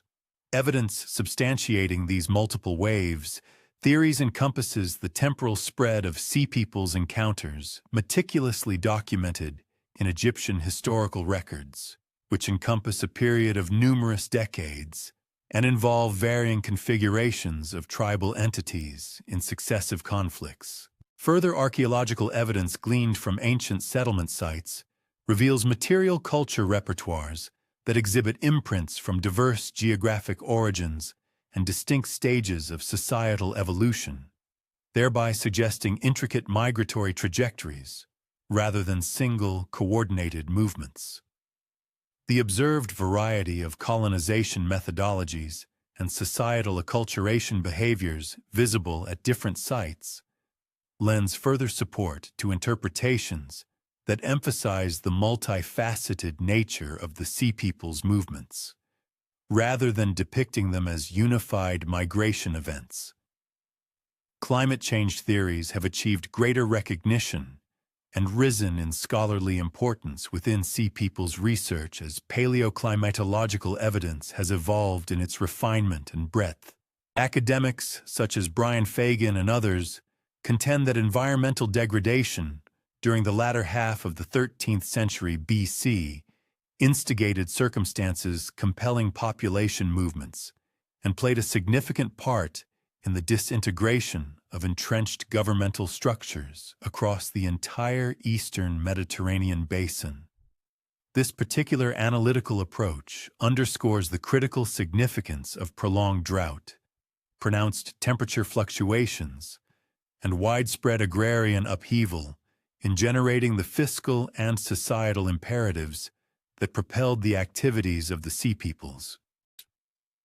Climatological data substantiating these environmental theories encompasses dendrochronological records from Anatolian sites, which vividly uncover protracted periods of aridity during the late 13th century BC, synchronizing precisely with the temporal parameters established for sea people's activities.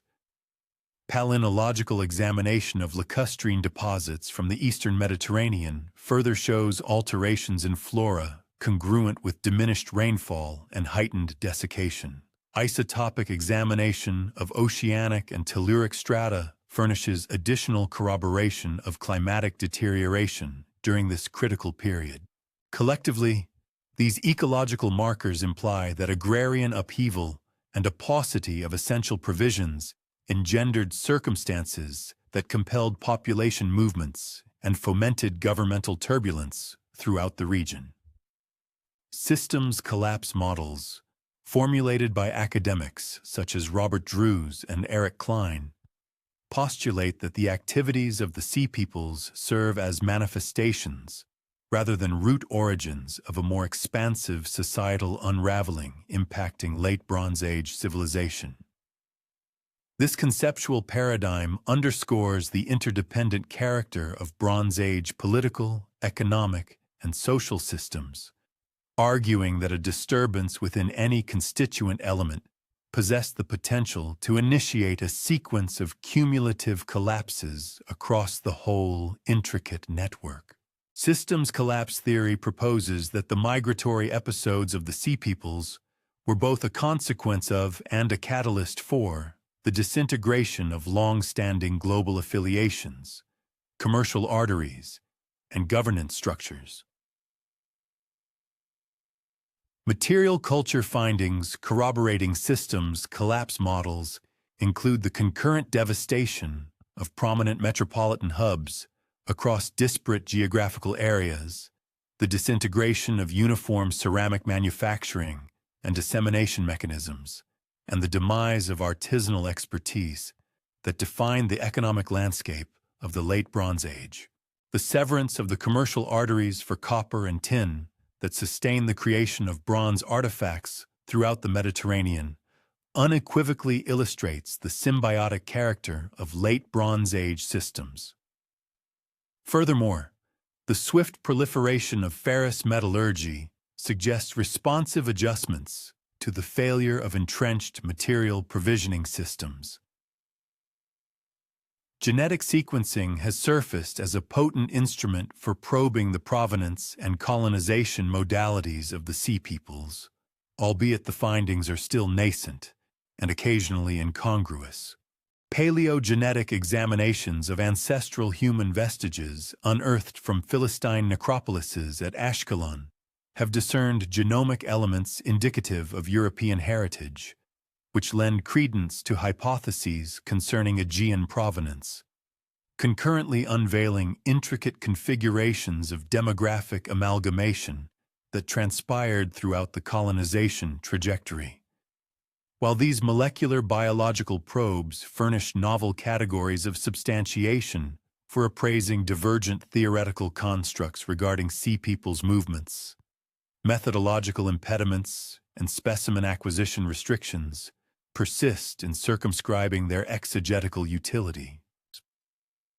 Sophisticated chronometric methodologies, encompassing refined radiocarbon assaying and Bayesian probabilistic frameworks, have facilitated the construction of more exact temporal structures for synchronizing the endeavors of the Sea Peoples throughout disparate territories. These analytical procedures have brought to light the swift progression of Late Bronze Age societal disintegration incidents, simultaneously furnishing granular chronological successions for episodes of ruination and subsequent re-establishment. This enhanced temporal accuracy permits a more robust alignment of material culture findings with extant historical records, concurrently either bolstering or refuting various scholarly explications of the Sea Peoples' manifestations. The examination of isotopic signatures within human and faunal relics from contexts associated with the Sea Peoples offers novel insights into patterns of translocation and the dynamics of colonization. Specifically, the analysis of strontium isotopes found in dental enamel possesses the capability to pinpoint individuals who spent their formative years in a specific region, years in disparate geomorphological locales, thereby supplying unequivocal proof of demographic shifts that augments existing ceramic and structural corroboration. Oxygen isotope assaying yields supplementary data concerning geographic provenances and migratory trajectories, whereas the examination of carbon and nitrogen isotopes in bone collagen elucidates alimentary details, which can signify specific cultural customs and economic modes of adjustment. Submarine archaeology has furnished substantial novel corroboration for Sea Peoples' activities via the meticulous recovery from nautical wrecks and port infrastructure that offer unequivocal testimony to seafaring proficiencies and mercantile endeavors. Contemporary unearthings of Bronze Age maritime casualties within the eastern Mediterranean have unveiled methods of ship fabrication, the constituent elements of their freight, and the apparatus utilized for wayfinding, thereby shedding light upon the technological underpinnings of the Sea People's naval undertakings. Furthermore, port explorations at locales such as Dore and other littoral hubs have brought to light harborage amenities and their concomitant artifactual remains, which unequivocally illustrate the mercantile operations that sustained the societies of the Sea Peoples. Outstanding inquiries regarding the genesis of the Sea Peoples persist in fueling academic discourse. Notwithstanding numerous decades of rigorous investigation, the exact geolocational provenances of various Sea Peoples contingents endure as ambiguous, with rival hypotheses positing either an Aegean, Anatolian, Western Mediterranean, or a confluence of multiple source areas for distinct demographic subsets. While philological data offers intriguing indicators regarding potential affiliations with recognized historical ethnicities, the inherent constraints of Egyptian hieroglyphic rendition and the dearth of indigenous textual records from the Sea Peoples themselves preclude conclusive identification. The impetuses propelling the actions of the Sea Peoples similarly remain a subject of contention, with various theoretical constructs highlighting either mercantile advantage, ecological imperatives, political dislocation, or intricate amalgamations of several elements. The interrelationship among diverse Sea Peoples factions and the extent of synchronized effort in their undertakings persists in eliciting divergent scholarly perspectives, derived from varied analyses of material culture and written documentation. The impact of individual volition as opposed to communal policy-making in the migratory episodes of the Sea Peoples constitutes yet another domain where the available data remains equivocal and susceptible to a multiplicity of academic explications.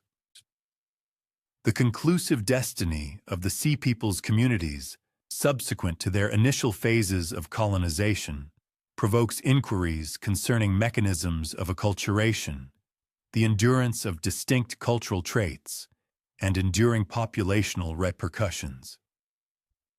Whereas the Philistine societies furnish unambiguous proof of felicitous adjustment and societal evolution, the narratives pertaining to other contingents of the Sea Peoples endure as less thoroughly chronicled.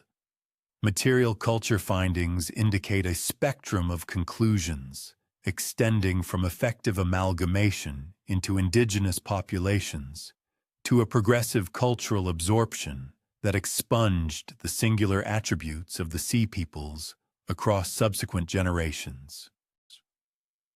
Prospective avenues of inquiry within the purview of Sea Peoples scholarship are anticipated to prioritize multifaceted methodologies which integrate conventional archaeological and textual exegesis with advanced scientific protocols and analogous investigations drawn from alternative historical milieus.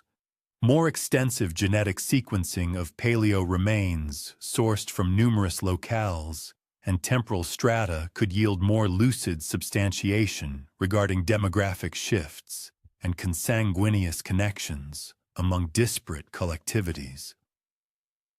Moreover, enhanced paleoclimatological modeling might elucidate the function of ecological determinants in propelling the endeavors of the Sea Peoples and in precipitating the unraveling of the Late Bronze Age.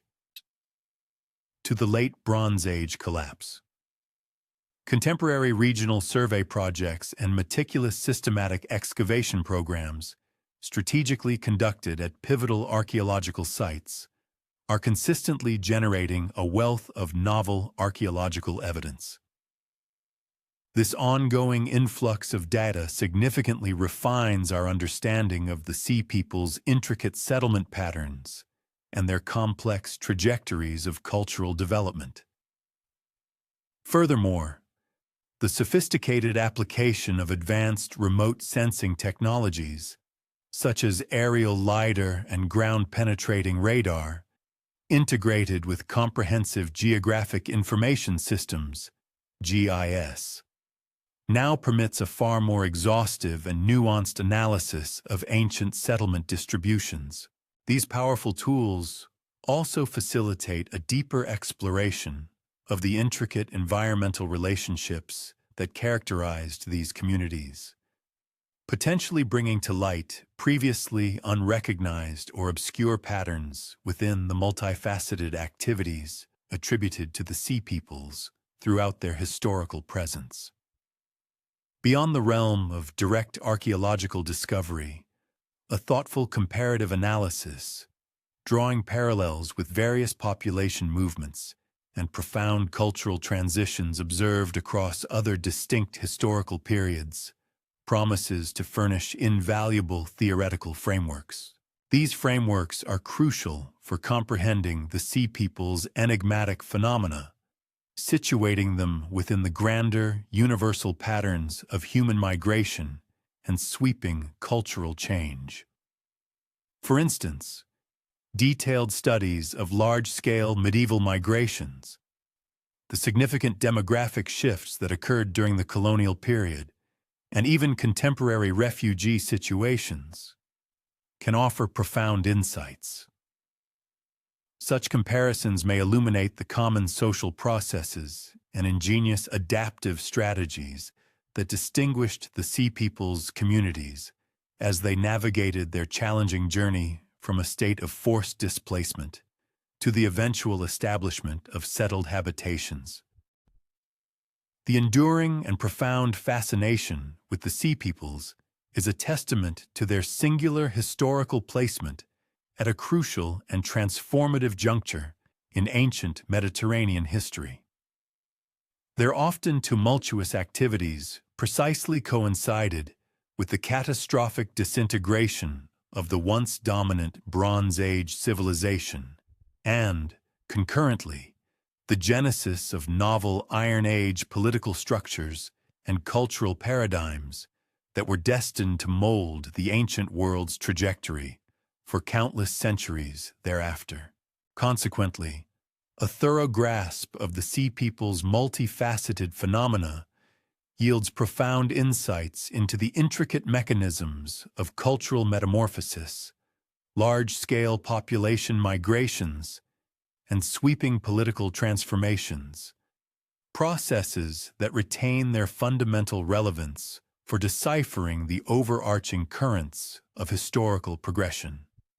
The persistent enigma shrouding their ultimate origins and the undeniably dramatic character of their disruptive influence upon long-established civilizations continue to captivate both academic scholars and the general public alike, thereby guaranteeing that the study of the Sea Peoples will persist as a dynamic, continually evolving domain of historical investigation. Ultimately, the Sea Peoples stand as one of humanity's most compelling and historically significant illustrations of how populations uprooted from their homelands can undergo a profound metamorphosis. They transitioned from being perceived primarily as harbingers of destruction to becoming the foundational architects of entirely new civilizations.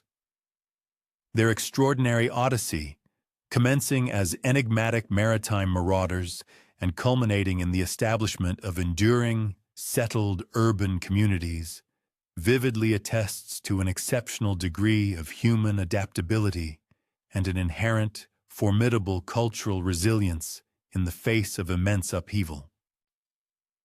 Although a multitude of complex inquiries concerning their precise origins and underlying motivations may, regrettably, forever elude definitive resolution, the indelible legacy they bequeathed to the archaeological record coupled with their undeniable and pervasive influence on the subsequent developmental trajectory of the Mediterranean region, collectively furnishes an enduring testimony to their profound historical significance. The multifaceted phenomenon of the Sea Peoples serves as a potent reminder that even epochs characterized by overt chaos and widespread destruction frequently harbor the nascent seeds of profound cultural innovation and revitalization. This occurs as uprooted populations ingeniously adapt their ancestral traditions to novel environmental and social exigencies, thereby forging unique and distinctive forms of civilization that in turn immeasurably enrich the expansive tapestry of human experience. Experience, at its fundamental core, refers to the accumulated knowledge or practical wisdom acquired through direct participation in events, keen observation of phenomena, or diligent engagement with various circumstances over a period. It encompasses the intricate tapestry of sensory inputs, emotional responses, and intellectual processing that individuals undergo when interacting with the world around them. This invaluable reservoir of learning is not merely theoretical apprehension, but often involves the hands-on application of skills, the navigation of challenges, and the assimilation of lessons derived from both successes and setbacks. It is the crucible in which raw potential is forged into proficiency, where abstract concepts are grounded in tangible reality, and where a deeper, more nuanced understanding of life's complexities gradually unfolds.